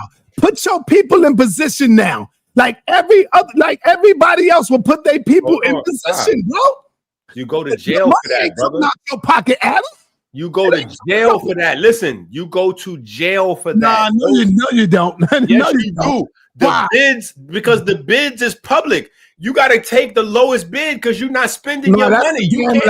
That's a damn lie. You could go in there and hire people if they qualify to be the chief of the school system. What they call that? You know what I'm talking about. Just like every other mayor does. Like look at Donald Trump, for example. Donald Trump went in there with his balls hanging. He went in, whether you like him or not, he went in there with his balls hanging. Stop, be quiet. He went in there with his balls hanging, whether you like his move or not. He went in there to change up shit. That's what Mayor Adams supposed to do. You the goddamn boss of the city. Don't tell me nothing about you go to jail. Be a goddamn man like Donald Trump. He don't give a damn how you feel about him. He don't care what you say about him. He don't care whether you like his moves or not. He went in there holding his nutsack. That's what he did. Right? Adams went in there bending over. To get even in an opening. If he did all that bending over, man. If he did all that bending over, he wouldn't be under investigation, brother. He wouldn't be under investigation, brother. Under investigation, that nigga been tiptoeing through the tulips, scared to death. And if you wasn't doing nothing wrong, who cares if you under investigation? Handle your business, nigga. Sorry, that's not how it works in the politics. Yeah, so tell that to Donald Trump then. Tell that to Donald Trump. That's not how it works. See, only Negroes scared to do all that. Go up in there and change shit up. Shake the tree, nigga. Shake up the tree. You getting ready to get out of there. Shake up the tree. Call someone. You forgetting Trump went through getting locked up, investigated, put through trial, and convicted and all that. Trump didn't, like, I'm just telling you what the consequences is. I'm telling you how it goes. But did that stop him? Did he buckle? Did he bug dance? Hell no, he turned it up even more. See? But he didn't. Even more. But he definitely had a strong legal team. Wait a minute. But he had a strong legal team to make sure that he was lawfully making sure he was doing whatever moves he was doing. It's a difference between, you know, coming in, doing your thing and being assertive versus like breaking the law. You know what I'm saying? Like when you get I'm not talking about breaking the damn law, brother. But you said the construction workers with the Mexicans. I'm telling you, the problem with the Mexicans. If you feel that this right here, this movement right here, right, is better, then you get them. That's not breaking the law. How's that breaking the law? You hire their services. No, the bid, when they put them bids in, and that's been a problem with Mexicans, not just in New York or black mayors. That's been with everybody because in the construction business, the Mexicans is a force to be reckoned with. They come in and they outbid everybody for the lowest work. So that's something that's one of the reasons why Trump is like, yo, we got to shut down the borders because these people coming in here and they stealing the work. This is the whole issue with them coming in. They doing work. Trump is fearless. Y'all can say what y'all want about him. I'm not saying I support him. I'm just looking at a man who's fearless, bro. Who's not afraid to go to jail, who's in there calling shots and turning up and shaking the goddamn tree. And got y'all niggas scared to death. Make sure you vote Trump next time, son. And y'all scared to death. No, I'm not going to, I didn't vote for him. I'm just looking at what's going on and how Negroes are scared to death. Trump is in there. Got y'all niggas holding on to your ass. Did you vote at all, sa.neter? Yes, I did. Me and Jabari went together. Now what? Okay. Do you want to share who you voted for? Yeah, I didn't vote for Trump. I voted independently. What was the name of the independent candidate? It's not Trump. Let's say that. I get that. So you don't even know the name of the person you voted for. It was you, brother. I voted for you. No, sa.neter, I'm just trying to show it was symbolic. So you probably don't. Well, who else was on the card? But sa.neter, you probably don't even know the politics of the independent party, right? Who else was on the card? I don't know, but we're just trying to tease out a little bit about why you voted and you don't remember who you voted for, which is I do remember who I voted for. Because Jabari is a super Democrat and he influenced Sa. Me and Jabari was together. I do know. And no, me and my wife was together, matter of fact. Me and Cynthia. Me and Cynthia was together. First, me and Jabari was together, and I couldn't vote in his district, so I had to go uptown. And I met up with my wife, and me and her went in there, and we pulled the lever. Okay, so you both pulled the lever together. That's interesting. Did you vote, Herman? Well, you know, you asked me that whole thing. You know, I voted, and you know who I voted for. Who you voted for? Did you forget? Yes. Who you voted for? Do you remember why I voted? Who you voted for, bro? I'm just trying because I said you're getting like Inky, man. I keep telling you that. I'm trying to do a cognitive assessment because I said all this shit to you. You know, I literally answered the word for word all of this just sa.neter. You really don't remember? Yes, I do remember. How can I not remember? Okay, so why you acting like you don't know why you voted? Who you voted for? I know exactly who I voted for. No, me. I said me. Who you voted for? Well, I told you I voted for Kamala Harris, man, and I told you why. My neighbor, my elder, instructed me. I got you on tape telling me why. Yeah, and she told me to, and I did it. She's 93, and she wanted me to vote, and I said, you know what? She been here on her post If you want me to do that, I'll suspend anything else I know, think, or feel and respect this elder's wishes. Well, so that's what I voted for too, brother. So you didn't vote for independent then? No, I voted for Kamala. Okay, so what was all the smoke and mirrors for? You couldn't have said that right out?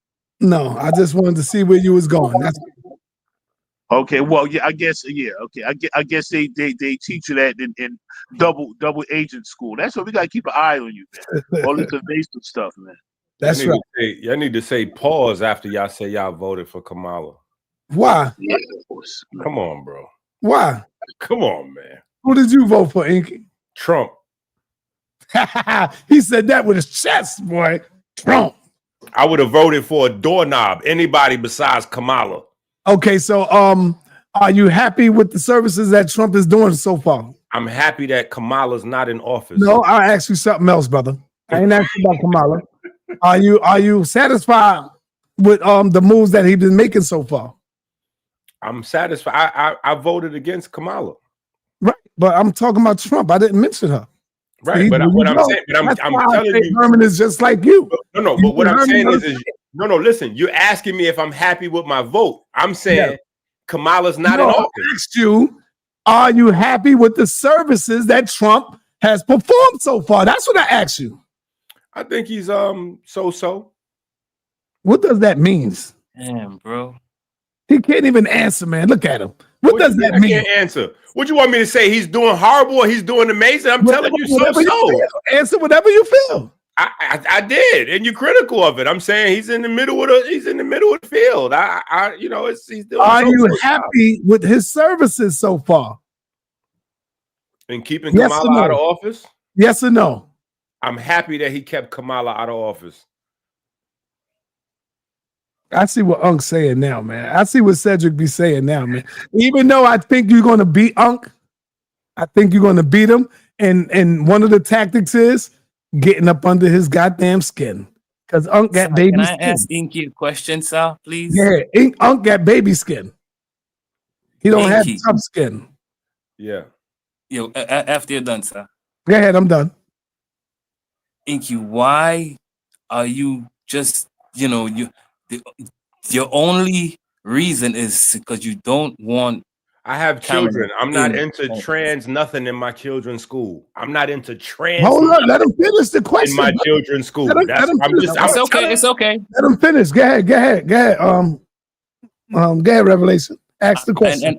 Inky, and I thank you for your answer because I hear you, and I'm not into that as well. All right, but my thing is this: regardless to be it Trump or Kamala, do you understand that regardless to who sits on that seat, there is somebody there set up above them, and they're gonna push that agenda?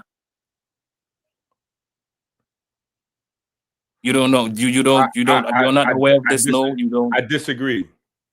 Okay, no problem. So you really think that Donald Trump is the one calling the shots right now? Yes. Right. I disagree with that. Wait, hold on. I think there are other possibilities. I don't think that there's either there's some smoky table boss with a big cigar behind Donald Trump saying promote gay philosophy to elementary school kids, or Donald Trump is in control. I think that America is a big place. There's a lot of powerful people. And so ideologies are going to continue to move forward. Movements are going to continue to move forward. There's powerful people that are promoting all of those other agendas. I just wasn't voting to put one of those powerful people with one of those agendas in the White House. They can continue to promote their agendas from wherever they are. There is absolutely nothing Trump can do about it, and you can do about it. Just because someone is not in school with it, they got to come out of school, brother. They got to face the real world, brother. All around them, Inky, when they go to the store, when they go to the movies, when they go shopping, when they go anywhere, you're going to have gay people around. I'm not against gay people. Absolutely nothing you can do about it. Hold on. I'm not against that. I have gay people in my family. All right, but your reason is why you don't want Kamala Harris. No. You didn't hear what I said. You're probably making it what you said, and I heard the question that Revelation. Hold on, you're misreading it. Listen to what I'm explaining to you. You might not have been privy on the issue. it's a whole big difference between having something in the world and being able to funnel it and deal with it as you deal with it, as opposed to having it taught to school-age children that are very impressionable. Those are two very drastic different things. So I am not in favor of that. Neither am I. Neither is sa.neter. Neither is Elder Smalls. None of us are. Well, I can't tell because I can't tell. No, but okay. So now that was your reason. Are you comfortable with hundreds of thousands of people, women, and children being killed innocently? Wait, hold on. Wait a minute. Hold on. Got me. Which president? Wait. Which president ain't been a part of some of them type of movements? Like what? My brother, Inky, I have so much respect for you. You don't know how much respect I have. I'm asking you a question now. Don't dump the question. No. You have to answer me first. You can't answer a question. Answer first, Inky. Hold on. What president do we have? You're asking the question with a question being asked already, brother. No. Let him go ahead, sir. Let him do it. Go ahead, Inky. Go ahead. What president do we have that don't have some form of military or some form of embargoes or some form of tax this or gross domestic product war or whatever they got going? Like what president do we have that doesn't have that? Okay, let me answer. The answer to that. Let me answer him. Are you so? Can I answer you? Let me ask you. Wait, I'm gonna add a caveat to it. Are you so upset? Wait. Are you so upset about it that you're willing to leave here and maybe go live somewhere else? Because I want to pose that to like the first question. Listen, I know you out of the country, but when you finish, I want Sa to weigh in on that because people get very crazy when they talk about these concepts, but nobody wants to leave America and live somewhere else. Okay, Inky, let's not make it into some kind of an argument, all right? But I'm gonna just answer. I'll try to answer your question the best as I can. The first question would be, which president, basically, do I know that hasn't shed blood, basically? And I know none in the United States of America. Your history, you just have to follow the blood trail. That's my humble opinion. Okay, that's number one. So the answer, do I know one? I would have to answer you and say no. I don't know any president that has not shed blood. Now, hold on, Inky, don't do this, Inky. Wait, look, before you go, don't do what you're doing, Inky. Wait, hold on, listen. So before you keep going, let me just say this. So for Go ahead, Inky. So for me, that's a non sequitur. That's not something that's optional. That's gonna come with the turf. Period.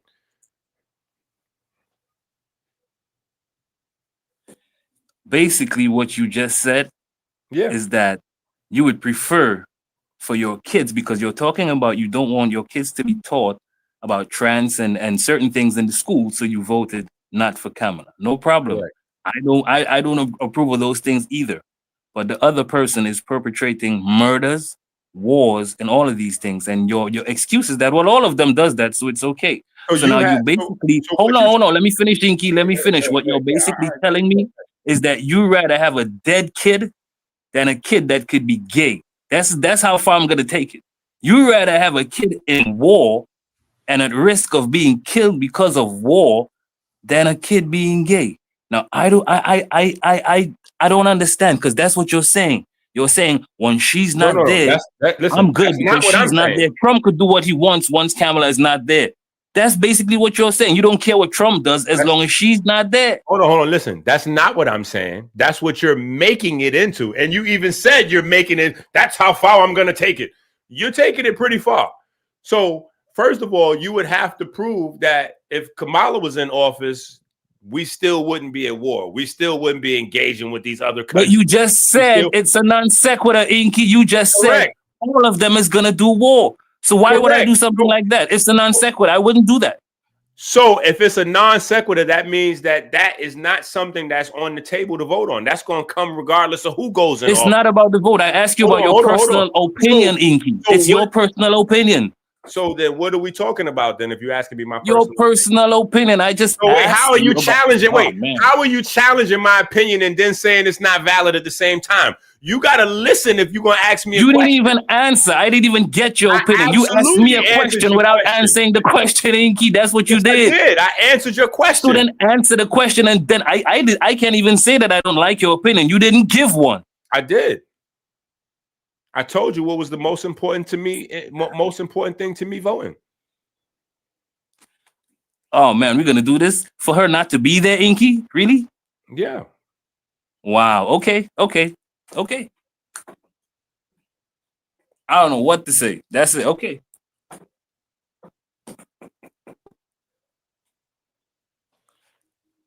Where is Sa? Sa just want me and you to ramble. So Trump could do whatever he wants as long as she's not there.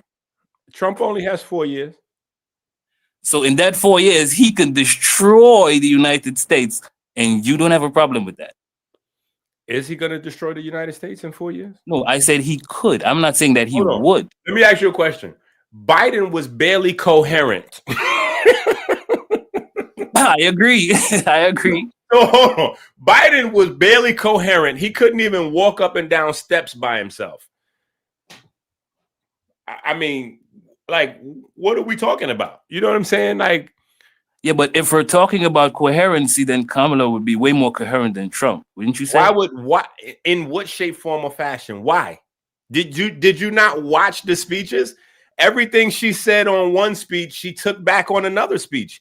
She didn't stand firm on anything. She just was. You would have to source that. You would definitely have to source that. Listen, she was basically saying whatever the audience. Listen, you can look this stuff up. I don't have to source everything. Like y'all are really over ridiculous with that. Like if I say, "Yo, humans breathe oxygen," you got a source for that. Humans walk on 2 legs. You got a source for that? Like y'all are getting too ridiculous. Come on, Inky. That's what you gonna do? Really, Listen, Inky? you have Really? access to, hold on. Really, Inky? Because you have access to internet just like I do. Why is it that the phones are smarter than people nowadays? We have smartphones for a reason. It's so that everybody has So he's access gonna to start search engines. insulting now. No, Inky, I'm not. because you're wrong about something. You have to Listen, insult. Don't I'm do not that. It insulting makes you. What look I'm a little saying is that, small. listen, what I'm saying is that there has been the creation of a coddle sense. I didn't come up in a coddle sense. The elders above me, the people that was arguing and debating that I was looking up to, they told me to go and find the material. They told me to go and read a book. They told me after I read enough books to start writing books. Now, what we want is already finished thoughts, already finished opinions. And we just want to see a quotation from somebody else that graduated from X university instead of actually doing the work, the research, the study on our own. Most of the people that watch this channel, they don't read books anymore. Most of them don't have library cards anymore. And a lot of the people that speak sit in front of books that they don't even know what's in those books. That's why I'm in a debate right now. And every time you see somebody come up and we discuss Charles Darwin, I ask them a part of Charles Darwin's theory, whether it's pangenesis, blended inheritance, about Alfred Wallace, about the history of, and they say, I don't know. I never heard of that before. Why? It's in Darwin's books. So obviously, we still fit under that basic same old stereotype. If you want to hide something from a black person, put it in a book. And that is the main thing that we need to deal with. We have to raise the level of scholarship. We have to raise the level of critical thinking to make real long-term changes. Period. Whether you agree with my personal opinion about voting or not. That's the beauty of having debate. That's the beauty of having conversation. We can agree to disagree. We can agree to prioritize what we think is important in different rungs. What I may believe is important may not be what you believe is important. You know, what you believe may not be what I believe. You're in a different country. So for you, the financial issues of what's going on with your country is more important than my children right here in America in elementary school. I disagree with that. But I agree that you should have the right to express your disagreement however you want. All right, and with that, Inky, Oh, we bro. out here, man. I got 4 Peace hours. and love, Inky. Peace and love, Inky. And I got no beef at all with you, Inky. I just need you to know that. I just find it sounded a kind of way for you to just say that. As long as she's not there, I'm good. But I'm cool with you, Inky. It's all But good. listen, wait, let me ask you this before you go. How many people would have said the exact same thing had she won about Trump? If you would have pressed them and said, why you vote for Kamala? Because Trump is a racist. I just didn't want Trump in office. Like, I'm not pressing you. I'm not pressing you. I'm not. No, but I'm just telling you, that's 90%. Like, that's most of the people that vote. They vote for personality. They vote because they like a person, or they vote because they dislike a person. And with Floyd that, Mayweather, we out. Floyd Mayweather's a Peace out. billionaire because he was the bad guy. Yo, thank you, my brother Herman, for coming through. Peace. I walked down the block yesterday and I seen your car parked, Herman. Oh, okay. You know, your car parked on the side where you live at, a little up some. Yeah, right? I'll tell you, parking is getting crazy around here. It's getting Yeah, I harder was and getting harder. ready to write my name on your windshield. Then I said, nah, I ain't gonna. I had a piece of chalk. Sa.neter been here. And then I said, nah, I ain't gonna hit him with that. You Well, know. I'm glad your graffiti inclinations were kept intact. So Yeah. But Yeah, I brother, was gonna thanks show again. you. Give me a chance to say some words on your platform. Keep doing your work. Don't lose the faith. And remember, be careful now with monetization and all this stuff. It's okay to get your paper, but remember, there's a purpose and a cause much higher than what we get paid for. And I know that that's not what nobody want to hear. Sir. Everybody out here try to get paid, but there are some things that money doesn't come anywhere near. And let's not lose sight of those principles. Peace and Pan-Africanism. Peace and Pan-Africanism. Hey, how's the fast going? How's your fast going, Smalls? Oh man, lovely. The weight is coming back up now, but I'm feeling great. I'm definitely gonna be ending it by the end of the fall. How was it? How's your muscle retention going with the fast at the same time? Because I was concerned about that. Yeah, and you know what? I'm being hard-headed. I was supposed to scale back my routine, and I didn't. And I kept going at the pace. That's why my weight dropped as quickly as it has. But it's starting to level off now because my caloric intake is increasing. But yeah, I sacrificed some muscle tissue early on that I had not planned on. I figured that. I was like, yo, he might be going too crazy. I want to catch him I want to catch him and talk to him and see what he's doing to keep his muscle retention up. Yeah, Yo, remember, Inky, I caught you eating Franks and stuff. You never. Here we go. Yo, so I went from writing on your car with chalk to catching me eating Franks. Pause, man. What is going on? The crazy thing is, when you went up in McDonald's, Inky's trolling people, man. That was crazy right there. That part was crazy. I knew that was going to go viral, but yeah, you know how to do that shit. That went too viral. That went viral. I can't get away from it now. Yeah, that was funny. When I seen, I said, "Nah, that ain't real." Inky playing. I got that from the comedians because I was at the time I had HaHa Davis and a bunch of the social media comedians that I was rolling with, and they was like, "Well, the way you go viral is you got to do something against whatever people know you as. You got to set up something that goes against everything they think, and then people will share it like." But I tried to do that too. You know how I did it, but the people wasn't going for it. A few people went for it. At the bus stop, there was a white woman and her son there, or her daughter. And I said, yo, Reggie, I want you to take a picture when I sit down. I'm going over there to sit down next to this white woman. And so I took a picture and I put it up on Facebook. Man, Hebrews and everybody was coming at me. I didn't even know the woman. Oh, I told you, Sa.neter. I told you that nigga got white family, man. Look at him. I was like laughing at them niggas like, look how stupid they look, man. But see, look, you go viral. That was kind of viral, you know what I'm saying? But it don't always go as planned. You see that picture though? Oh man, okay. Yeah, I ain't see you with a white family. That's crazy. Yeah, I was with her. I went and sat right next to her, and she was smiling. She was smiling at me, and I was smiling at the camera. And people started saying, "Yo, look at that." Look at him. I told you Sa.neter was messing with them snow bunnies, man. I told you. I was just laughing at it. If you want to mess with a snow bunny, brother, you can mess with a snow bunny, man. Don't listen to Umar. And with that, peace and black power, family. Peace and black power, family. We good. We out. Go get y'all some snow bunnies.